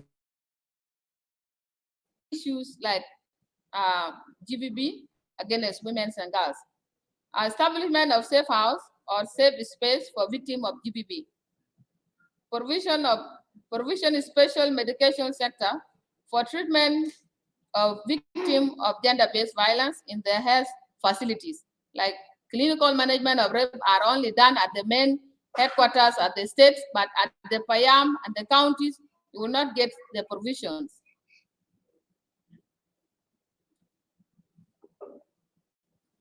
Establishment of SAC under Ministry of Cooperative and Rural Development, where women can access soft loan for their businesses. Ministry of Health to identify and set up a special unit for treatment of GBV victims. Ministry of Education to advocate and encourage adult education on women that drop out, include gender study in the curriculum. Establish a system to monitor enrollment of girls and boys in the schools. Ministry of Gender to spearhead gender mainstreaming issues. The Ministry of Finance to support women by funding the activities of the women, even by 2%. The Ministry of Labor Public Service to give equal employment opportunities to both women and men. The Ministry of Peace Building to involve women in peace activities. The ministerials to have a gender guidance to keep track on the international laws on women. Enhancement of gender mainstreaming in all the ministerials. The Ministry of Local Government, of Land and Housing to provide women with land to build their structures for their activities. Most of women, they don't own any land title. They say the land titles are written after boys and the men. No woman is owning any land. Our action point: dissemination of UN Security Council Resolution 1325 during the conferences at the states and even the 3 administrative areas. The actor will be state ministry, the Ministry of Gender, the state at the state and the national, the women-led organizations, the South Sudan women intellectuals, the media, the UN Women, UNIMIS Gender, the media houses, and women association at all levels. The coordinators will be the South Sudan women intellectuals, the State Ministry of Gender, Child and Social Welfare, the State UNIMIS Gender departments, and appointed coordinators. Number 2, capacity building of women on Resolution 1325. The capacity building will be led by UN Women, the UNIMIS Gender, the media, the ministry, and the South Sudan Women's Intellectual Forum. The coordinators will be South Sudan Women Intellectuals, the State Ministry of Gender, and appointed coordinators. Number 3, the strengthening lobby for women participation on 1325. So it will be, the actors will be UN Women, the women associations, UNIMIS, UNDP, and other international NGOs. The coordinator will be South Sudan Women Intellectuals Forum and women-led organization and the state ministries of gender.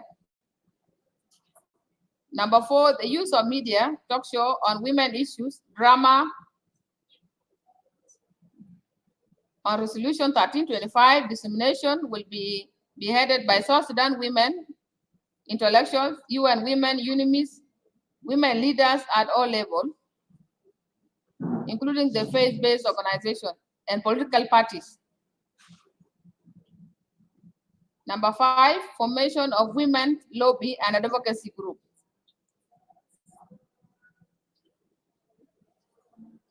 The coordinators will be the Ministry of Gender, the women leaders, South Sudan Women General Association at all levels. The resolution: following group discuss and interact, therefore recommend the following resolution: to establish advocacy and lobby group to be a voice and eye for us as women at the state level, and to connect us with the national levels women's forums. Number 2, promote unity, cooperation, and understanding among ourselves as women of South Sudan. Sanitize communities that policies and leaders is for all, not for men. Encourage women leaders in a large organization like SPLM Women League, the Women Association, and other political parties league to lead advocacy for women participation in decision making. The umbrella of women group to hold a regular meeting to enable us to know each other better and recognize our potential leadership skills. Conduct a map of women who are currently in various ministerial levels at the state level to the higher level to be able to know the gaps and recommend for change. Advocacy group to conduct a map of qualified women for possible appointment. We call for honorable governors to the voice of Western Leg State at the national level to push for the implementation of 35% during the formation of transitional government. We also urge honorable governors to increase the number of women appointed as cabinet ministers, director general, chief commissions at the state level in support the implementation of that 5%.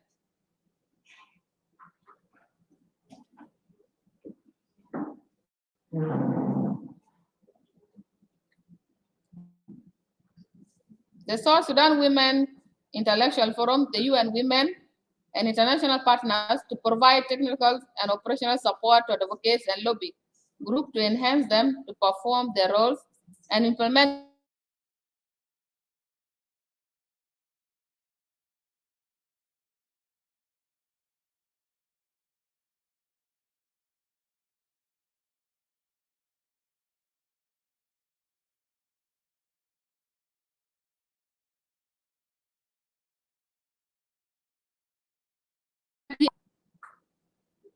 this for CSOs to be able to advocate for the full implementation of gender provisions. Thank you.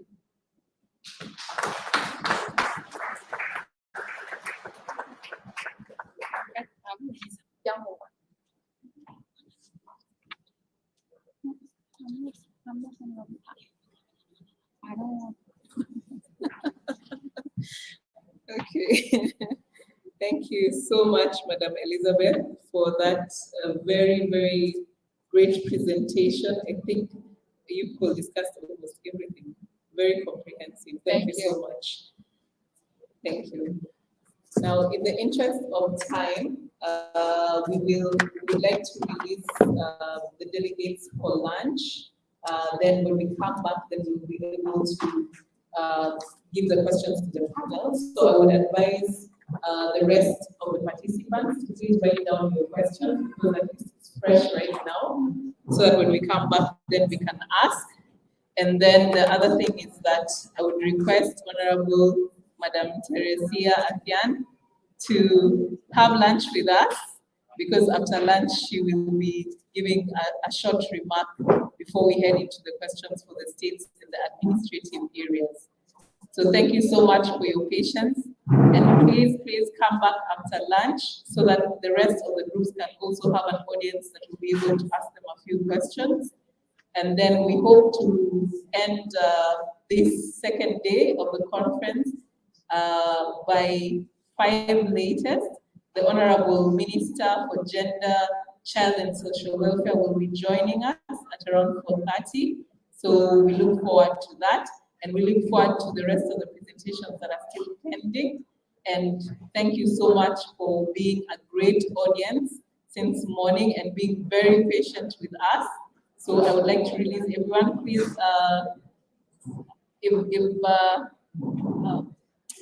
Susan, if you could please assist Madam Teresia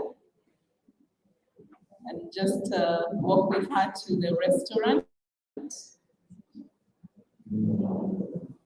And then the rest of us can follow. Thank you so much. Lunch, we will try and restrict it to about 30 minutes. And then please come back to the hall so that you're able to finish in time. Thank you once again.